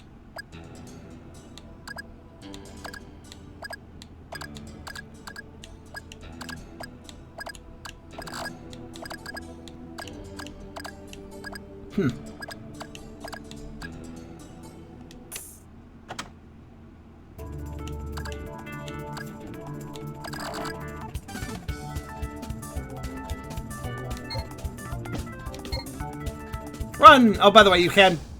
Oh, what battles? Run! See, I'm fine. I was right. It was just the cycles. So, battles are okay now. At least I think they are. It should be okay. Wait, did I just... Okay, yeah, I'm going the right way.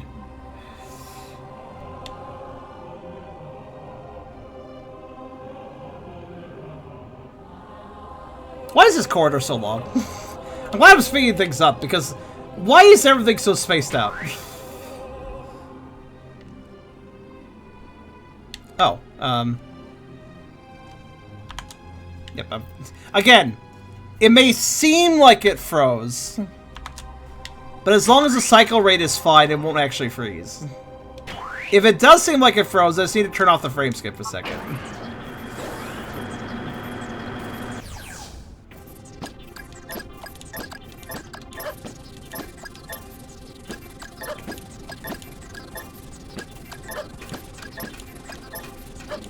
Okay, this is definitely going to be a lot faster. I think it's a net positive. Yeah, see?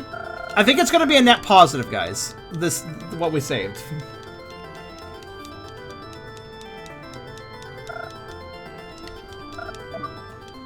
Gotta make sure I revive her every time, too.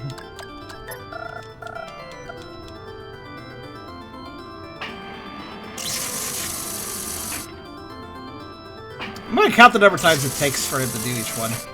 So this was death number 3, I think. I lost count, actually. Was it 4? I don't remember. It doesn't matter. We just keep killing her until it stops working. Simple.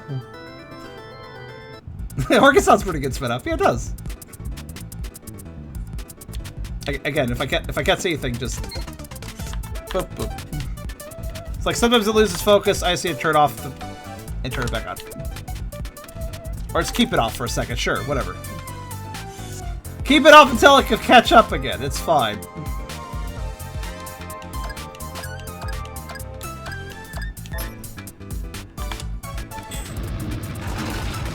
I think if I can't see anything, it's best to turn it off until I load another screen. And then once I do load another screen, I can turn it back on. Do not do a battle, do not do a battle, do not do a battle, do not do a battle. Yes, thank you. Actually, wait, hold on. I'm gonna get a battle doing this, but I'm curious about saying. There it is.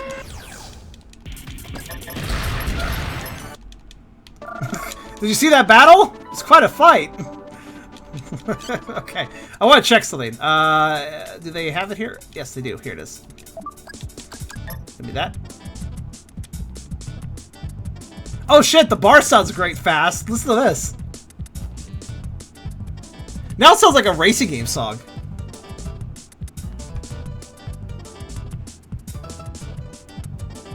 I could totally hear this in like Gran Turismo. I'd race this.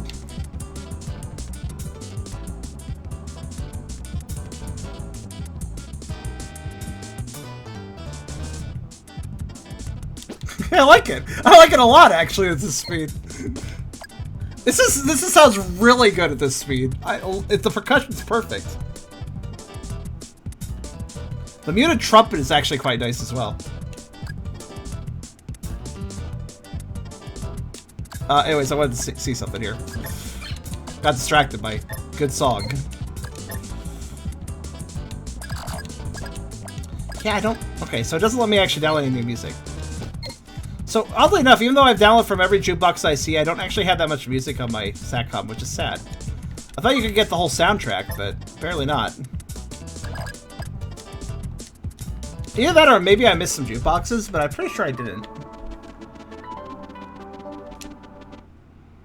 It was such a fight, it needed to be censored. My goodness, yes, it was way too graphic for the kiddos. We couldn't show that off. Where am I? Oh, battles can also refresh the frames. That's kind of nice. Okay, this is really stupid, and I do apologize for your eyesight, but hey, at least we found a result that net positively saves us time for this really stupid, grindy goal. You can't believe, by the way, I know some of you might be like, oh, Charm, you should have really figured this stuff out in advance. Like, you shouldn't force the streamers, the streamgoers to watch all this. Yeah, I get your feeling. I get your point. I get what you feel if you feel that way. You're not wrong necessarily for feeling that way. But I gotta tell you, man, I saved the stream. I saved what you guys had to watch of this series. I saved like, oh, about 20 hours. I saved about 20 or so hours of your guys' time. Like, look at, I mean, let's say about that. Actually, we can math that technically. I put in about 70 hours of gameplay here, and I've done 10 streams. So whatever difference there is between the amount of stream time I've done and the amount of hours I put in the game, that's how much time I've spent. Just kind of grinding and stuff off screen. I don't really know what the math is actually on that. Does somebody want to do the math? Somebody, since all we're doing is a grind right now. We're at 90 hours at the moment. And we're at 90 hours at the moment, and like I said, I've done 10 streams of varying lengths. I don't know how much that adds up to, because it's a varying lengths. Actually, wait, hold on. There is a playlist. You could just check the playlist time, couldn't you? Is that a thing you can do? I think that's the thing you can do. I guess I'll multitask this a bit. Metal Saga playlist. Let me load my playlist up. I can see exactly. Oh, the fights are coming back. How rude. I'm just glad I fixed the issue I caused. Basically, if you're wondering how I messed up the cycle rate, there was slider bars, and I slid the bar all the way to the right to test something, and then I was like, oh, okay, let's not use that. Then I slid it all the way to the left. And there's 2 slider bars, and one of the slider bars, it started all the way to the left, so I slid 2 slider bars all the way to the right, and then I slid them back all the way to the left because I thought that's where they were both at. One of them was all the way to the left, but the other one was in the middle, and I didn't notice that, so that's what I did wrong.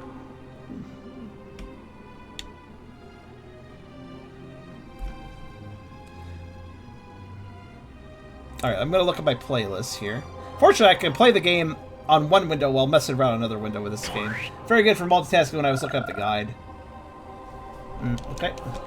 Here it is, Metal Saga. Alright, and what is the length of that? Where do you check the length? Here's the playlist. I don't know how to check the information I was talking about.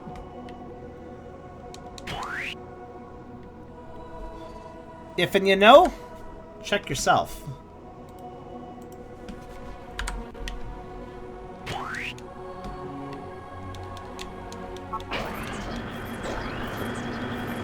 Well, I can kind of round it quickly, I guess.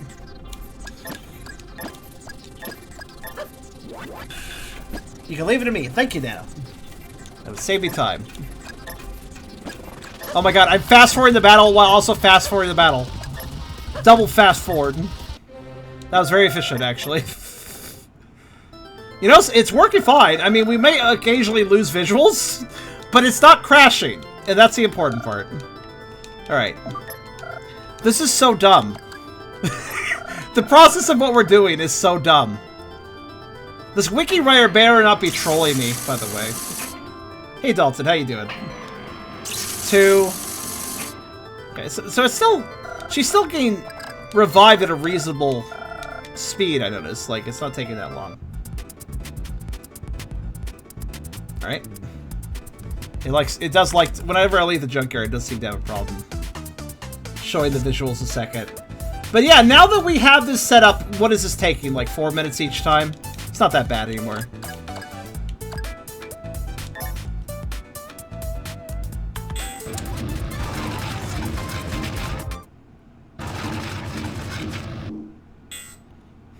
I can't see, but I can still leave the building.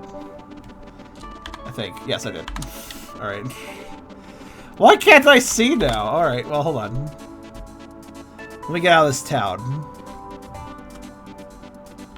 There we go. Sometimes I just can't see, but it's okay. I can always just turn it back off.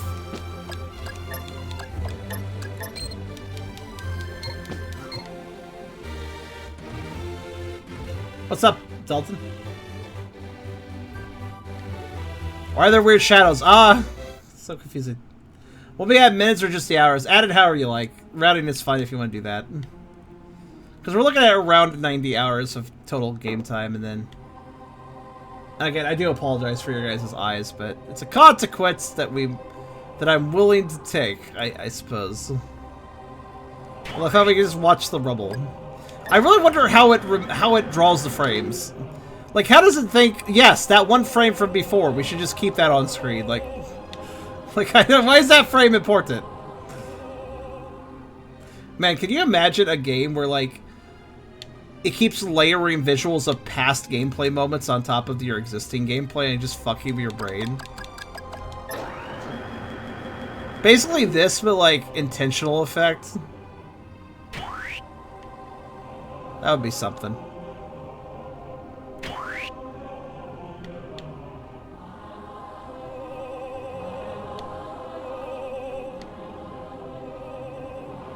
Oh, Reston just wants to bark at cats. There's nothing complicated. Charles Darkness did that? Or it did? I knew it did a lot of sanity effects. I didn't know about that specific one.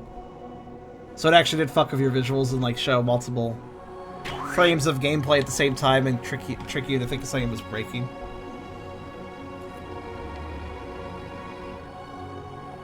By the way, there's a potential chance of... I'm gonna test something. I'm gonna test something. It's gonna be something if it works. I wanna say, the turbo function. It can be made faster. I didn't mess with that. 300%, let's say, for instance, is a little bit higher than 200%.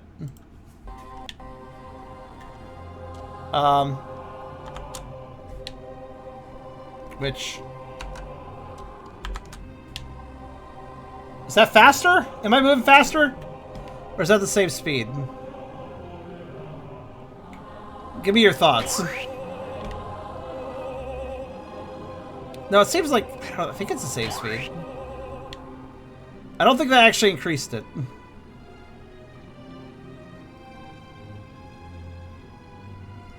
So 81... So I base... Okay, then I was wrong when I say I spent 20 hours grinding. I guess I spent about 10.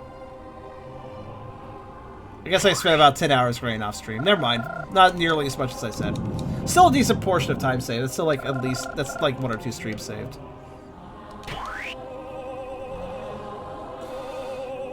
Elden Ring is great. I mean, look, we're in a high-tech facility now. Except for I'm not playing Elden Ring, but, you know. I know what you mean, though. Alright, I'm gonna do one more thing, because I'm curious. I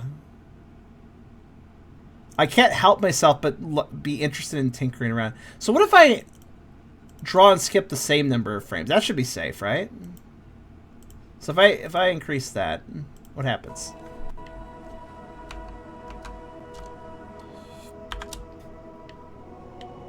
Oh.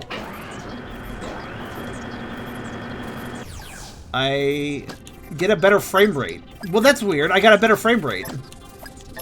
It's still running fast, but I got a better frame rate. Like, I don't think it's any faster. Maybe it is? No, it's probably the same speed. I think, did I fix the epilepsy? I did. I just, like, completely fixed the epilepsy, but kept the speed. Neat. Wait, that could be... Okay. Alright, I'll take it.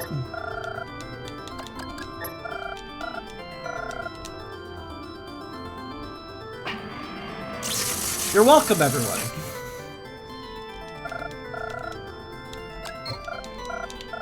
Man, I didn't realize that doing this really dark and evil event was so difficult. The frame rate's not perfect, mind you, while I run around. But it definitely looks a lot better than it did a minute ago. Glad I messed with that. Is it going faster? I can't tell. Is it? Did I speed it up a little bit more in the process of what I messed with? What do you guys think?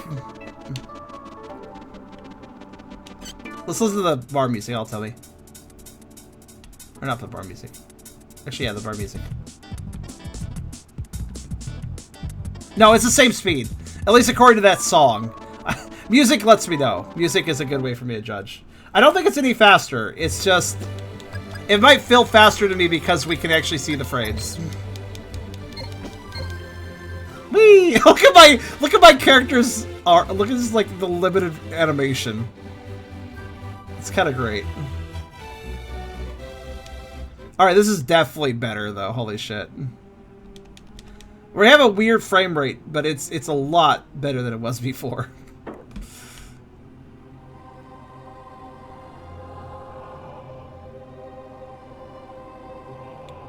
Also, as I run around here with this double speed, I'd like to point out how crossing this facility suddenly feels reasonable. It doesn't feel like I'm crossing it too quickly. It just feels like I'm crossing it at a reasonable speed now, you know? Because the rooms are so big, it feels like this movement speed I'm doing. This feels like a sprint button I should have already had. The game does not have a sprint button, by the way. But it does feel like I'm sprinting a normal sprint speed. Doesn't it? Like, it just feels like it's... Oh, hi. Okay. Actually, can you kill her? I was curious if these guys could. Oh, they can! See, I told you there was enemies that could. These guys are always worth a lot of experience, so I figured they could hurt us. Kill me too, please. Thank you. That would save me time. What did I say? I don't have to actually fight the final boss. I just need these guys.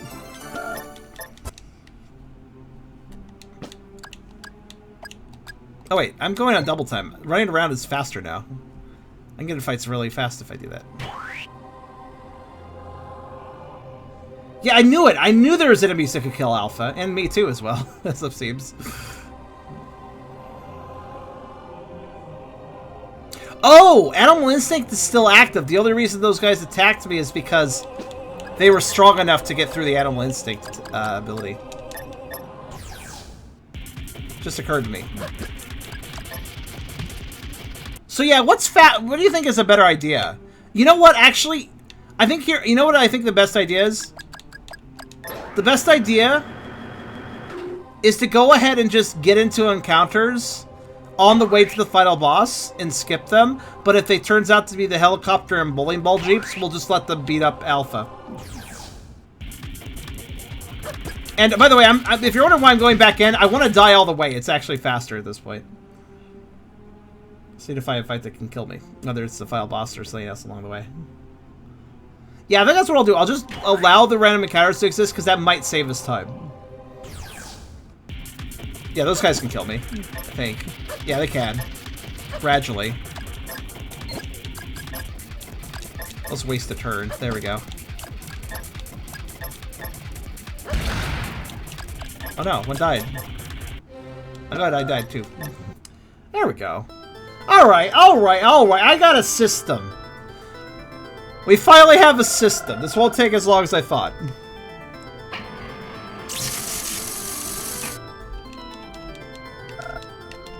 By the way, you know what's annoying? After I get revived, like when I get auto-revived here, it puts me in front of the guy, but I have to step forward once to actually talk to him to revive the rest of my party. So, in other words, they put me right in front of the guy, but I still have to move forward to actually, like, talk to him and revive the other party members.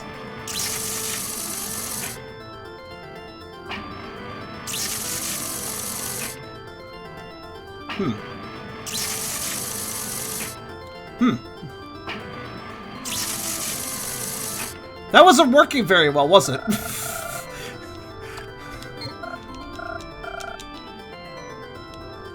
Some games get open areas and dungeons right for the size of Final Fantasy XII. Kingdom Hearts was perfect. Every area was so diverse with interesting details, but it never felt too overly sized. I agree. Like, Kingdom Hearts really knew what to do. Knew that they're doing that. And honestly, I don't know about Kingdom Hearts 3. Never played it. But as far as that wide open area, there is one thing. Kingdom Hearts 2 had the Lion King world, right? That was also a pretty wide open area that was kind of pointless, but it's not really a big deal in my opinion.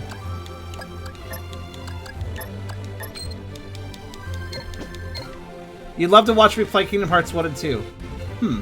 I did rather enjoy those games. I mean, I got a very functional PS2 emulator here. I realize it's been re-released on a few things. Were those games re-released on PC at all? I don't really remember. I know there was like PS3 and 4 re-release stuff, but I don't know if they were ever released outside of PlayStation. Kind of curious now. The Lion King world was really open in some areas. You could dash around as Lion Sora. Also, it meant you spent more time as Lion Sora, which is adorable, so it's fine. Seriously, Lion Sora is great. Best form for Sora.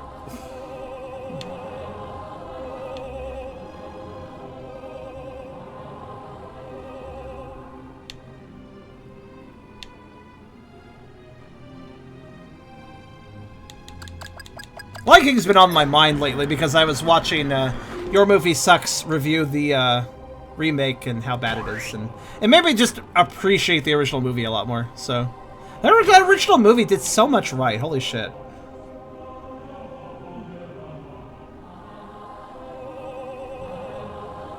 Fun and random little fact. Did you know that the three hyenas? Those of you that don't know about the remake, you know the three hyenas from the original Lion King? They've just replaced two of them. They replaced Ed and what's the other one's name? I always forget. They didn't replace Shinji, but they did replace Ed and the other one that I always forget the name of. Like they just outright replaced them with other hyenas. Oh wow, that actually almost killed her. Let's try that again. Banzai, yeah, they replaced Banzai and Ed. They replaced Banzai because he's Mexican, I guess, which I guess they assumed was offensive. Because existing as a ethnic group equals offensive-ness? I'm not sure. And Ed they replaced because I guess he's, like, mentally challenged. Again, I feel like they created issues where there weren't any, but alright.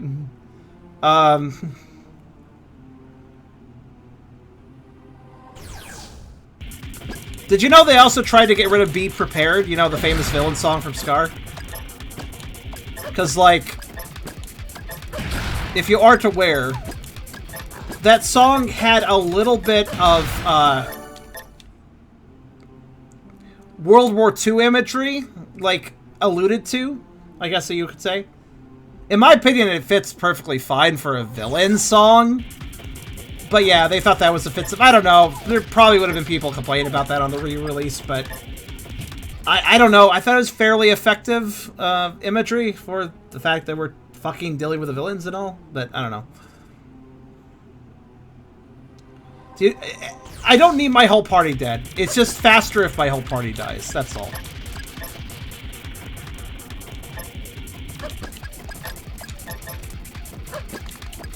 Unfortunately, my dog doesn't understand and tries to kill everything. Like, it's faster than walking all the way back, is what I'm trying to say. Because I can teleport instantly back to the junkyard by dying. It's amazing. Yeah, they missed it. They didn't even... They kind of half-heartedly put in Be Prepared because people got upset. Because when people found out that song wasn't going to be included before the movie released, people got upset. And rightfully so, I'd say. Because it's like a real... That's like one of the best Disney villain songs, too.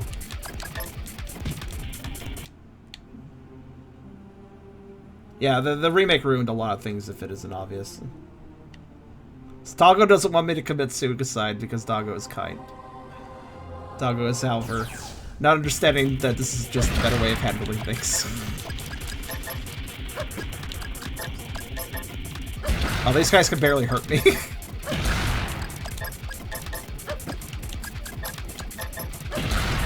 Oh, but they can call for friends. I forgot about that. That's why one other one just randomly spawned.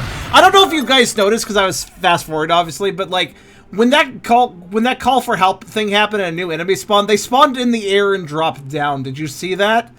These developers can't handle the y-axis of spawning. Oh my god.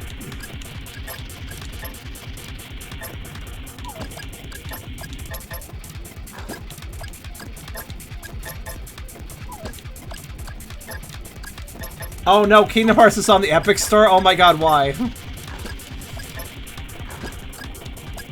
this fight's not working.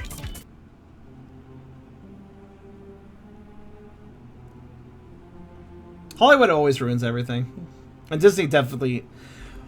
I personally don't think I've seen a single Disney live-action remake that is actually, in my opinion, as good, I guess is the word I'd use, like, at all. I love it when they spawn new guys. They just, bop, there he is. Bop. Oh, that's great. I love how they spawn. Do another one. Or to kill me. That works too.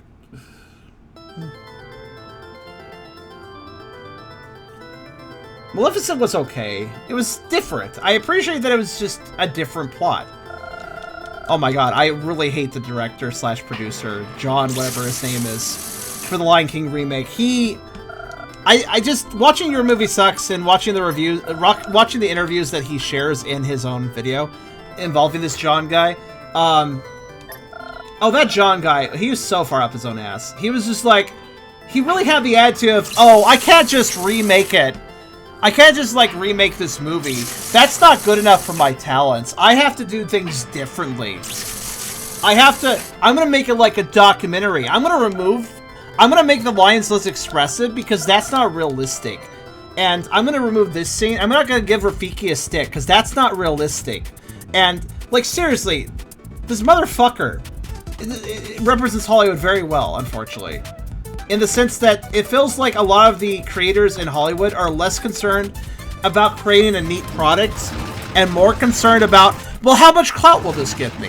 How will people understand that I did these important big changes and boost my ego further? How will people boost my ego further? I gotta make sure I get a lot of attention for this. Like, it's not about producing a creative endeavor. It's about how good can I look while I do this?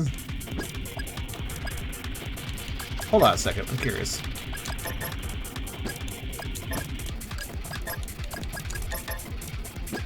Oh my god, please. I want to see something. Real fast. Yep, okay, I was right. Tomatoes aren't gonna work. I just want to double check.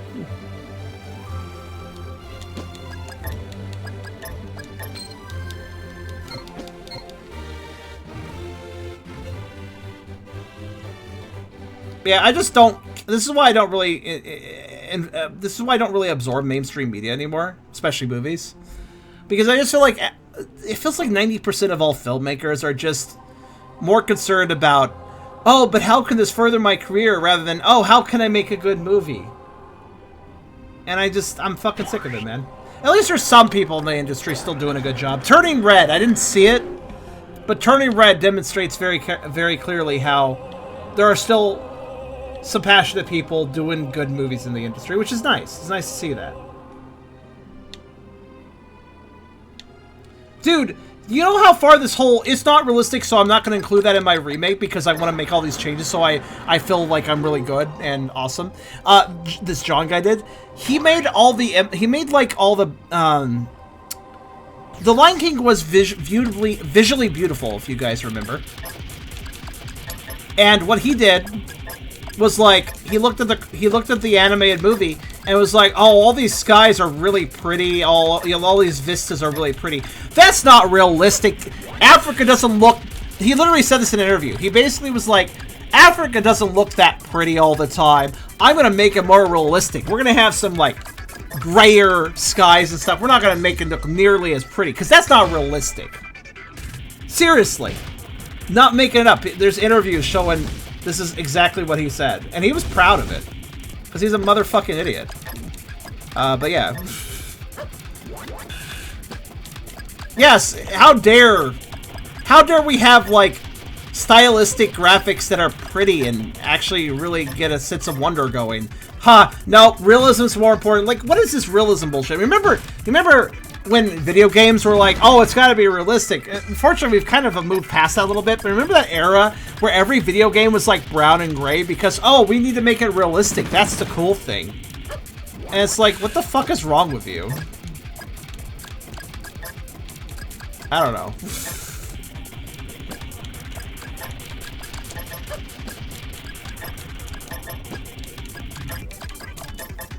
Also, I like how decoy doesn't work.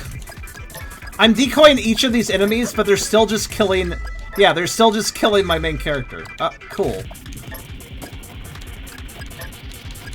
Decoy is literally a broken skill, I bet you anything. Every time I tried to use it, it doesn't seem to do anything. I legitimately think they may have just not coded that correctly. There's another death. Also, Africa is actually really pretty. Has a lot of lovely skies. But yeah, I think the thing that annoys me the very most about the Lion King remake is his... Oh, it's not realistic for the lions to sit this way. They can't sit this way for a dramatic conversation. They can't express this way. He literally... The lions look dead inside. Every single shot of the lions in the remake, they look dead inside. And what's funny is he literally does the it's not realistic. They don't have that much expression. And yes, okay, fair enough. The cartoon was definitely had the lions more expressive than lions could normally be in real life. But the funny thing is, he took that so far that he made the lions less realistic because lions could totally express more emotions than he did, than he put in them in the remake. Like, he made them less expressive than realistically possible. Because it's not realistic if they have all these expressions. So he took he took the whole realism argument he's been touting for everything, this John guy, and he took it the other direction. He made them more limited than what's realistic. So I don't know what the fuck he's on about. I don't like this guy if you can't tell. What I appreciate about Your Movie Sucks is that he doesn't just tell you, hey, this guy who made a film sucks. He's like, here's why he sucks. Have some interview footage that demonstrates exactly why he sucks. And I'm like, yeah, you can't argue that. This guy has his head up his own ass in multiple interviews. Completely agree with you at YMS. Like, I heavily recommend people watch the review because it does show tons of interview footage that he pulled up involving this John guy and just shows how stupid this guy is. Oh yeah, they also ruined the music, which I'm a musical person. I'm not exactly trained, but I'm definitely a musically inclined person. They fucked up a lot of the songs. YMS goes into it pretty well. He seems to be passionate about music layman, kind of like I am. So he described it in a way that I would probably describe it anyways. Yeah. Anyways, some of this is broken record. I talked about this on another stream, but hey, if I have another reason to talk flack about this, I will. Why not? Felines are exceptionally expressive creatures. I would say they're probably more expressive than dogs are, at least with their facial expressions. There's a new song? I actually didn't know about that yet. YMS only did part 1. He did a 2-hour-long review of this movie, and that's just part 1. He's going to do a part 2 at some point, though I also hope he's okay. YMS was clearly overworking himself. He said at the end of the video that, like, the video took a while to come out because, like, he got carpal tunnel in one arm, so he started using the other arm a lot more, and then he got carpal tunnel in the other arm. And so he's like, well, shit, I can't work. I guess I'll have to catch up on some more movies that I'm going to review later. So then he sat on the couch for a long time and then developed something with his leg. So then one of his legs was out of commission. And his other leg, the one that still worked, apparently got sprayed at some point. So, you know, just fucking wonderful time that he was having. But also, I was just thinking throughout the whole conversation, like, holy shit, YMS, take a motherfucking break, you need one. Just like, seriously. Like, it just sounds like he's killing himself. Like, please.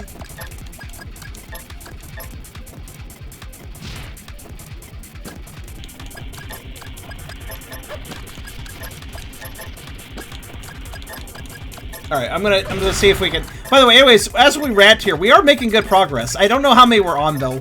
I lost track. I know that we need to kill her 11 times, but I don't know. Are we at 5 or 6 now, I think? Maybe a little further if we're lucky. I don't know. Again, I wasn't keeping track. Anybody keep track? I'm gonna leave. This fight's slow.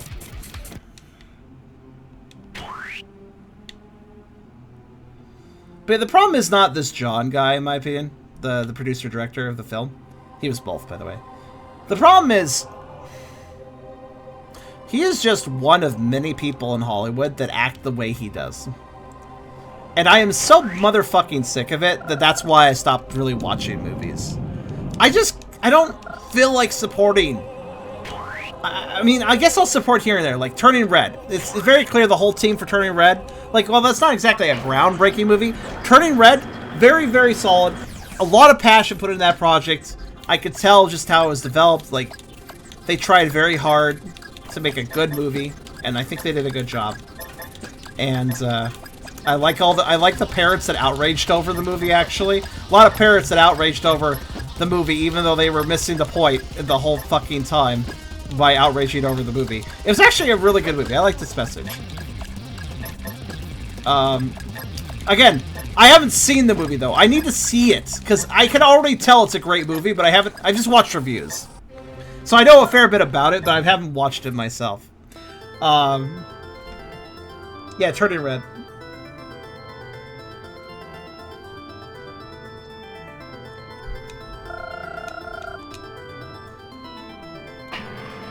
So the parents see in red? They kind of were. So if you're not aware, at the end of it, it's a movie that you need to see, or at least watch enough reviews to understand the context of. But basically, the main character twerks at their mother to basically defy them at the end of the movie, and it's actually kind of a good scene, like in context. But there's a lot of parents that got very mad about that. I don't even... Now, keep in mind, I think the twerking thing is pretty dumb, but within the context of the movie, I liked it. It was a good choice. It was a good choice of direction. Kind of rather comical. A lot of parents got mad about that particular scene, though.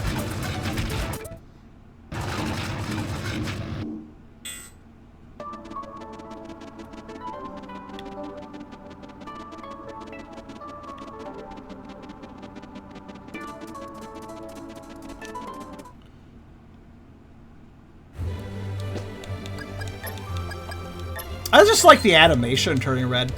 You know, we're talking about the Lion King remake and how this... Oh my god, it suddenly rained! I like how that rain was just like, boom! I like how we were talking about Lion King remake and how like, oh, realism, and that was John's focus when developing the movie.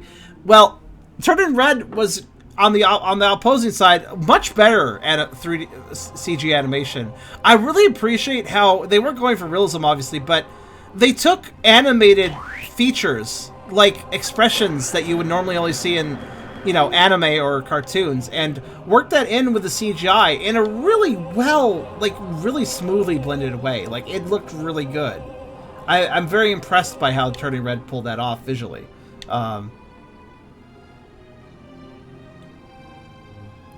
What's Encanto? I don't actually know what that is.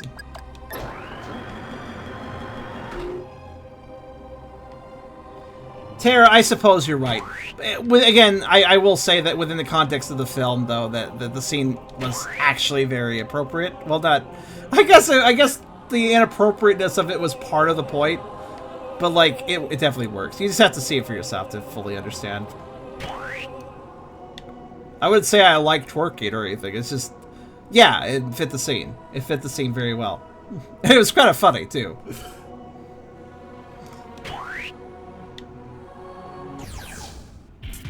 Oh, hey there, guys that can kill me. How you doing?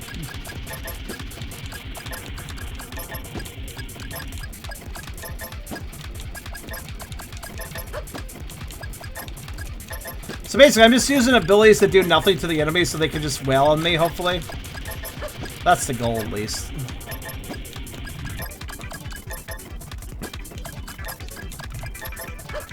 If they would hurry up and do that, that'd be great.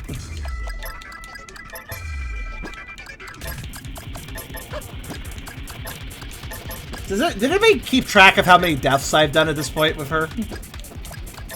I know I've done a few reloads, but I never reverted progress with those reloads, so.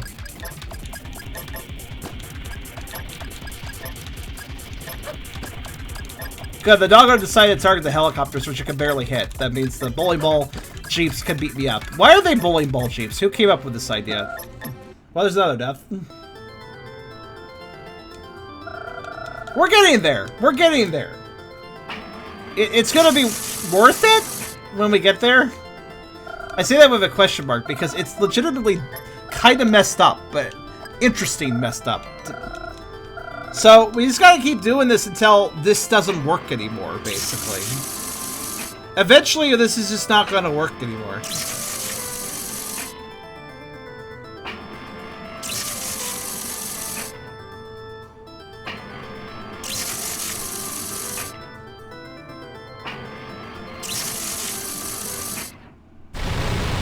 Oh! Yeah, like that.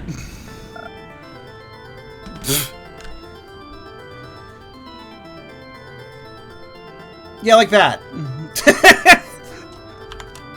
Ah, I can turn off the rave skipping now.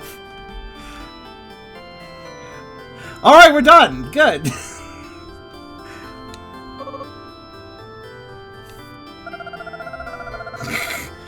I was afraid of this. The girl can't be revived. Doctor. I'm sorry, Charm. There's nothing else I could do, but someone with a knowledge of complex machinery might be able to help. We got there in the end. That's what matters. Okay, now we can revive Glide. He can survive. He can be alive now.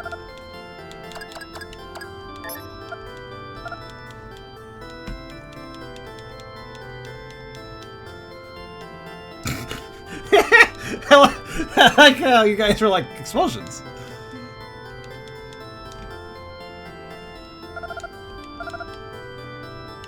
So if we use... Sorry, Charm. There's anything I do to help. Someone who knows machines. So we got a plot hook here. Someone who knows machines could probably help. I think you can get what that means. Oh, finally, we can fucking move on from this. All right. So now, now we go to Lorelei Bay. Because if you remember, the lady and the scientist lady there does a lot of, you know, cyber stuff.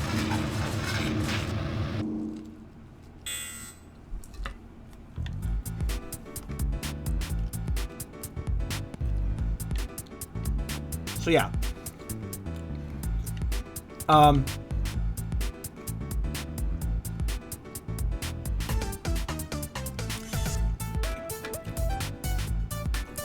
No, just keep watching. We're not done yet. What happens if I try to change characters while? A little too late. I just talked to Professor Gray. I didn't realize what you were asking first. I think it probably lets us, and she'll probably be put back in her pod or something. Well, I'm kind of busy here. Is there something I can help you with?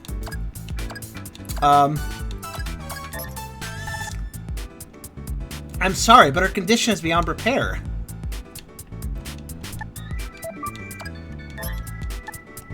Okay. Actually, what do I do now? I forget. Well,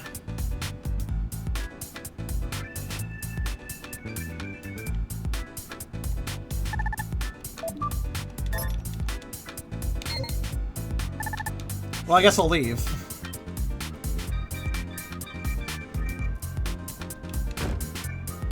Come back in.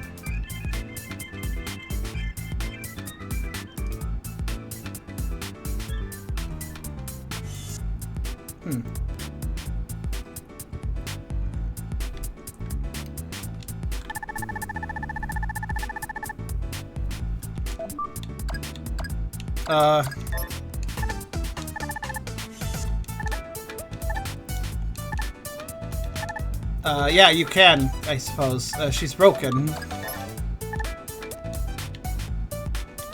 What do I do now?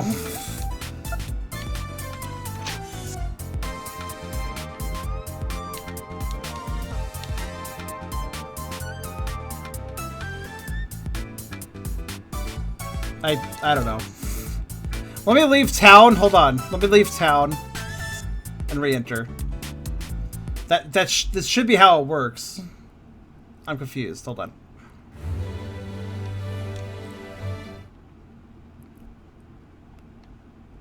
Oh, well, you fell out of your coffin, I see. I'm sorry, sir. My locomotive system is inoperative. Self-diagnostic tests indicate that all functions will halt in 62 seconds. System restart will not be possible. I guess I needed this scene? Okay. I am sorry, sir. I cannot provide you with my services any longer. I am not programmed to simulate emotions. However, the time I spent with you left a lasting impression. Yeah, the most of the time you spent with me was me trying to kill you. I suppose that would. Goodbye, Charm. Alright then. Good.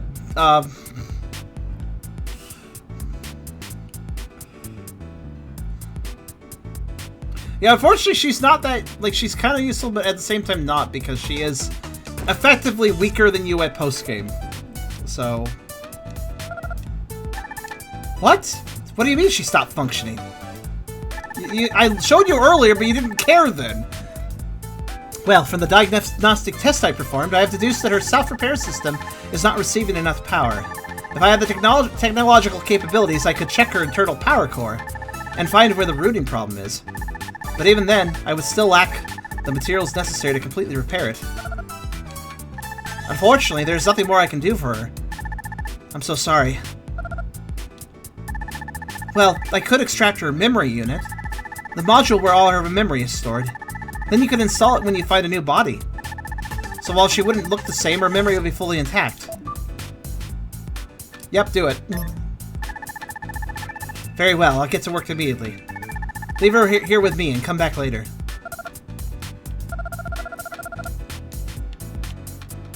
Okay, so that's, you know.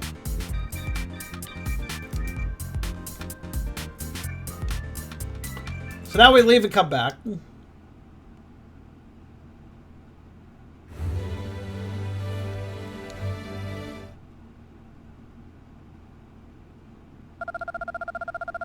Oh. Our objective is to retrieve the Alpha unit. Failure is not an option. You guys are still fucking around? Be careful not to leave behind traces of our presence, either. Okay.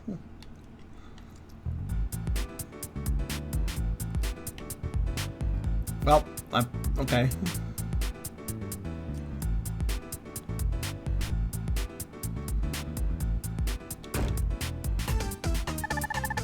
I won't let you have her. We didn't plan on killing you, but I guess it's a necessary evil. Charm! It appears we have visitors. Unfortunately, we have no choice. Eliminate them! Okay. Oh, you're just... oh, wait, hold on. Yeah, this is fine. It's the same guys that have fought before. Also, unique background, actually. I don't think this battle background appears anywhere else. So look at all the bullshit we have to go through here for some secret scenes. And fights, I guess.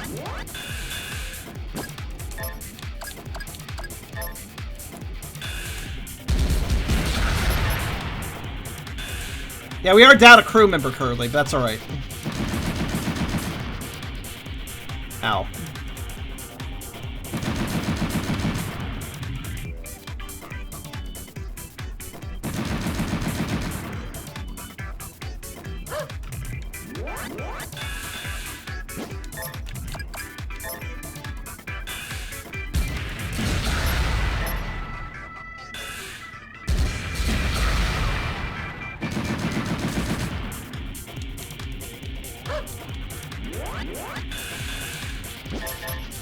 There we go.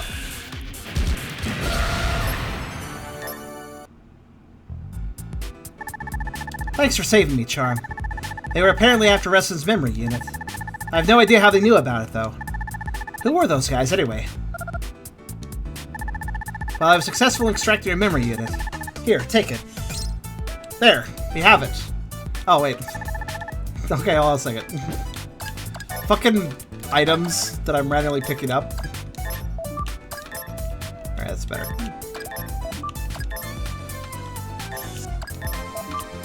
Okay, so yeah, this is like a super secret scene that very few people have found, because how the fuck would you? This is Reston's memory unit. Here, take it. Thank you.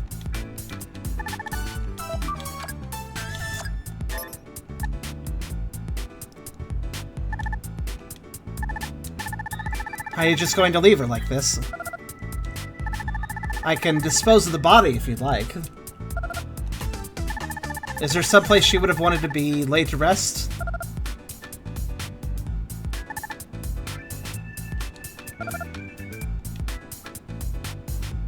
There we go. Well, sensible enough place to leave her. Game? Okay. I was like, why can't I do anything?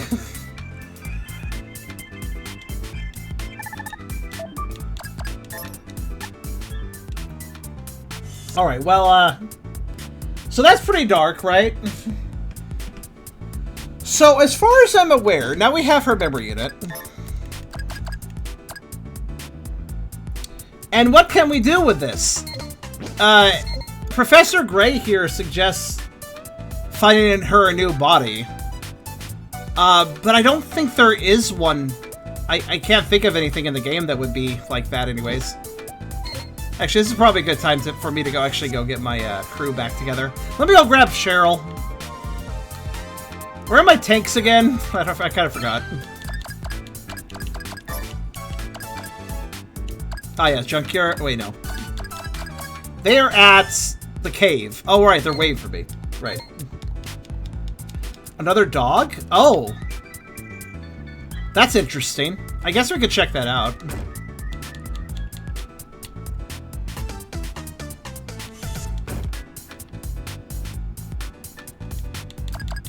Having my vehicles to make traveling around a little easier, but it's not a big deal. Actually, you know what?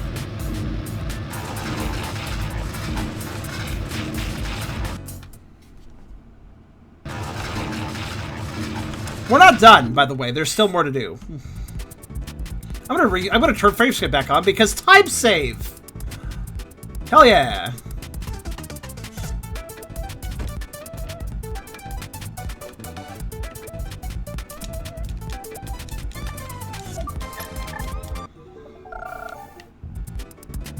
Unfortunately, she's now like 2 levels behind, isn't she? 1 level. Not a big deal.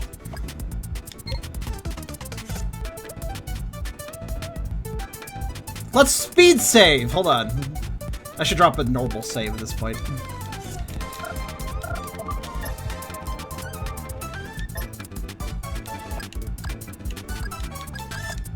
Yeah, screw it. Let's save right here.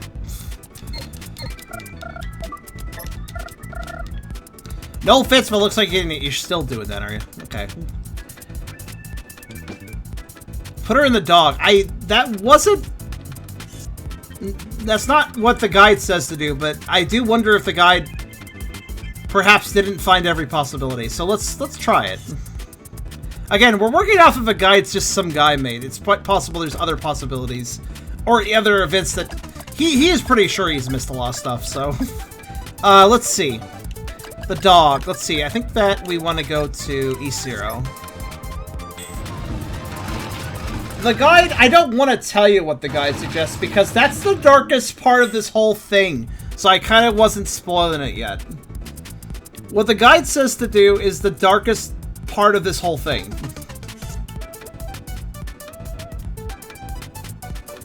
So I guess you could argue it's not that dark. I don't know. Let's figure out the dog option. Can we make her a dog? I'm amused by that prospect, even though it's not what the guide suggests. So I must check it out.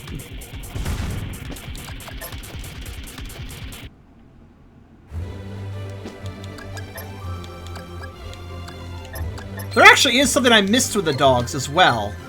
So we may as well go back for that reason as well. Your eyes started burning.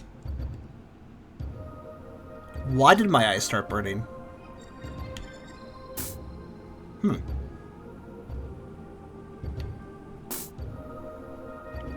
Oh, right, there is actually a teleport location here. I kind of forgot about that. Oh, but it's broken. Oh, that's right, this was never working for some reason. I wonder why that is.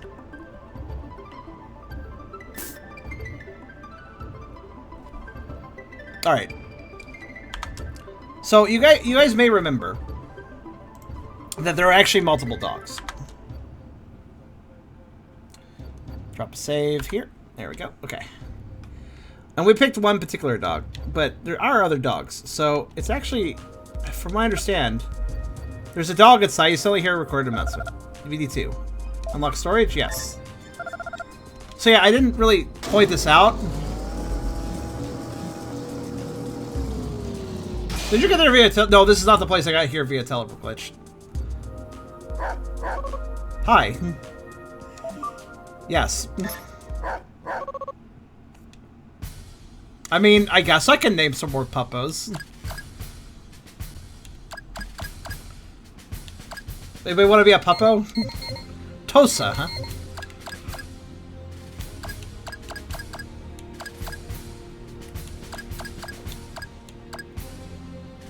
Yeah. Dice roll? Sure. Enact one. We got 3 puppos, technically.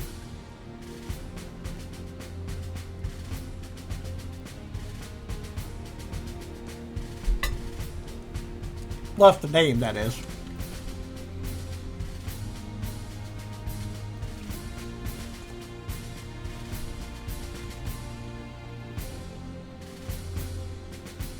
Actually, no dice rolls.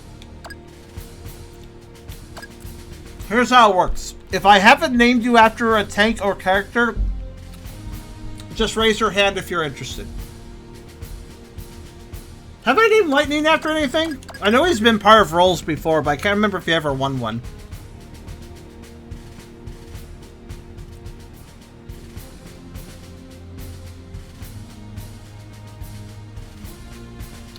Oh, right. That's right. If you've never been named after anything, I'll name you after the dog. No rule needed. Just first come, first serve.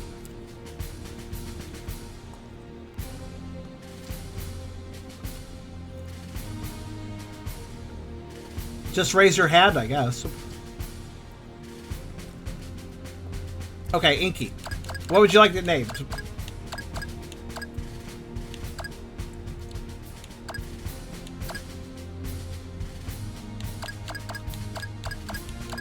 Ralph. It kind of does look like a Ralph, I agree. Oh, thank you, Nano. Now, each dog actually has its own special abilities, technically. Of course, they're all AI controlled, so I don't know how much that really matters. Oh, Ralph, join your party! Of course, that puts our other dog in the... Oh, they're just walking around. Oh, we can let them out? This whole game, this whole time! I thought we had to put one into the microwave to take out another one. No, we can get them all out of the microwave. Let's get them all out of the microwave. I didn't realize that. I didn't realize that at all. That's a big puppo, by the way. Not yet. Aw. Yes, this one has heals. Well, not currently, but you can give them heals. You know, I have a random question. Why does this member list go down far enough for 2 more slots when you could only have 4 party members? You notice that? We don't have... There's never been a guest character. Alright, let's do Chihuahua next.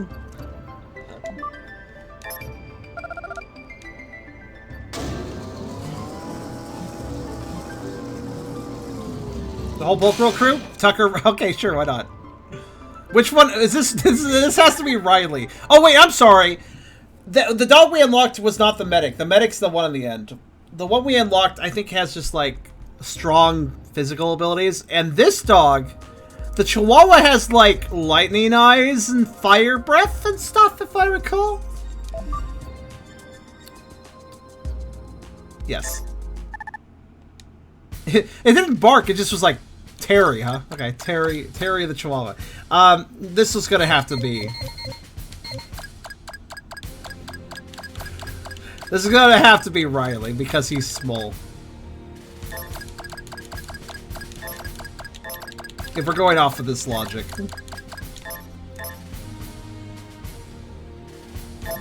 Also, Ellipses is added character.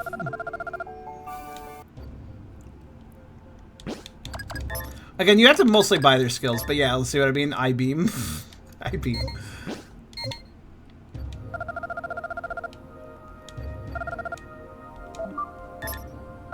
And then good medic boy.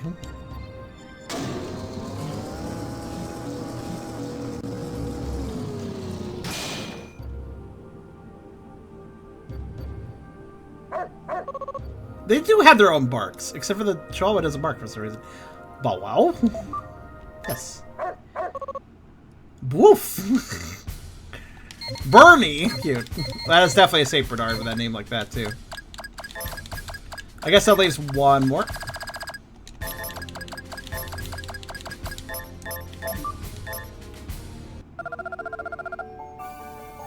Woof. Or more of a woof. Really? Yeah, this dog doesn't talk, you know, it's not like, it's very quiet. Everybody else is rawr, but Riley doesn't say a word. And yeah, this dog goes to healer. Yep, medicine cake and revival cake. So, there you go. Look at that. Very good. I guess the dog is automated. Well, actually, it's not too bad. I just realized if you have the medic dog in your party, you don't need healing items because while he only does his attacks and actions automatically in battle, you can still manually select a skill if it's usable on the field, so that's actually pretty helpful. Shame I can't just have multiple dogs in the party so I could, like, you know, just have them around for healing or something. It's a small electronic part. Okay, so I don't think the dogs has anything to do with the memory unit, because I mean I just messed around here and nothing really gave me the option. So at least I let the dogs out finally. Almost like healer is good to have, kind of. But let's switch back to my puppo that I actually use.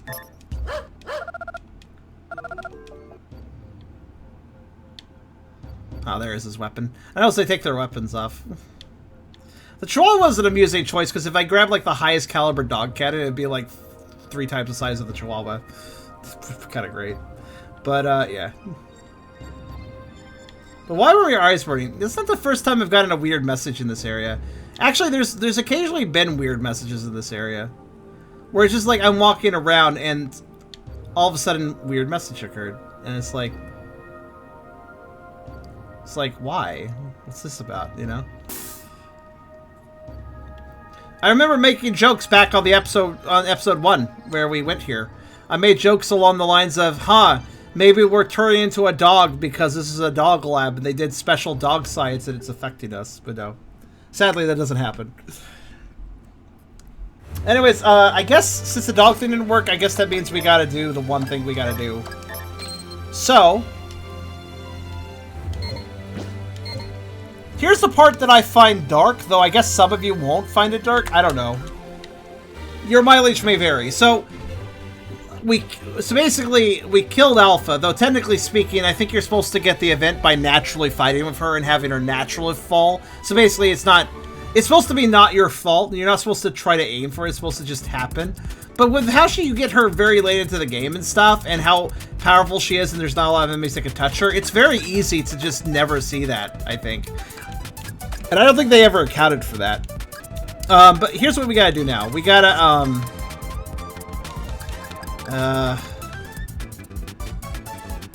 I think we have to go to Doan. We need a Metal Saga comic where this happens. Just a big old TF comic using 4 of the protagonists, turning into each of the dog breeds. That'd be pretty good, actually. That would be a nice little plot. Keep in mind, these are bionic dogs or whatever. They're not just normal dogs. That's why they're in microwaves. So you could make it a sort of a research science TF thing. Because science TFs are pretty fun. Anyways, now we gotta go... This is, in my opinion, this is kind of messed up. Now we gotta go down to the south here. I think I remember where it is. Yeah, honestly, at this point, I'm just going to use throttle because it saves time. It's the end of the fucking game. I'm wrapping things up. I'm going to use the throttle, okay? Yes, I believe this is the place, right? So, Dr. Palm's tank... Oh, shit. I need a tank. I probably need a tank. It doesn't even matter what tank, but I should probably grab one of the ones.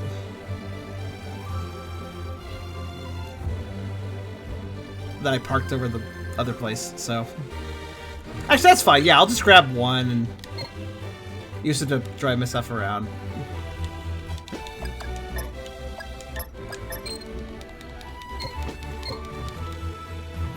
And a microwave as well? Microwave transformation? Well, that's a lot better than other things that would happen if you're stuffed in a microwave. Sure, why not? That would actually be... Oh, that's actually fairly on brand. That would be an interesting TF scene. And it fit the world pretty well. Setting pretty well.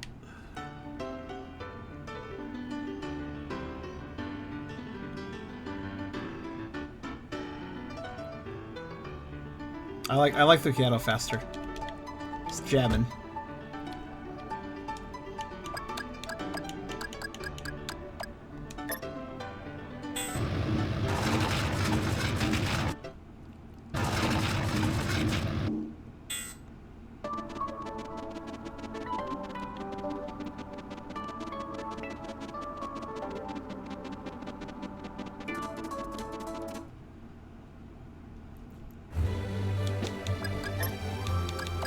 Okay.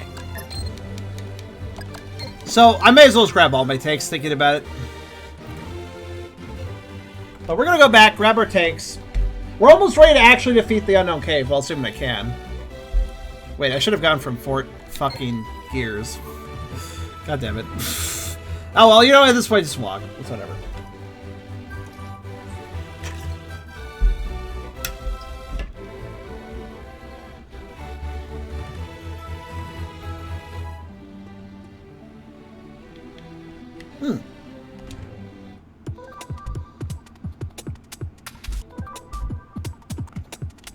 Randomly occurred to me as I was drinking water.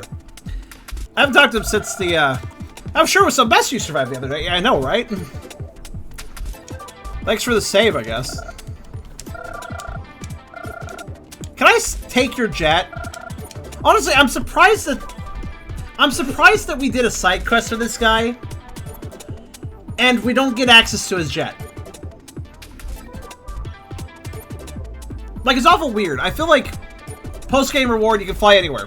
That would make a lot of sense to me, at least. It'd also be useful for those that didn't do the teleporter accident correctly, like that teleport accident that takes you to those those landlocked areas. Be kind of cool if that was an alternative where you could just fly over there if you wanted to.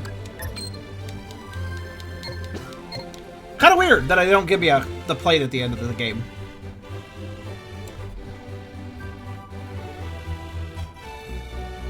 Feel like I deserve it. But anyways, I should have actually gone for Lorelei Bay, but regardless, whatever, I'm speeding up the emulation, but who the fuck cares? But yeah, I need to grab my tanks that I parked over here. Sadly, I thought this would save me time, but it doesn't. Oh well.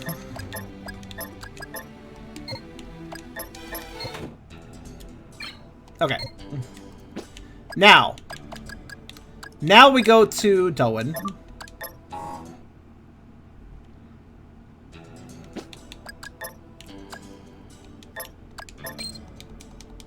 All microwave doggos are humans. I mean, I can't. That statement cannot be argued with because I don't think there are any microwave bred doggos in existence in real life. So, Chawa should have been Brooke. Bernard should have been Riley because lasers and healing. Maybe you're right, actually.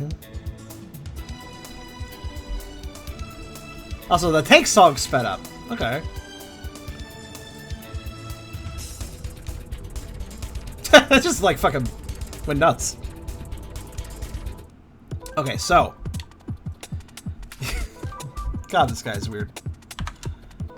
Okay, so let me go ahead and select the game again. There we go. Okay, turn off the frame limiting. I don't need that anymore. So this guy. Oh, girly boy, can I see that for a second? I'm talking about that memory chip you got there, girly boy. Looks like a part for the C unit. But it's much better than the standard one. Where'd you find this? How about you leave it with me for a bit, girly boy? I believe I can make an extremely efficient C unit with it. Of course, I'll give it to you when it's finished, so what do you say? Yeah, sure. Haha, that's the spirit. Wait right here, girly boy, I'll be done in a jiffy. Girly boy, it's complete! Haha, take it, it's yours! Thanks. No, it's not perishable. I can't do any work with sitting there. Okay, where's it? No, actually, I don't. I'd love to. Where is it? Oh, that. Okay. Oh my god. Oh my god. Oh my god. No! Ah! My tanks have entered into a black hole that happened to be this box. Why did that happen? So, I think what's messed up here is, she died. I took her memory chip, and instead of, like, maybe putting her memory chip into another robot so she can come back to life, I gave it to a guy that had no idea what it was and was like, oh, this has a lot of computing power. I can make a vehicle part out of this, and then we allowed him to. So in other words, we killed Alpha, took her memory chip, and then gave it to a guy that didn't even know that it contained the memories of the robot, and basically effectively had him repurpose it. Which effectively, I think, kind of maybe kills her? Recycling!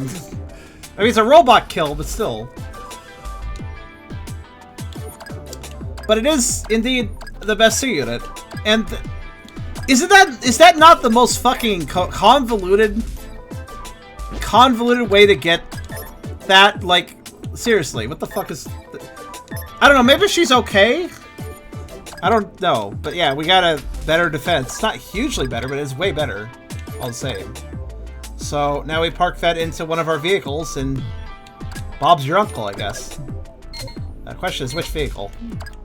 I'm thinking Redondo. Yeah.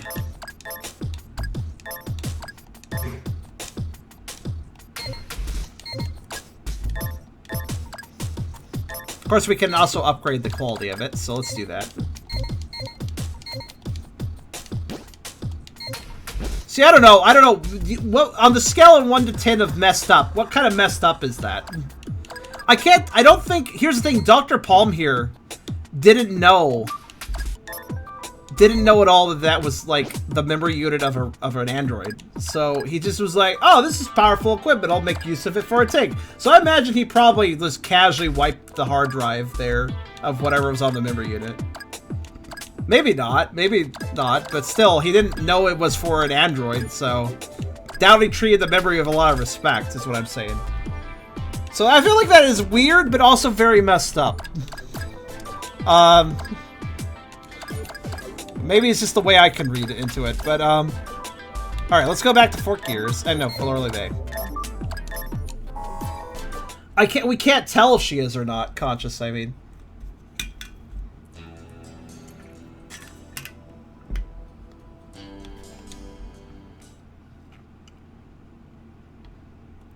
A decent question, but...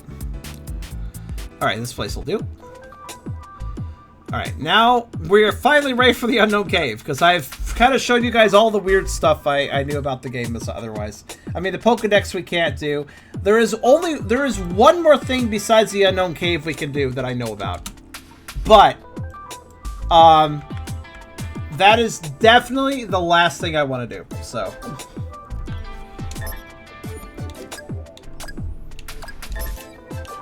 Alright, let's upgrade her. Oh, I can only upgrade the durability. Well, alright.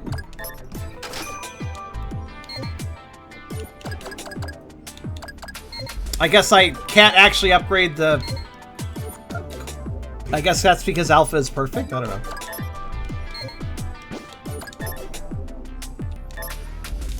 So let's get the last tank upgrade. There we go. Wait, what can I configure? Melee protect, range protect, sync fire, remove. Okay. Alright, cool. Actually, wait. That's actually pretty good. Melee protect is always a good option, actually. Okay, that's good. That might actually... Should I do range? No, I do range protect. Range protect is what we want. Okay. Because the worst attacks are actually going to be range attacks. Especially like for the Tiamat and stuff, so thinking about that. Okay, let's just actually throw away the Sigma I had, because I don't fucking whatever. They're purchasable in the shop, and I don't feel like going and selling it somewhere, so discard. All right, there we go. Imagine if you could make her a take part you could talk to. Hello, Miss Cadden. How are you today? Cadden talks back, shoots you in the face.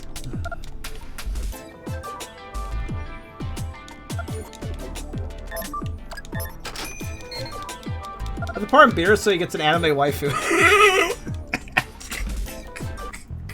What the fuck?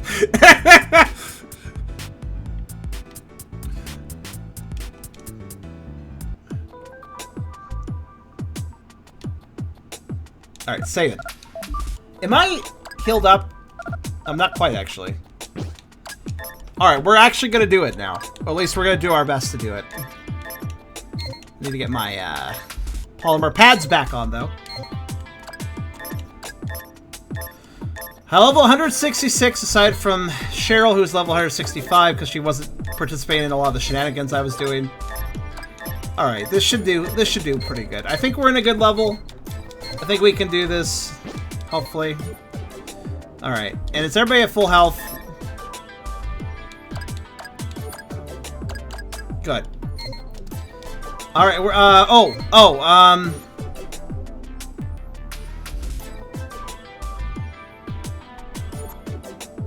I need one thing. We need the shelter grenades for Mardu. We might need something else as well, but I think we can be fine with just that. So what were the grenades that broke shelter? I think they're called the Nutcracker. I don't remember where we buy them. I gotta look that up. It's a just in case situation.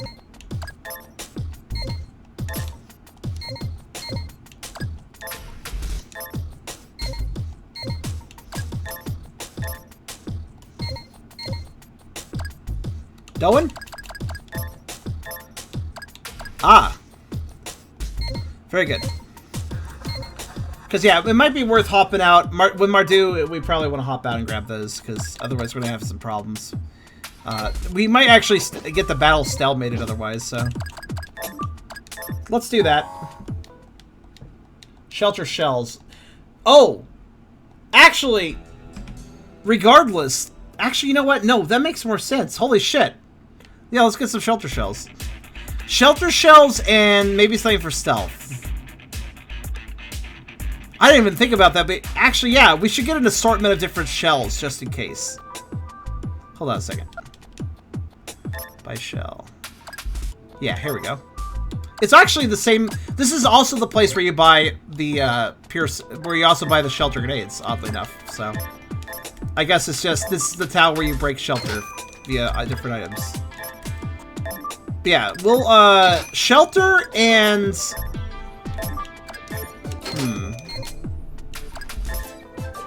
I feel like I would like to have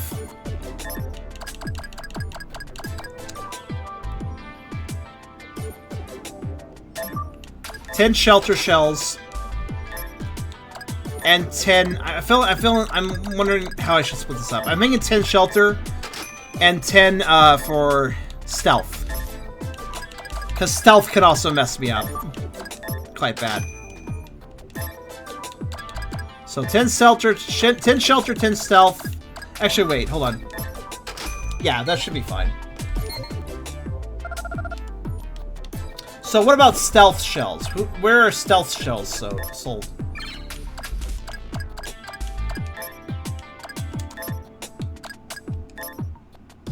Airborne is good. I had those before. But I think I need stealth.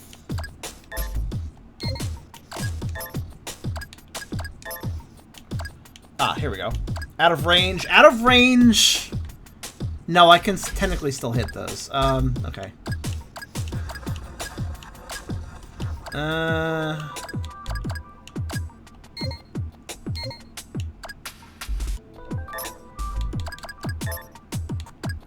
Airborne.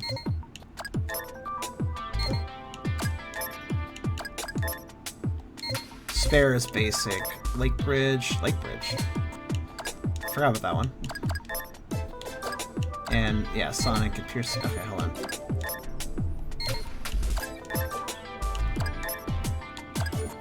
Out of range again.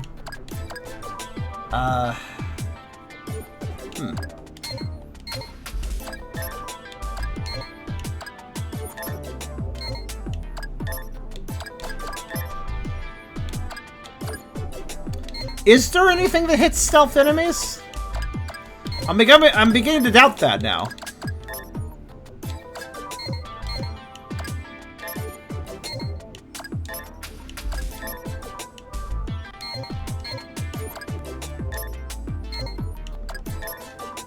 I guess not. Alright, let's go to Fort Gears and pick up, out of range, I suppose, wrap shells.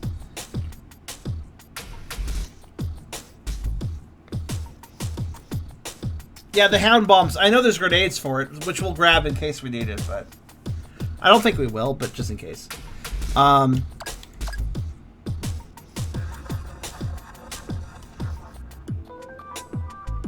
go back to Fort Gears and get wrap shells. Then I can drop some sick beats. Right, let's see. Lake Bridge for stealth grenades. Okay, good.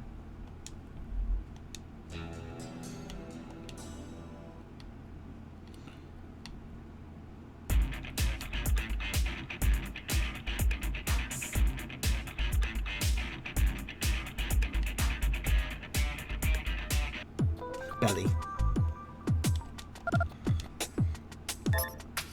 Sorry that this episode has been all over the place, by the way.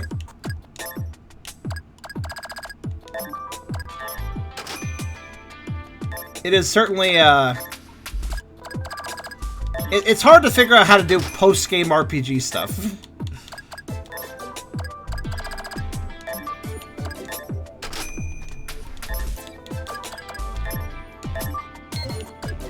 But, I think we should be in pretty good shape.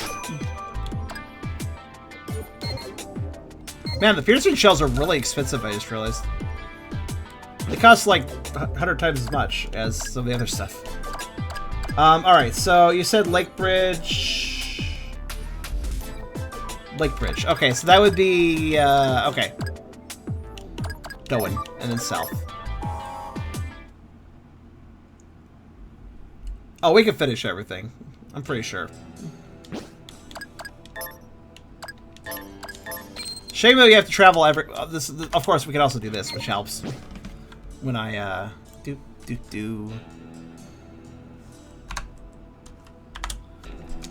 Yeah. Honestly, frame skip is pretty sensible to use at this point.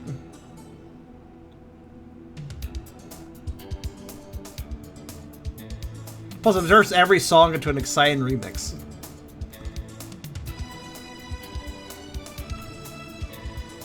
I want to hear the Outlaw theme. It was sped up, so we're gonna check that out too. I hate these fucking trader camps, though. You have to travel really far just to... Oh, I can sell items faster, too. I didn't even think about that. This flute!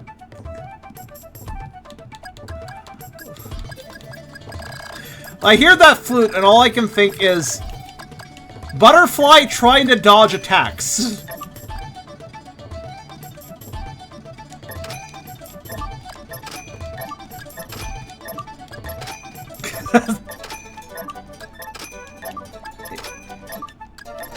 Don't mind me, I'm just making fucking space for a second.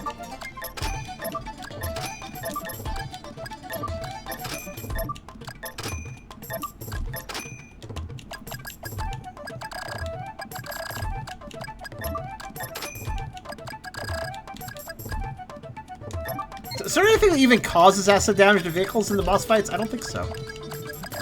Okay. Okay, the revitalizer might actually come in useful. Alright. Hits high altitude enemies too. Okay.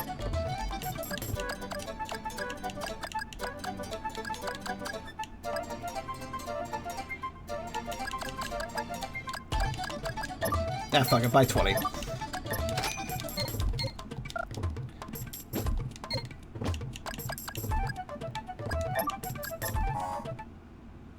Yeah, the only things doing corrosion were corrosion only showed up. I swear there's only like 4 enemies in the game total that did corrosion. Like, it's just such a rare effect.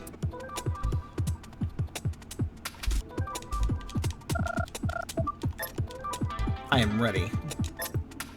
I can't be more ready, really. I love when I fast forward, I just speed up the time clock a lot, too. Alright. We are probably going to use save states that way in case something unfortunate happens. Remember, there's a lot of RNG. If you recall, there's a lot of RNG to using our... I just hope we survive the harder fights, like back-to-back. But there's a lot of RNG as to how the parts break down, how our vehicles break down. We can't heal between fights.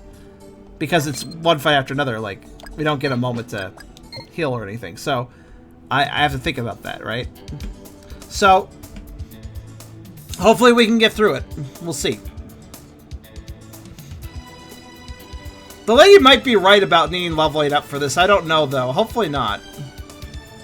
Because at this point, the only way to level is to take 1 experience off of enemies at a time. So any leveling at this point would be a fucking drag.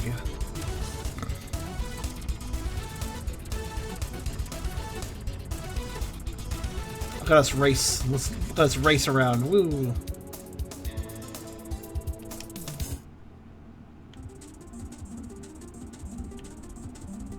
Okay, so we're just gonna kind of stick to using the Gatling guns for most of these early fights. Because that's probably the smart move. Gonna drop a save state.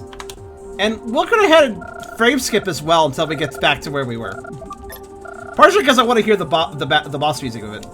Let's hear it. Let's hear the boss music.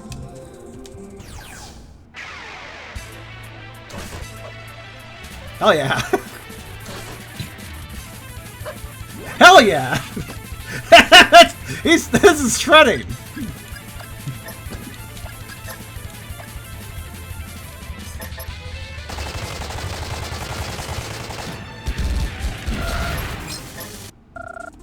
Oh, yeah, keep going.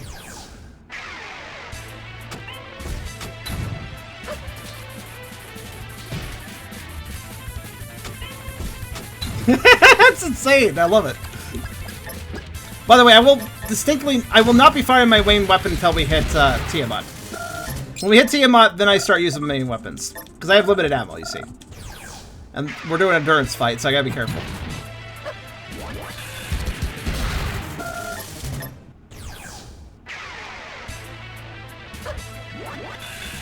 Tyler just wants to solo this. I really love that, though. It's a good guitar. It's like sped up. Like somebody just fucking going nuts with their guitar. Like, good shit.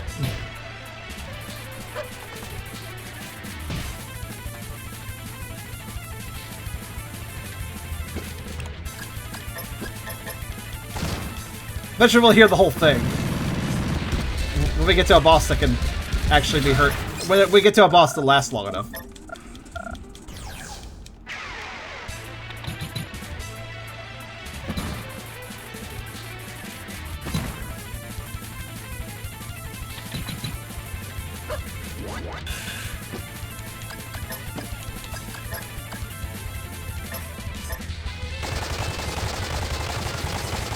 Yes, yeah, I was just like, wait a minute, I can hit multi-targets. Just remembered.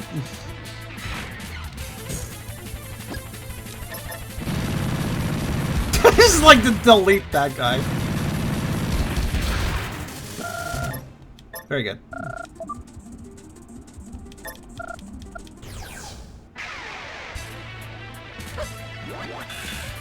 Wait a minute, I just realized something. I may have made a weird decision in my tanks, actually. Oh, you motherfucker. Right. Okay. Orochi can break tanks even if he doesn't do damage. I forgot about this. Okay, right.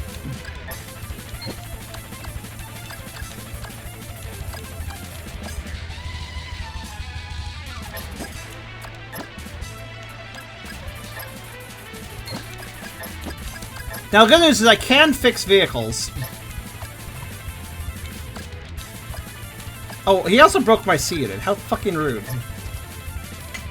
It's okay, we can fix them during other fights, too. Not the end of the world. Just kind of annoying. How fucking... Okay. Just get out of here. You jerk. I'll heal my takes on the next fight.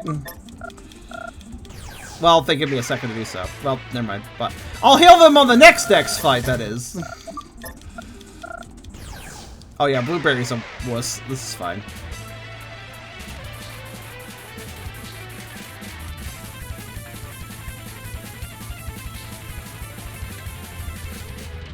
Just let me know when I can have a turn, Gabe.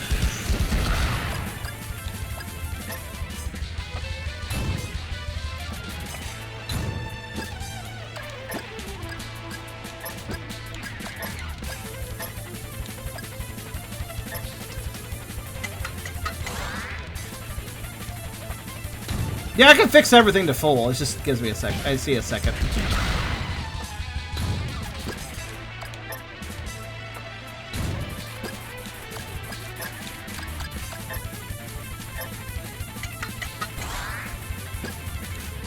Meanwhile, enjoy the shredding. That guy went out of range. That's actually pretty smart.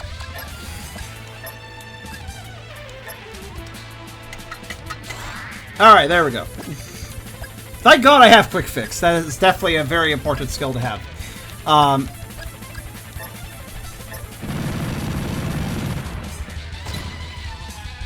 That's rude. I didn't even know these guys could go out of range. Okay.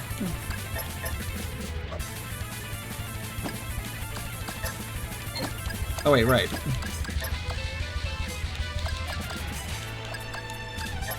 That doesn't hit out of range either, does it? Nope.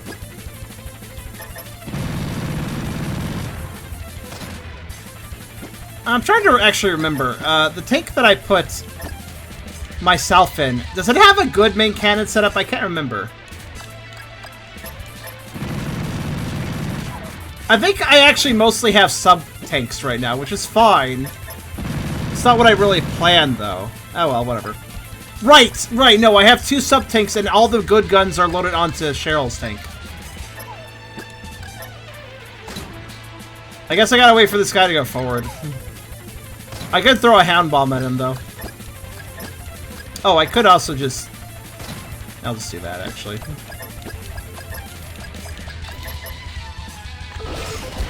There. That's better. Doggo leveled again.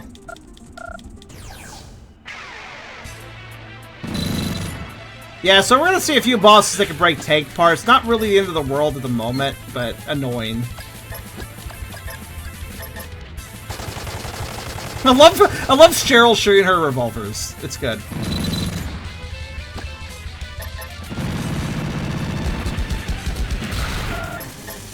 She's really going to town with those revolvers.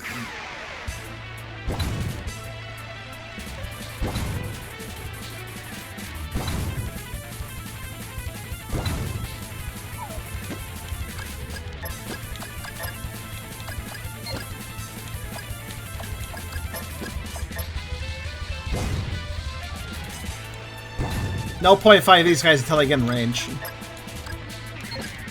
Well, I guess I could also...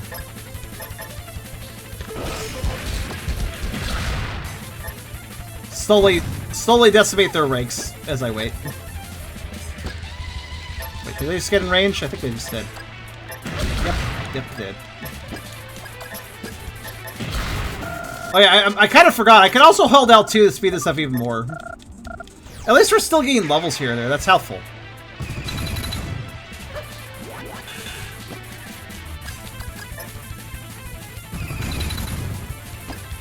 Just gotta pay attention to see if my vehicles get broken.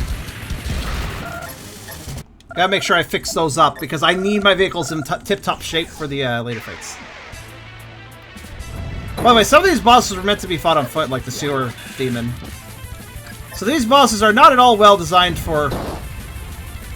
What was that weird noise? Fighting tanks. Regardless of level. Like the Puppet Master, for instance.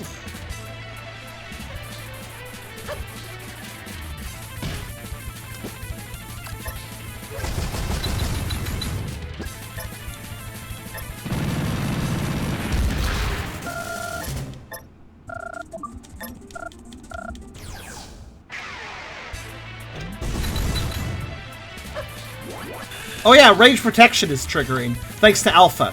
Honestly, that's the big benefit of having the Alpha chip. I do believe that means that all range attacks just won't fuck me up. I think. Or at least most of them. Like, I'm pretty sure I'll just defend them. Which could be very invaluable.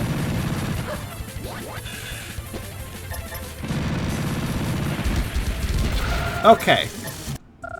And we are absolutely going to use save states to make this a little safer. But I already said that earlier, so...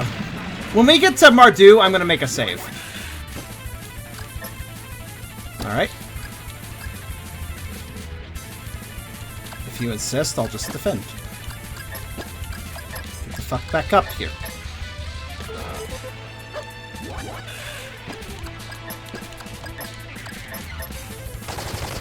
Get back up here! Watch The million-shot revolver attack. It's amazing.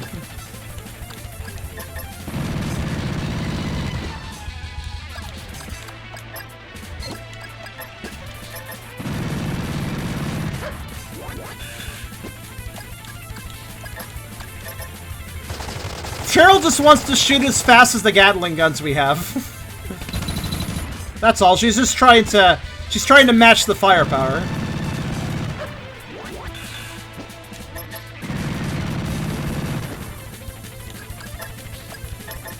She's like, wow, those tanks are shooting fast. I gotta shoot as fast as them. That's kind of weird. The cat sub isn't diving. It's just fighting. Kind of appreciate it, honestly.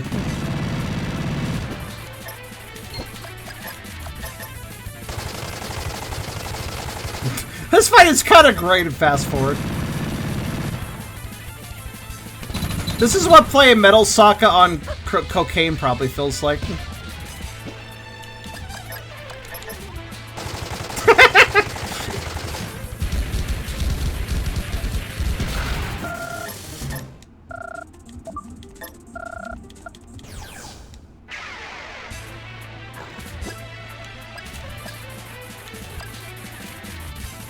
And here we go again. Oh, that's cool. I didn't know he could do that. That's kind of cute. Look at that. I didn't know his little missile popped up. Like, what happens if I use bulldoze on the boat? I can use it. It's not very useful.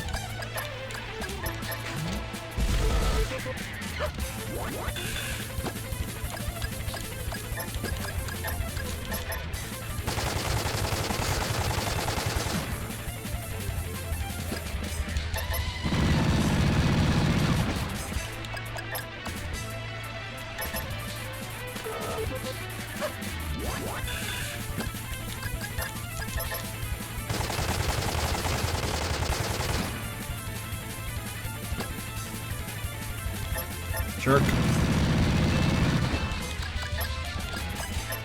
It's better when he flies. That can actually still be hit when they're airborne enemies can be hit. Underwater enemies cannot. Maybe it gets rough to get the medic dog and level him up a bit. It would take a while to get him to a serviceable level.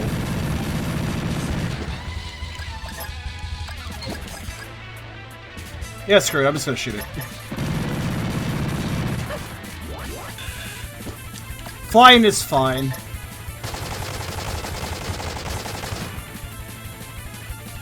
Especially if it just lands on its own.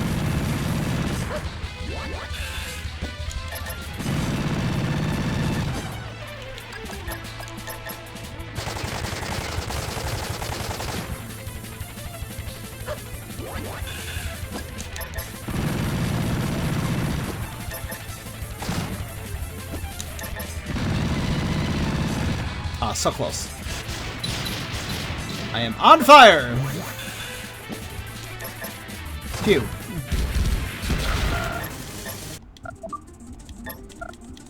Alright, we're... Oh, Grand Daikon. You won't last long.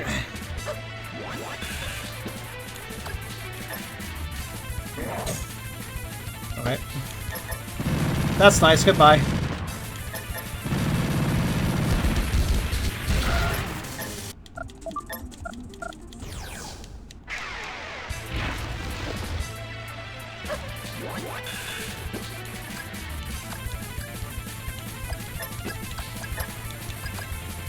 This is a bio-enemy, right? You know, I've never been able to fight a bio-enemy once when fighting bosses. I think... Oh. They messed with my stats. That's okay, though.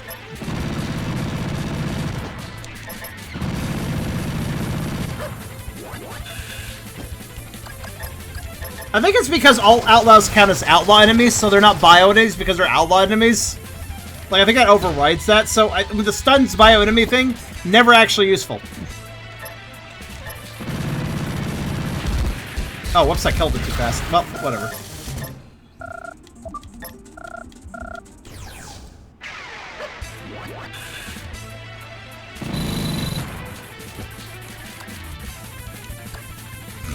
Optimus Flight looks very weird in Fast Forward. Alright.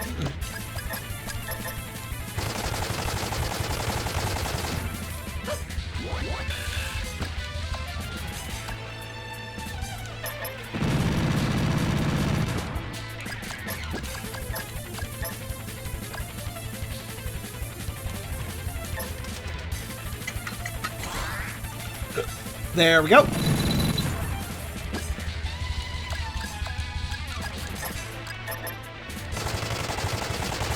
Whole attack at the same time. Super multi synchro attack. I don't know.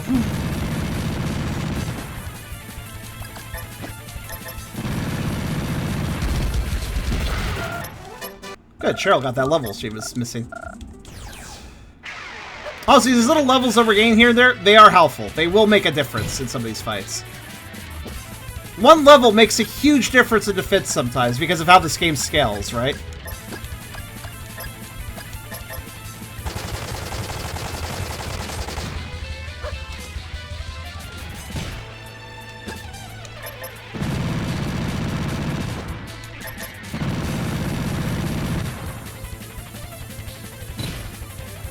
Rude.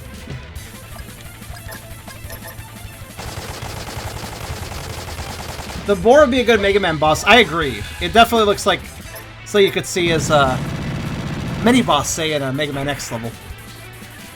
Alright, it's doing the thing. Okay. May as well just defend. It'll eventually stop that. Cheryl could just shoot at it angrily or something.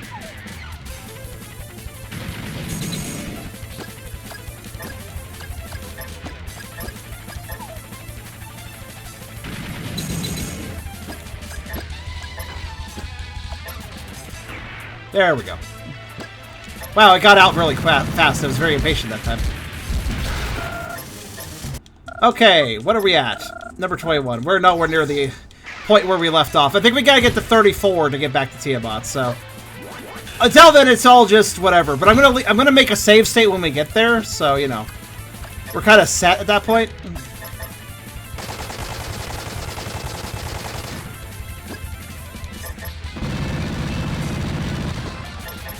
Bye. Maybe if you put some clothes on, you would have lasted longer. All right.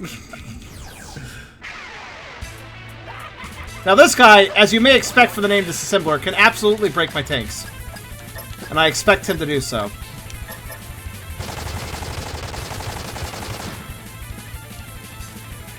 Or he could try to whack my dog, that works too.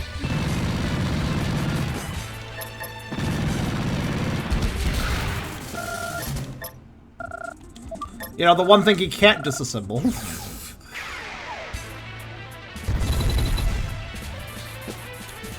Okay, if I recall correctly, this guy eventually drives forward, but I could also... yeah. Land some remote lasers for some damage along the way. I think this... for how big this thing is, it doesn't have that much health.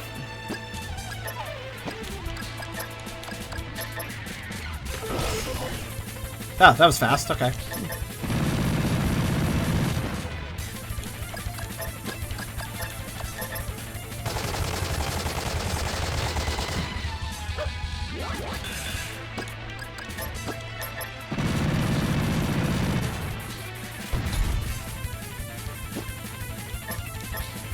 Pew.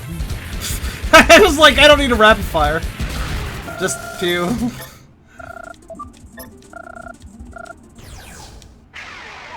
Now another enemy that starts out of range. I think the drill missile. I think this thing can also break my tanks. I'll just defend. For the most part. Not that I really need to. There we go. Okay. It's very nice of most enemies to return to front and just let me hit them. That's very polite of them.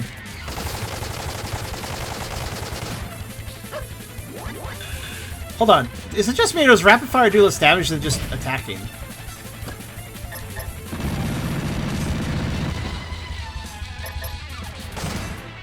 It does, actually. What? Okay. Well, sometimes.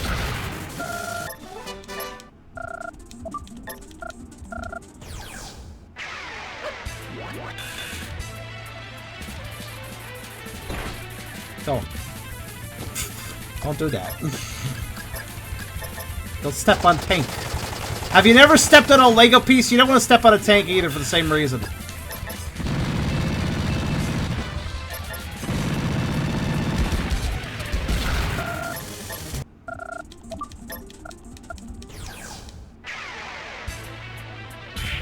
Unless you're a dragon, you can step on whatever you want. Oh!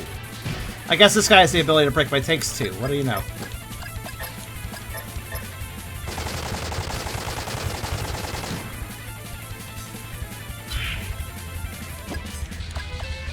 That's annoying.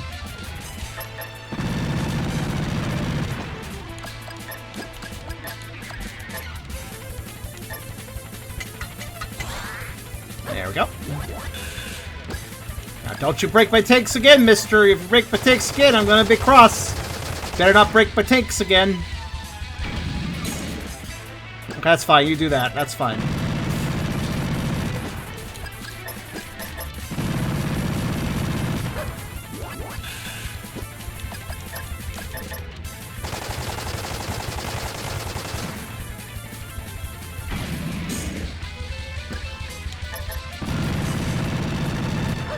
So yeah, we're in 100% shape in the Tiamat. The end of Tiamat, we should be okay, like at full health, more or less. And then things get serious, I bet. What? He's just kind of roaring. Alright. Roar. My bullets roar a lot louder. Alright, bye. Alright. Stealthed immediately, as I expected. Defend. Wait, what that? Right! So, normally when you fight this boss, you have to be on foot. So the swallow ability makes a lot of sense since you're on foot. And you can be swallowed up because you're just a soft human or dog. But in this boss rush, you can bring tanks against it, which...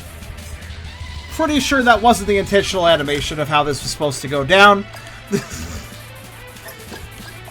That was pretty good, though.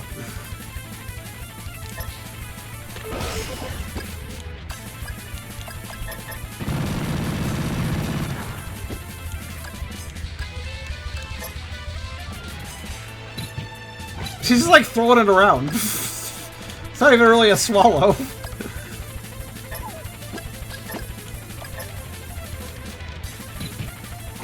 It's kind of funny.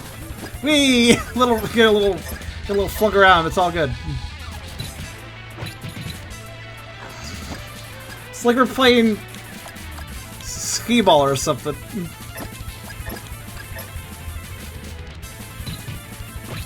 Just like go over there. And I just slide off like there's ice everywhere.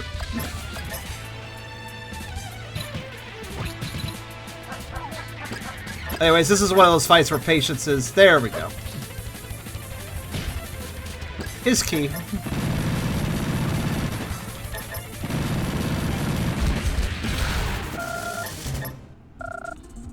Thanks, Rocky. Welcome. Geriatric Duo, they're gonna stealth immediately. Out of range. Okay.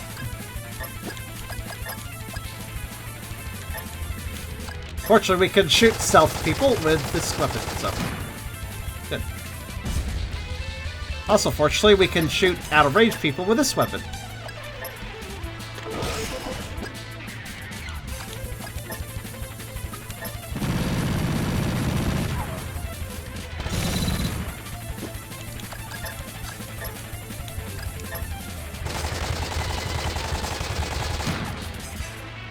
Well, thanks for bringing some folks over. Appreciate it. We're trying to finish the game. We also are speeding up the game, so don't be freaked out by the speed of things. It's perfectly normal. I have everything under control.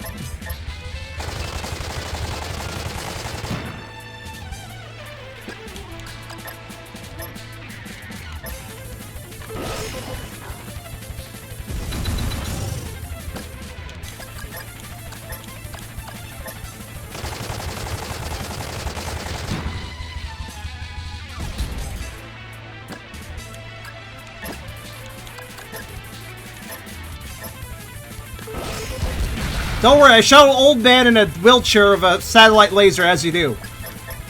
Solves my problems, it does. Alright, there we go. Annihilator. Okay, we're getting a little more serious now, I guess. Well, not quite yet, but...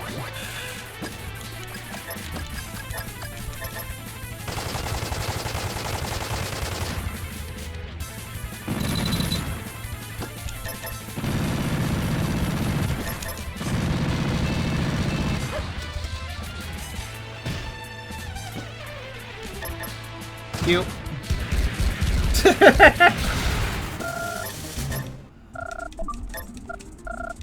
Okay, we're almost to the point. Krazovs. Oh shit. Rude.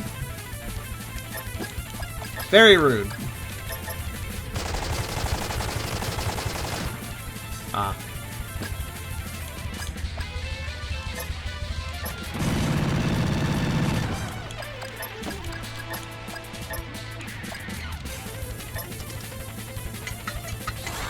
Forgot. So again, this thing can... Again, they're not damaging me, but they have the ability to break parts, and that's annoying. I still don't... Oh, and now I'm out of range. Right, you can do that. Forgot I could do that. It doesn't usually do that.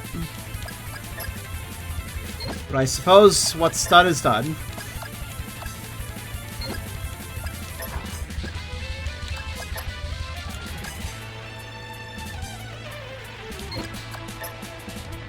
And back to high altitude. Alright.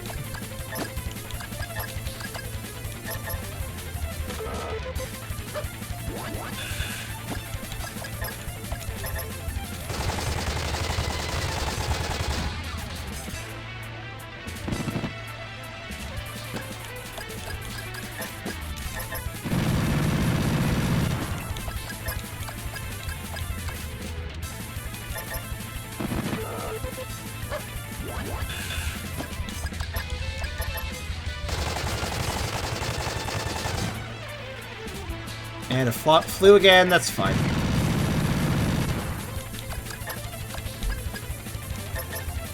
I'll just keep pulling it back down.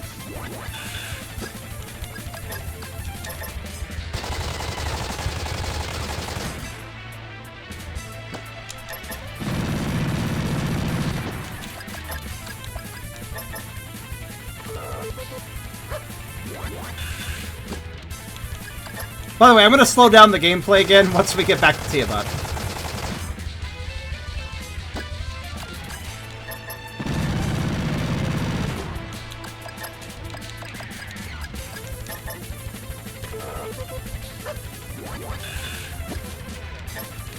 Actually, yeah, just fucking... Oh, I didn't die. Alright, well, let's keep going. There we are.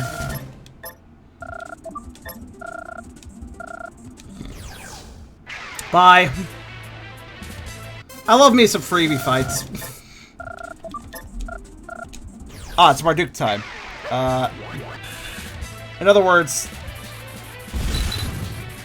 Yeah, this is actually my actually, now I think about it. Great, now the non-fast forward version is going to sound slow. Alright, this is the first fight where we actually have to do something. So...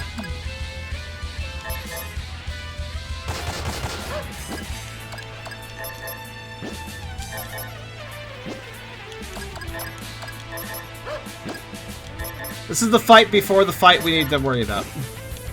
I want to make sure that in this fight he does not break our vehicles, because if our vehicles are broken by Mardu at all before we enter the Tiamat fight, that's a really not good thing.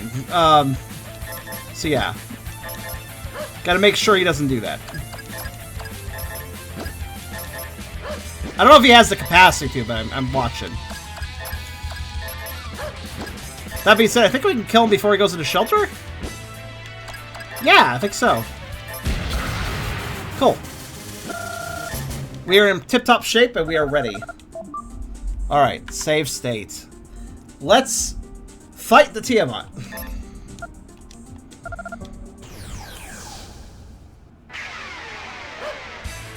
Which is kind of a big deal, actually. Yeah, it can still hurt us. Fuck. Well, not much, but it still can hurt us, though. Alright. In that case, I think it's time to start actually using my shots. Alright.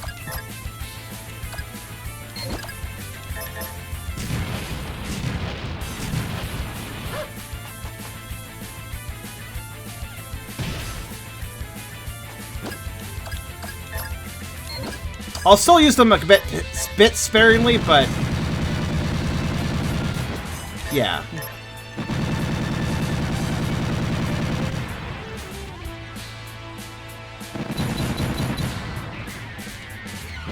Mostly a miss, that's good.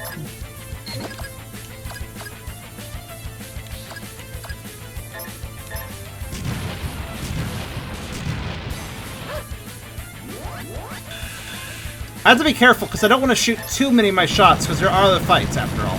I need to ration my ammo but also do enough damage to keep myself going strong. Oof, that hurt a little bit more.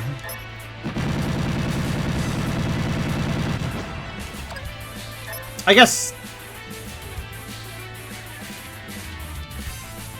yeah, keep fighting. Keep firing these. It's only 3 volleys. How many fights total? I don't fucking know.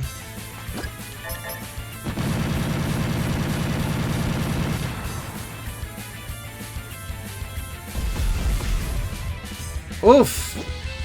Jerk. Alright, I'm gonna defend this time. Here's the thing about the Tiamat, though. If you know, you know. If you don't know, well, you're gonna find out. Hooray!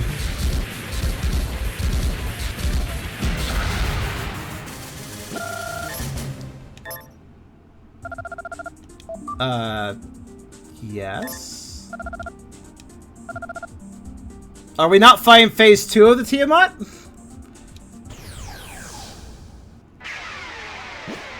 Well, let me put it this way. Because of the range protection I put on Glide's vehicle due to that tank part, look at how little damage the tank has had compared to everything else. Oh my god, are we really fighting this guy, though?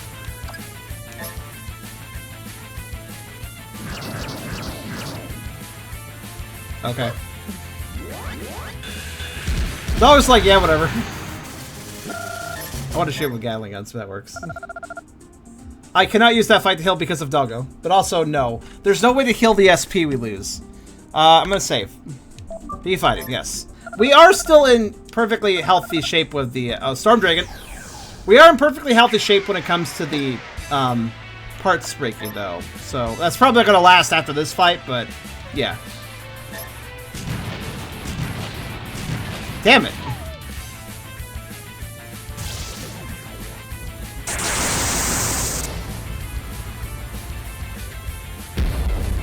Well, Storm Breath, that's what it does.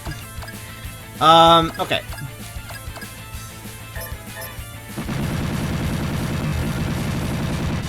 I really can't do a whole lot here, I think. Yeah. Yeah, wasted turns. Hold on, actually, I'm gonna reload. I couldn't remember what stat... oh, wait, I can check. I keep forgetting this. Position, high altitude. It's actually high altitude. Wait, hold on. High altitude what? Yeah, type outlaw. Yeah, okay, so... it's best I just defend, actually. I literally can't do shit to this thing until I get the glide... until it gets good. Wait, high altitude, can that be hit by... well, it hits out of range. Right, no. Yeah, we need glide to bring this fucker down. Now here's the problem. Will glide be okay? This is why I made a save state. Oh, it landed. Perfect, actually.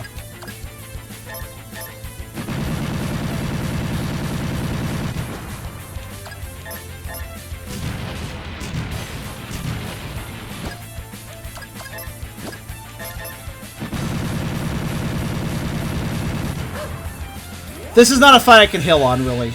It's kind of a fight where I just need to beat it. For obvious reasons, I think.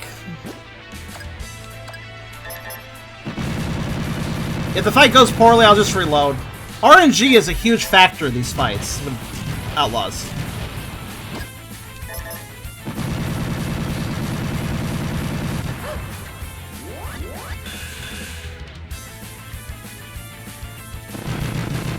Don't break the C unit. Okay, good.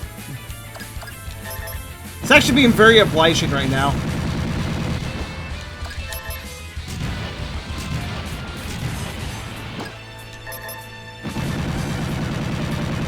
probably gonna stop that right now, though. Which is a shame. Right this turn. What's it doing? Switch armor. Alright, what are we on? Shelter. Yep. Was it wrap shell? No, it was piercing shell. Right? For fuck's sake, scroll faster. Yeah.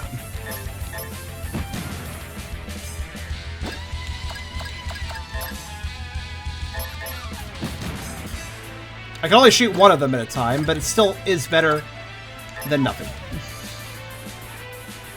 And now it's in stealth mode, so... That's okay, I think. So I got the hound bombs, so...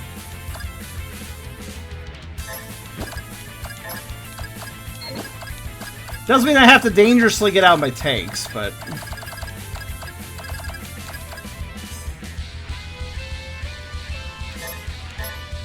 It's low on health, so this should be okay. I think I can kill it with 3. Wait, what? Oh, I'm not. I'm down. It's weird that you can select items when you while you're in your tank, but yet you can't. You can't really use them. But it still gives you the option to. I don't know if this is enough damage. If it is, then I'll just reload. It is! Hooray!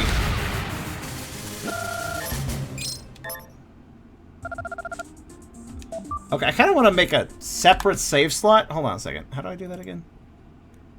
Load save state. Save states. Oh, that's how. Okay. Save state there. I did it, I think.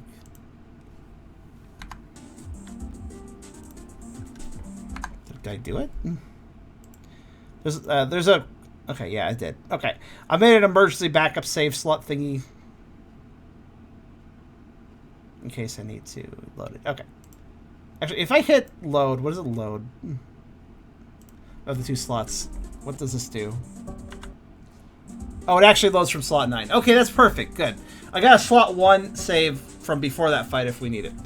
In case that fight went poorly. What's next? Gassy long legs. Okay, that... Did that fight hurt me? Was this enemy strong enough to hurt me? I really can't remember. Let's drop a save right here, I guess, and find out.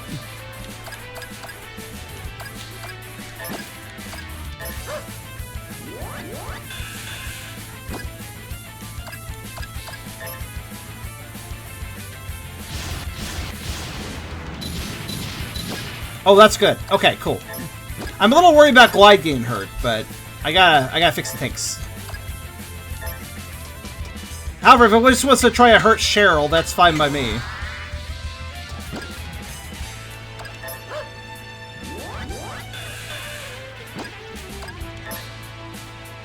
See how this goes, I guess. Uh-oh.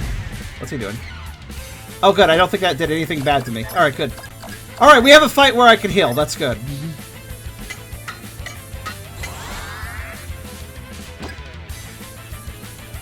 It might be able to hurt me, but unlikely, which works for me, honestly. Here's the weird thing about this boss rush. It's not an increasing difficulty order. It's kind of all over the place. Uh oh. Well, he tried to wreck Glide, and Glide didn't give a shit. That's good. Thank goodness for these. Honestly, it's very good that the fights are weirdly staggered, though. What that basically means is that we can have a hard fight, get beat up, and then spend some time healing. Sadly, I do have a way of healing our SP with tile packs, but sadly you can't use tile packs in battle. Watch, I'll demonstrate. Like, it'd be great if I could, but I can't actually restore that. There's no way to restore SP in battle, so we just have to ride with low SP. But quick fix is fucking invaluable, so it's not a big deal. Well, let me drop another save, because we just healed up, so we're in good shape now, I think. If you don't see your tanks smoking, that means they're not damaged, basically. I mean, their SP, their armor could be damaged, but they are not damaged, so. Also, it looks like I can just shadow shot this thing, or rapid fire this thing.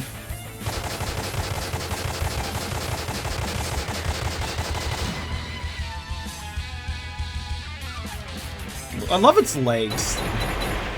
It's like dancing all over the place when it moves.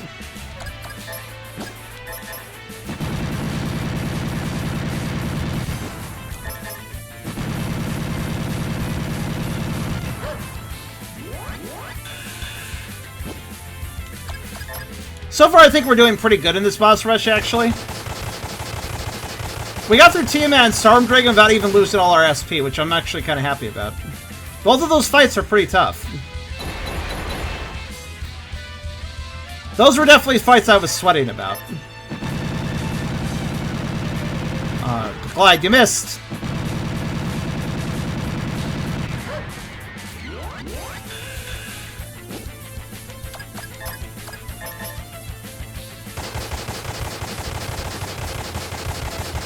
And yeah, I'm definitely going to use save states because if something messes up, if we get unlucky in some way, that would really suck, you know? Restarting the whole rush, I'm not doing that. They don't make you checkpoints in the middle of the rush, which I think they should. You know, do a number of consecutive fights, get a checkpoint, be able to start from there. That's what they should do, but that's not what they're doing, so. Tiamat Phase 2, yeah, I'm kind of wondering that. Honestly, though, that fight's weirdly hard or easy depending on how you do it. Let's see what's next. Johnny 6! Oh, wait, what was Johnny 6? Oh, that's Johnny 6. Okay, are you capable of beating me up? I honestly can't remember. I'm gonna take your battle balls out now. Don't mind me.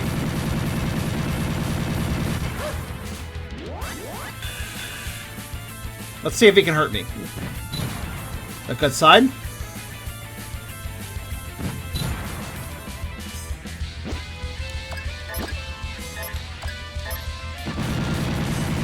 I'm not sure if I want Cheryl out of the vehicle, though.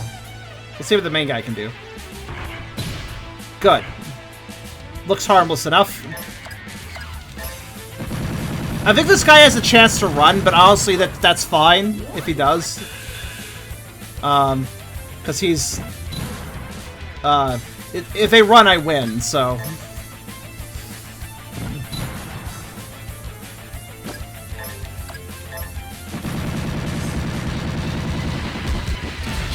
Big damage attack. Right, he did have that, didn't he?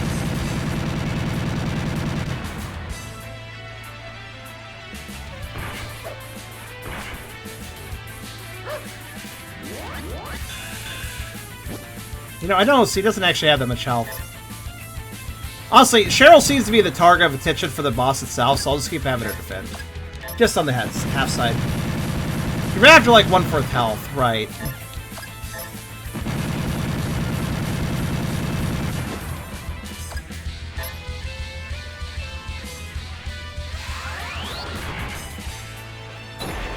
Oh no! Doggo is squish! Oh, that's annoying. Well, I guess I gotta test how they do outside of the vehicle, because, I needs to fix that.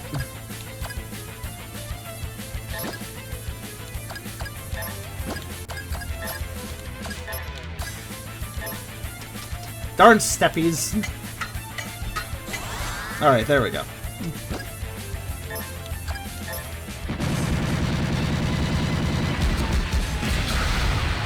Oh no, more steppies. Well, Glide's ready to fix it again if needed. Except for he's trying to step with the dog and step next to the dog. Good work.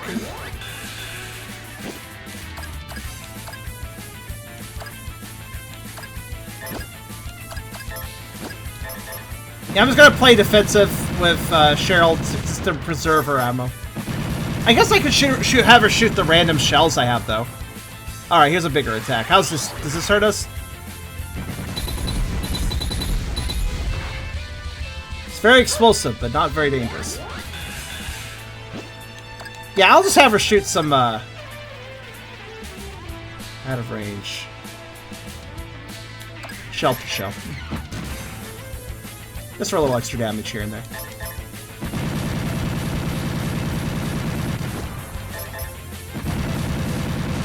I probably want to hold on to those shells as well, just in case, but... because I don't remember if I'll need them again. It's a very scary looking attack, but seems we're fine with it. Phew.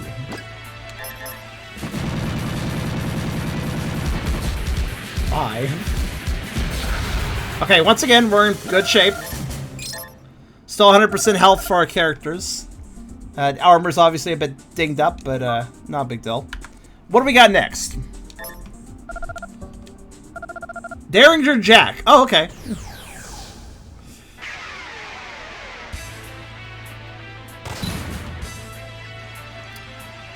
Okay. Also known as the guy who will not face me. Also, he's out of range. This is actually part of the reason I have the out of range shells. Just shoot him in the back. There we go. Death's bullet. Okay. I actually can just kind of...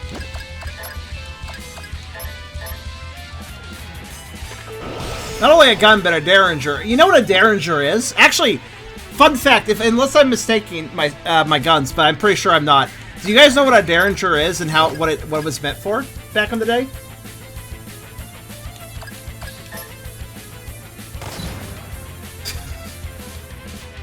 A derringer is a very snub-nosed pistol. Has barely much of a barrel. It's a very small gun. It was meant back in kind of the Western days for it was mostly for women to have in their on their purse or whatever, So if they got assaulted, they had this little weapon. It only shot a single shot, and then I think the gun legitimately broke after you shot it. Pretty much, it was only really meant for one shot. So it was basically like the pepper spray for women. Yeah.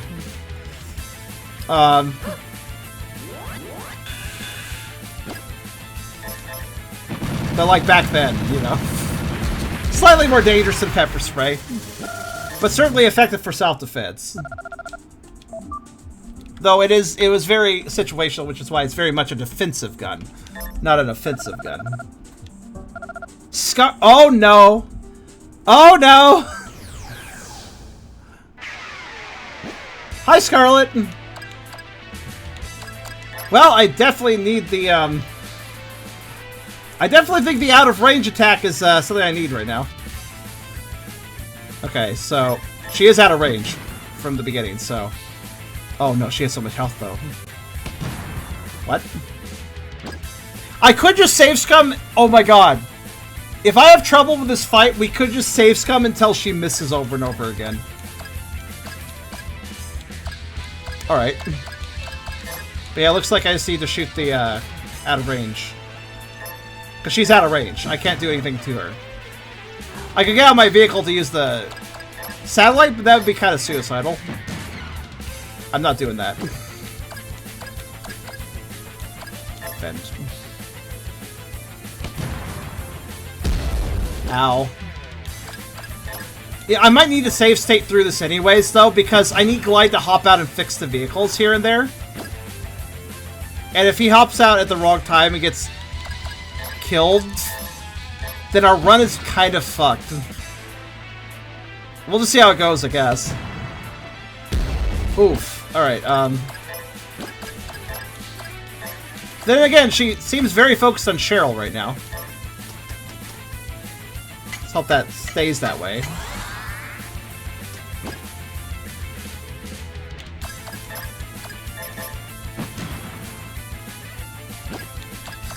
Well, definitely need these wrap shells. She will eventually come to the front, I think, but... Don't. Okay, good. That's good. You just keep doing that. You just keep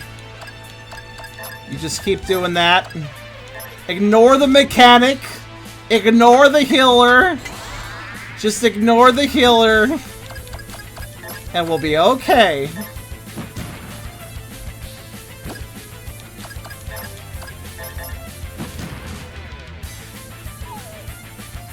Oh, she returned to front. Lay into her! Fuck her up! Get rid of her! She doesn't actually have that much health. That's one thing.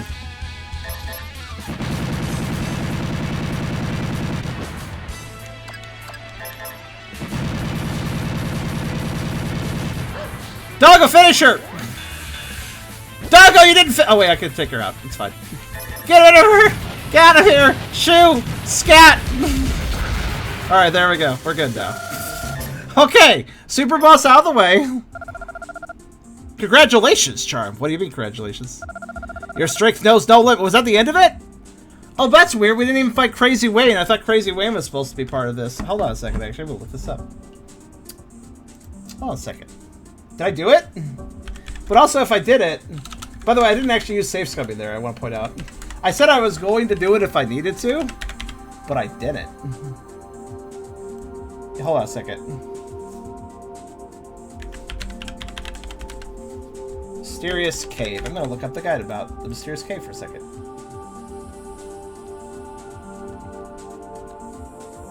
Don't forget the dog. I didn't forget the dog.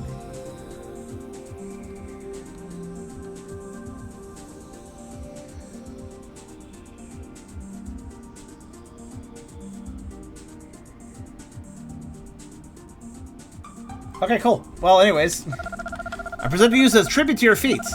Be proud. You are the first to achieve such an honor. Hell yeah! Alright. It seems you cannot carry more items. Come back when you have lightened your load. Farewell! Alright, well, I guess I will. I also deserve another pin, I think, because I did... I don't know, actually. Did I get another pin? Maybe I don't. Anyways,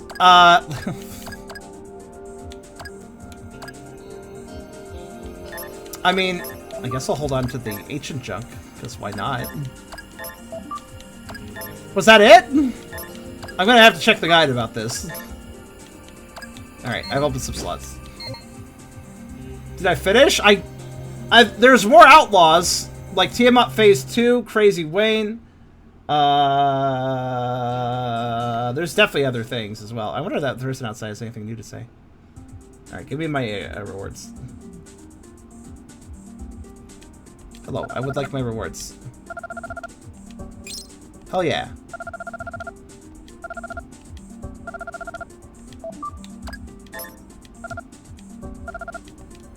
Okay.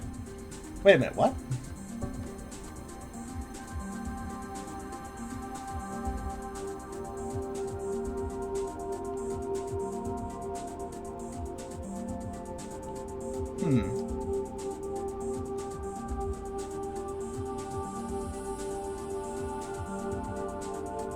I like the strategy guide for Fine Scarlet here. She begins out of range. Ignore this and attack with main guns.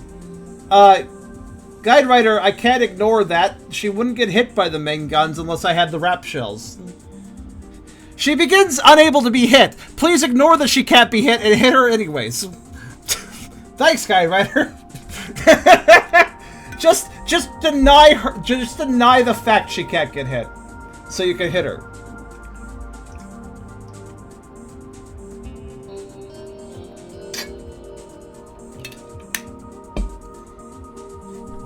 But also, here's the thing. I knew that if Scarlet showed up, she wouldn't be as hard because, remember, I had to duel her the first time. This time I had 4 characters, so that is significantly different.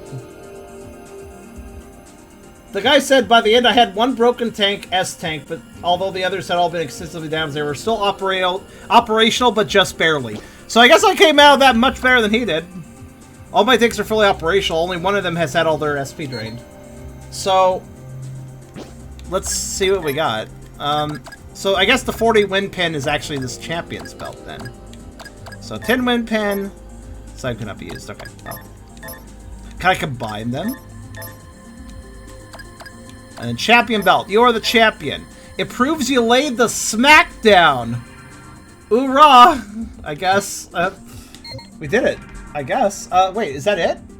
Yeah, that's it. I'm just double checking. Is there anything left? Let's see here. Extra bits and pieces.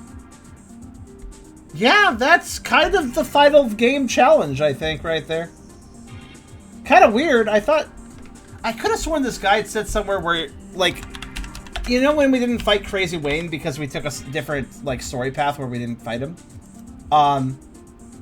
I could have sworn the guide said at one point, like, don't worry about missing Crazy Wayne. You get a chance to fight him in the unknown cave later. That doesn't seem to be true. But whatever. It's not like I can complete the Pokedex anyways.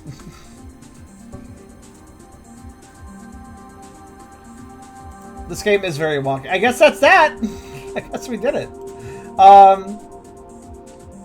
Alright, there is one more thing. There is one more thing.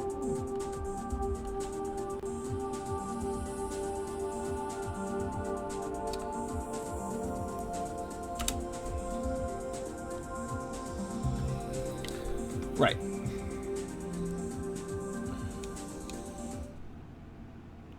But yeah, that champion's belt is, as far as I'm aware, it doesn't do anything. Like, we did it. That's it. have an item that does nothing. Which, I mean, this whole game has a ton of items that do nothing. So, thanks, I guess.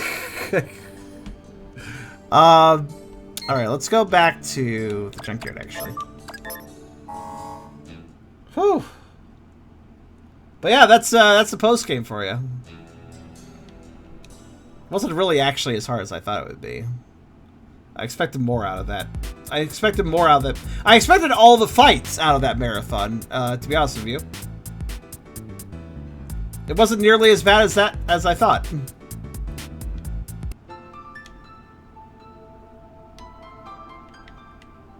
I'm damaged.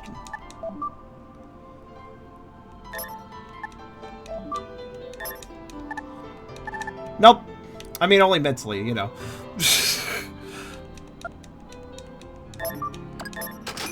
There we are. Well, geez. Okay. Have a sense of pride of accomplishment. Yeah, fucking beat this RPG that Caleb played many moons ago. But only a little bit. And was always curious. He was always curious what the rest of the game was like. And now we found out. Let's go to the very end of this Game Facts guide, where he kind of just covers a bunch of random stuff.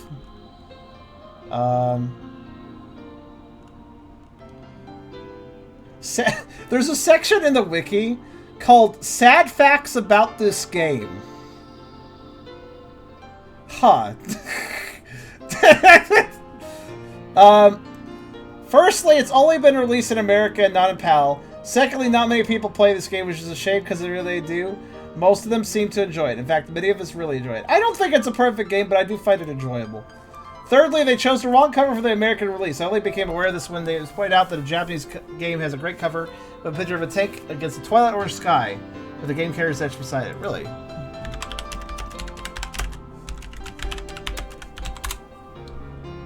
Oh wow, that is a nice box art. I'll show you guys. Actually, here's an easy way to share. If you're curious what they're bringing up here, yeah, it's another one of those. Seems to be another one of those situations where the Japanese box art's better than the American box art. So the Japanese box art is. I can't really quite see it from that, but let me recapture. Japanese box art is actually pretty good, ignoring the random garish yellow here, but otherwise it's like a re-release box. But yeah, that's a pretty nice box art.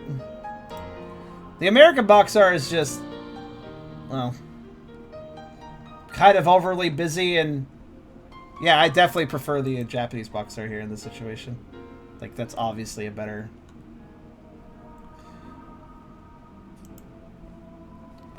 Definitely a good. Japanese box art is, especially back in the day, was a lot more confident to present the game in a way that evoked different emotions, while American box art was like, well, we need to make this look cool or macho or whatever. So dumb.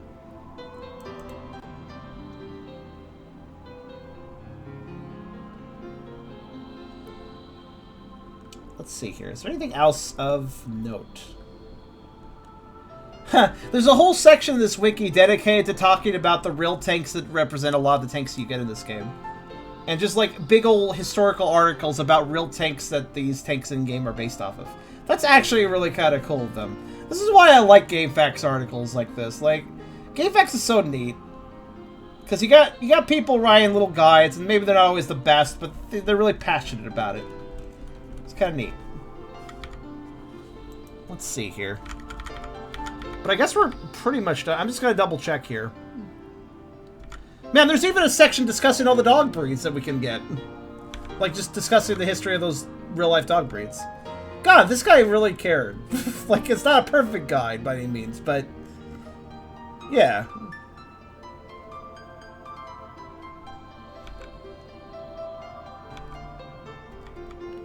I'm just kind of looking at all the little bits and pieces at the bottom of this GameFAQs art, just to see if, you know, just to see if there's anything else I missed. This guide has been immensely useful for finding all these little obscure details that we've been showing off, though. So I hope that's made the series more enjoyable. Maybe a little more tedious too, but that comes with the territory. It's an RPG. But yeah, it looks like I can't find. Yep, there's nothing else here to do, is there? Yep, that's really it. I have. There's some events probably that I missed here and there. You know, the little events that we've run into now and then that are optional and they don't actually do anything or give you anything, but they exist. So there's a few of those probably, but yeah. There's even an extensive guide on how to use the paint job, the paint editing tool. There's an extensive guide on this GameFAQs guide specifically for that. It's just a mini guide on it. That's pretty cool too. Yeah, this guide writer is pretty cool. If you want to know anything else about this game, check out this GameFAQs guide.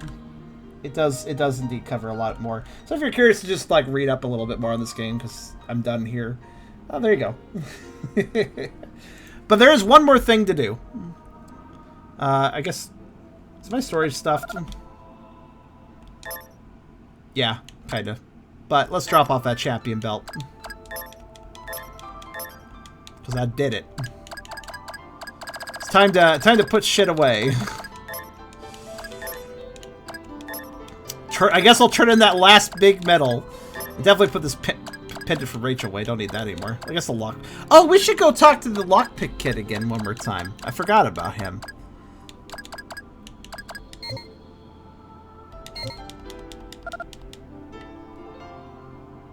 All right, let's go and park our tanks. We're done.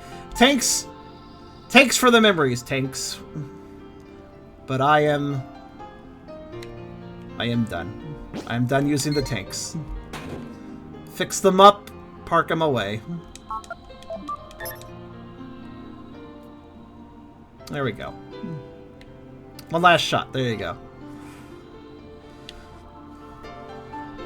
We have good memories of these tanks, honestly. We named them after people, paying them up the way they wanted them. It's fun.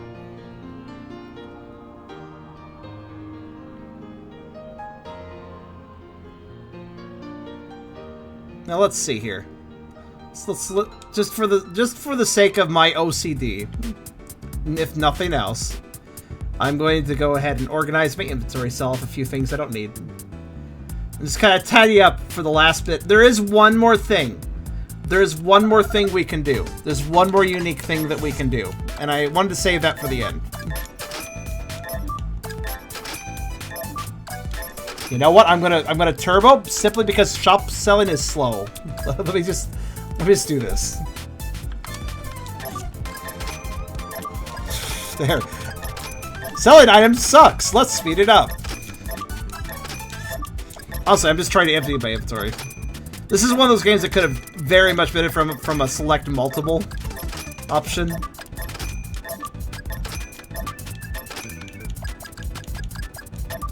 Guess I don't need these extra polymer pads anymore either. Petra bombs, you know, you're always good to hold on to a couple Molotovs. This Alkaliwax basically was useless. Guess I don't need these anymore. Keep a few just for the heck of it. Revitalizer, didn't need that, fortunately for me.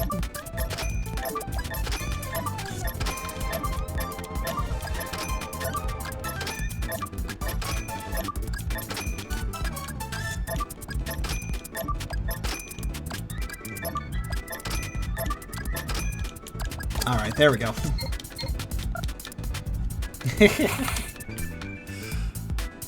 Max level and ask Lay if we still weak. I pay attention to the Discord. I will let you guys know with a little... I'll actually make a little not added miscellaneous announcement if indeed I find out that there's anything... If I ever have the time to bother to solely grind to max level is 255. That ain't fast, even with the speed up. I don't know if I'll actually do that. I'm pretty sure the game developers never intended you to.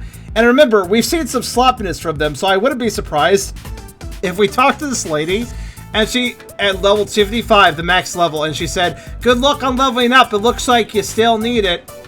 You are only max level after all. I wouldn't be surprised if she just said the condoms. I would not be surprised if she doesn't change that line. Have this last medal, I'll never give you another one. Ha! You have... I don't know if you caught that, but he went... Now I have 69! Giggle! Good.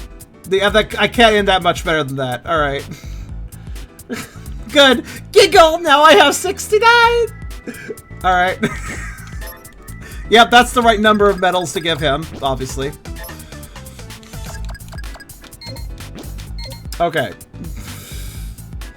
Well, and there's our statue for winning the game, by the way, but being the main game. Alright, last thing I'm gonna do. Save. I couldn't give him all the medals, but I did give him the correct number of medals, and I'll be proud of that at least. 93 hours, 46 minutes, 94 hours of gameplay. Not counting speed up, though, so maybe 93. Or somewhere around there. Right, the last thing we can do is very simple.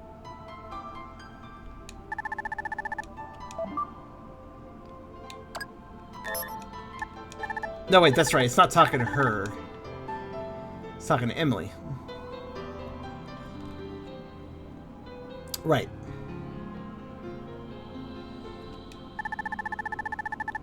Charm, did you find a way to heal your arm? Oh. A mechanical arm, huh? It looks cool, I guess. I mean, sorry, can't think of a nice way to say it. I'm just worried about you. Please take better care of yourself, okay? Mechanical arm dialogue, apparently, too. But no. Good. I knew Uncle Jack couldn't be a criminal. Oh, she's like, I haven't talked to her in a while, so she's catching up on previous events. They were thinking of someone else, right? Yeah, I knew it. I'm just glad that Rachel and Uncle Jack are okay. I knew you could do it. Alright, any other... You defeated all the wanted criminals? And we realize just going through all the events. Well, that means you're the world's first invincible hunter. Incredible. All of them? So more outlaws will never exist again. We've defeated them all. It's not like anybody else will turn into an outlaw or anything. What are you going to do now? If all the criminals are gone, are you going to be like Dad and travel all across the world? Wait, you mean there's another world map? Because I would like to go there. That would explain why we didn't fucking see him anywhere. He, like, took a plane. He, like, crossed the western mountain range and went to, like, fucking Russia or something. I don't know. What country are we in? I assume America, but I don't know. You're the outlaw. Ah. Be the hunter long enough, you'll see yourself become the outlaw. I see how it is. Anyways, welcome home. What brings you by? So, we've always had this option of Emily, and it just would end the game the same way as kind of like at the start. I think we even checked out this option at some point. But we beat the game. We saved the world. And that means that this option right here now does a different thing. I've put being a hunter. What? I mean, yeah, it kind of makes sense. I kind of did everything. You'd really give up on your dream of being a hunter? It's not really a dream if you've already realized the goal. Yep, it was just a dream. Yep. Just giving up on my dreams that I've already accomplished. If you made up your mind, then I can't stop you, but don't you think you should save before you make any rash decisions? Okay, let's save. Well, I should definitely go save the game then. Oh! You know, whenever I'm about to hit an ending and they suggest saving, that's nice of the developers to do that, but I always decline and just went ahead for the ending. I assumed they would just pull up a save prompt and let me save before the event happens. I wasn't expecting the NPC to go like, "Do you want to save your game before you do this?" And you're like, "Yeah." And they're like, "All right, go off and do that then." Like, all right then. I thought you would do that for me, but all right. Well, all right. Sorry for troubling you, video game characters. Alright, anyways. Savings for chumps. Wow, you're really serious then. Mom, Charm's come back home. And that's what happened. Things are pretty serious this time. What? That's incredible, Dad. I know it's easy to forget when you're running on adrenaline. But next time, at least warn me if you'll be coming home. Yeah, sure. Wait, is this the same dialogue as... What about you, Charm? I'm sure you got some stories to tell. Fills in on all the things you've seen and done around the world. No, this is different, actually. Alright, that is definitely the best way to end the game, I feel. Best way to end the game is, I'm gonna go back home, I kinda did everything. Is it exciting? No, but it is an ending. And I'll take it. The excitement was the journey, not the destination. That was always the point of this game. This game was not about the destination, it was always about the journey. And also, look at those weapon posters. Have we seen a single one not have an X? I don't think so. I think we did everything. We fought every outlaw, as said. Well, yeah, I definitely don't think this game is perfect. It had a lot of experimentalness. It's clear. It's not instantly clear this game has a low budget, but it is very clear in the fact that there's a lot of bug testing that was clearly not done, because I found a lot of problems here and there. I mean, there's whole side quests, multiple, both the filling in your Pokedex 100%, which by the way would give you a reward presumably. Can't do that because of glitches because they didn't plan the enemies correctly. But also the big metal quest, which is across the whole game, you can't finish that. Because two of the big metals are completely glitched, where one is picked up, you lose, the other one disappears with it. Because they're probably coded with the same script, so if you pick up one, both of them are like, "Oh, you picked me up," and they both disappear. It's like, yeah. So, a lot of problems with the development at the same time but it's still an interesting game. Still definitely worth checking out, I feel. And I enjoyed doing this playthrough. Glad to move on. I was getting kind of tired of it around part 9 or so. I was like... I was kind of feeling done, but still though, fun game. Honestly, my main gripe of it isn't even anything to do with the bugs or low budget. I get that, you know, game development's hard, and making a whole JRPG on a lower budget is not exactly easy. Really, my main problem with the game was, of course, that one scene that I didn't show you guys, but talked to you about a few parts back. That was my main issue, but that's kind of something that, admittedly, sadly, if I want to enjoy a JRPG, I may have to stomach some, honestly, sexism or kind of creepy scenes, because it just kind of happens in Japanese media. It sucks, but I hope that doesn't bring down the rest of the experience, you know? And I guess it depends on how you feel. I'm the sort of person who sees something like that and I'm like, you shouldn't put that in like a public mainstream game for anyone. And I think that's uncool.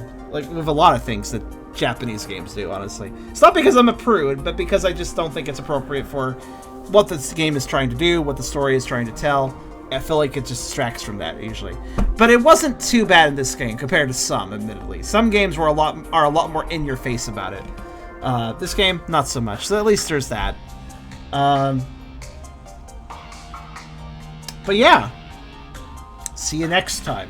And indeed, see you next time is pretty accurate, because you see, this isn't the only time I'm going to play a Metal Max game for you guys, because Metal Saga is part of the Metal Max series. You see, Metal Max Xeno Reborn, I think is what it's called, is releasing on Steam when?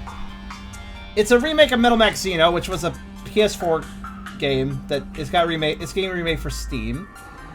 The release date is June 10th, 2022, so actually not super far off. We'll see it in a couple months. When that releases, you could probably assume there's going to be a Let's Play. So look forward to that. It is actually a much more recent Metal Max game. The series has been running for a very long time and is not stopping.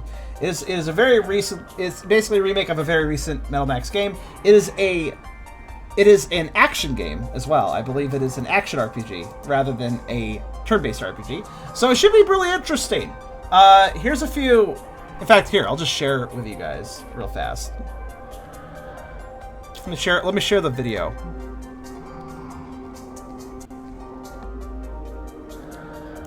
Let me just. There we go. Yeah, let me share a little video here. More microwavable doggos? Oh, don't you worry. They would never leave the doggos out. See? There's a doggo butthole for you, I guess. Why did it? Japanese love their doggo buttholes for some reason. That's just the thing they do. But here, I have a video.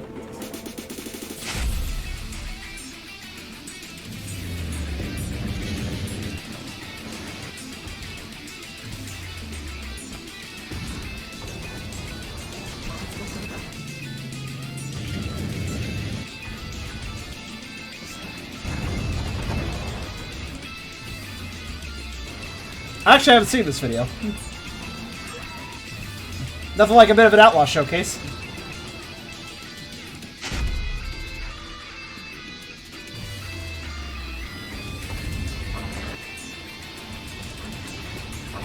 Yeah, I mean, listen, the Outlaws have always been the point of these games. And, honestly, fighting Outlaws like the Metal Max series has in an action RPG form, I'm down for that. I mean, I'm pretty down for that.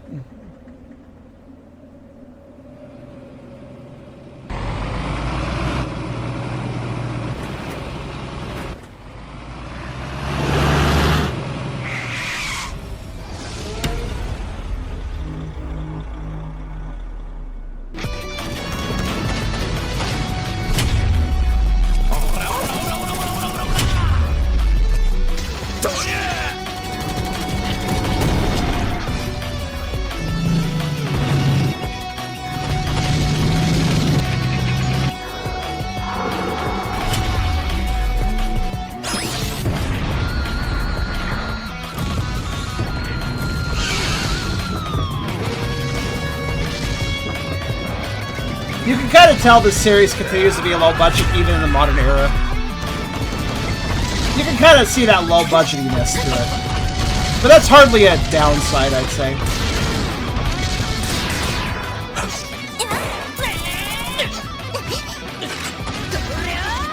I mean, after all, what is that one series that is super low budget, but always a lot of fun? Oh, what's that one?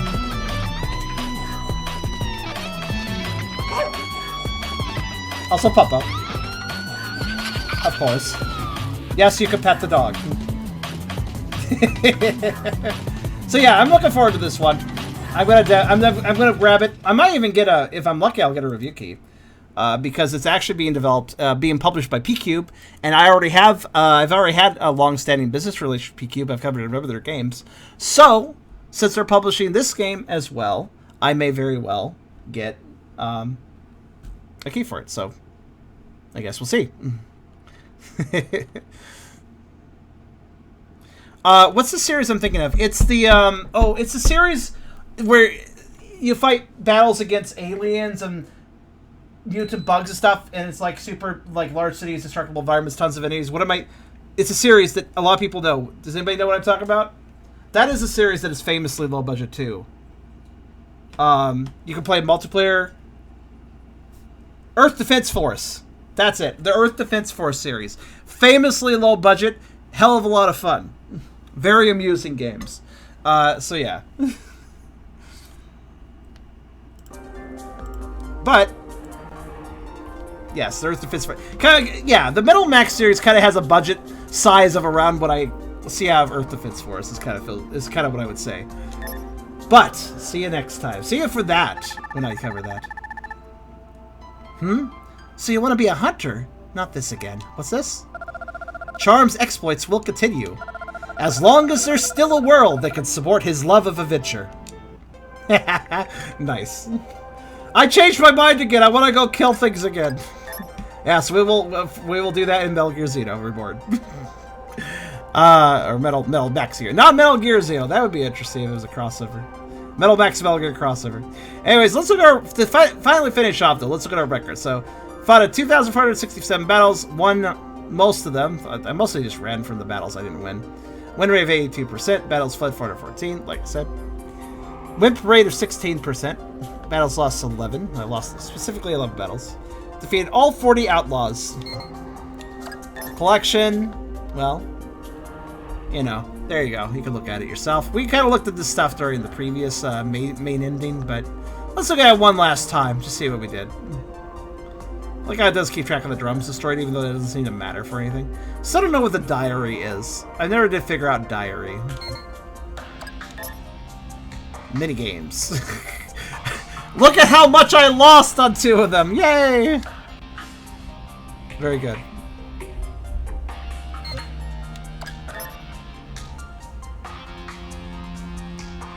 And 167, 167, 167, and 166.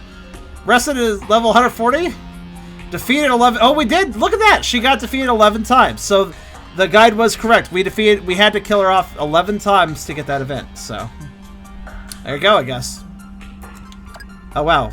Wow, I have 24 different titles. Nice. Also, all the doggos are on the list now, too. Tucker, Ralph, Riley Brook.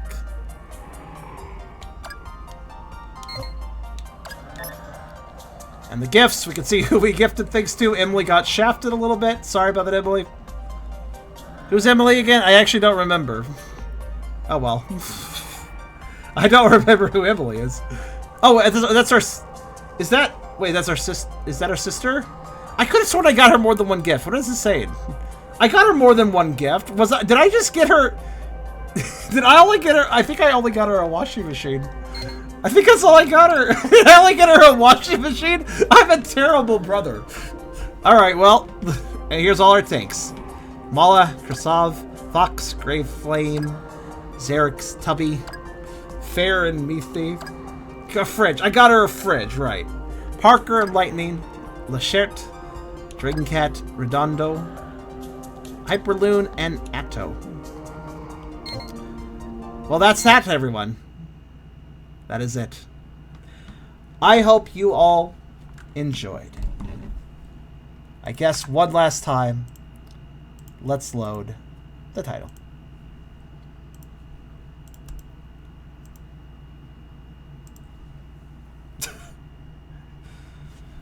But yes, published by Atlas, made by Kadokawa. Success. Though nowadays it's actually Kadokawa. I think Success may have... Success Createch, I don't know how Kadokawa mixes in. I think Kadokawa is behind the newer ones, like Xeno Reborn. They're working on Kadokawa. I don't know if they're just the ones... Or is Kadokawa just the ones that are... Actually, I'll look this up. Hold on. Or if they made Metal Max Xeno, or if they just are porting it for Steam. Let's see. Yep, Kadokawa Games. I was right. Kadokawa Games, developed by Kadokawa, and 24 Frame. Yeah, that's right. So I think Kadokawa Games may have just taken the name from... Did it used to be called something else? Let's see. Nope. It doesn't look like... So it looks like the original creators of the Metal Max series, maybe they sold the rights to Kadokawa at some point. Alright. Fair enough, fair enough. Okay. Should I interrupt the title? Nah. But anyways, to actually fully conclude, though, I hope you guys enjoyed. That was Metal Saga Part 11, the actual conclusion. And, yeah, it was a fun romp. Maybe not perfect. Maybe boring at points, because, you know, RPGs, they can be slow at times. But it was a lot of fun fighting all the different outlaws. The highlight of these Metal Max games are always going to be the boss fights. And it's always fun to see them. We may indeed play Xeno Reborn later. We might even play other Metal Max games. There are many games in this series, and I don't know. If I feel like it, maybe I'll hit up other ones. Admittedly, this series didn't get too popular on YouTube, so I do appreciate the attendance all the same from both YouTube and Twitch. But it didn't get too popular on YouTube, so it's unlikely that I'll be covering a ton of other Metal Max games besides Xeno Reborn. But I do like this series, and I'd like to check out more here and there, so it might happen from time to time. But in any case, that is the end of Metal Saga, and I hope you all enjoyed.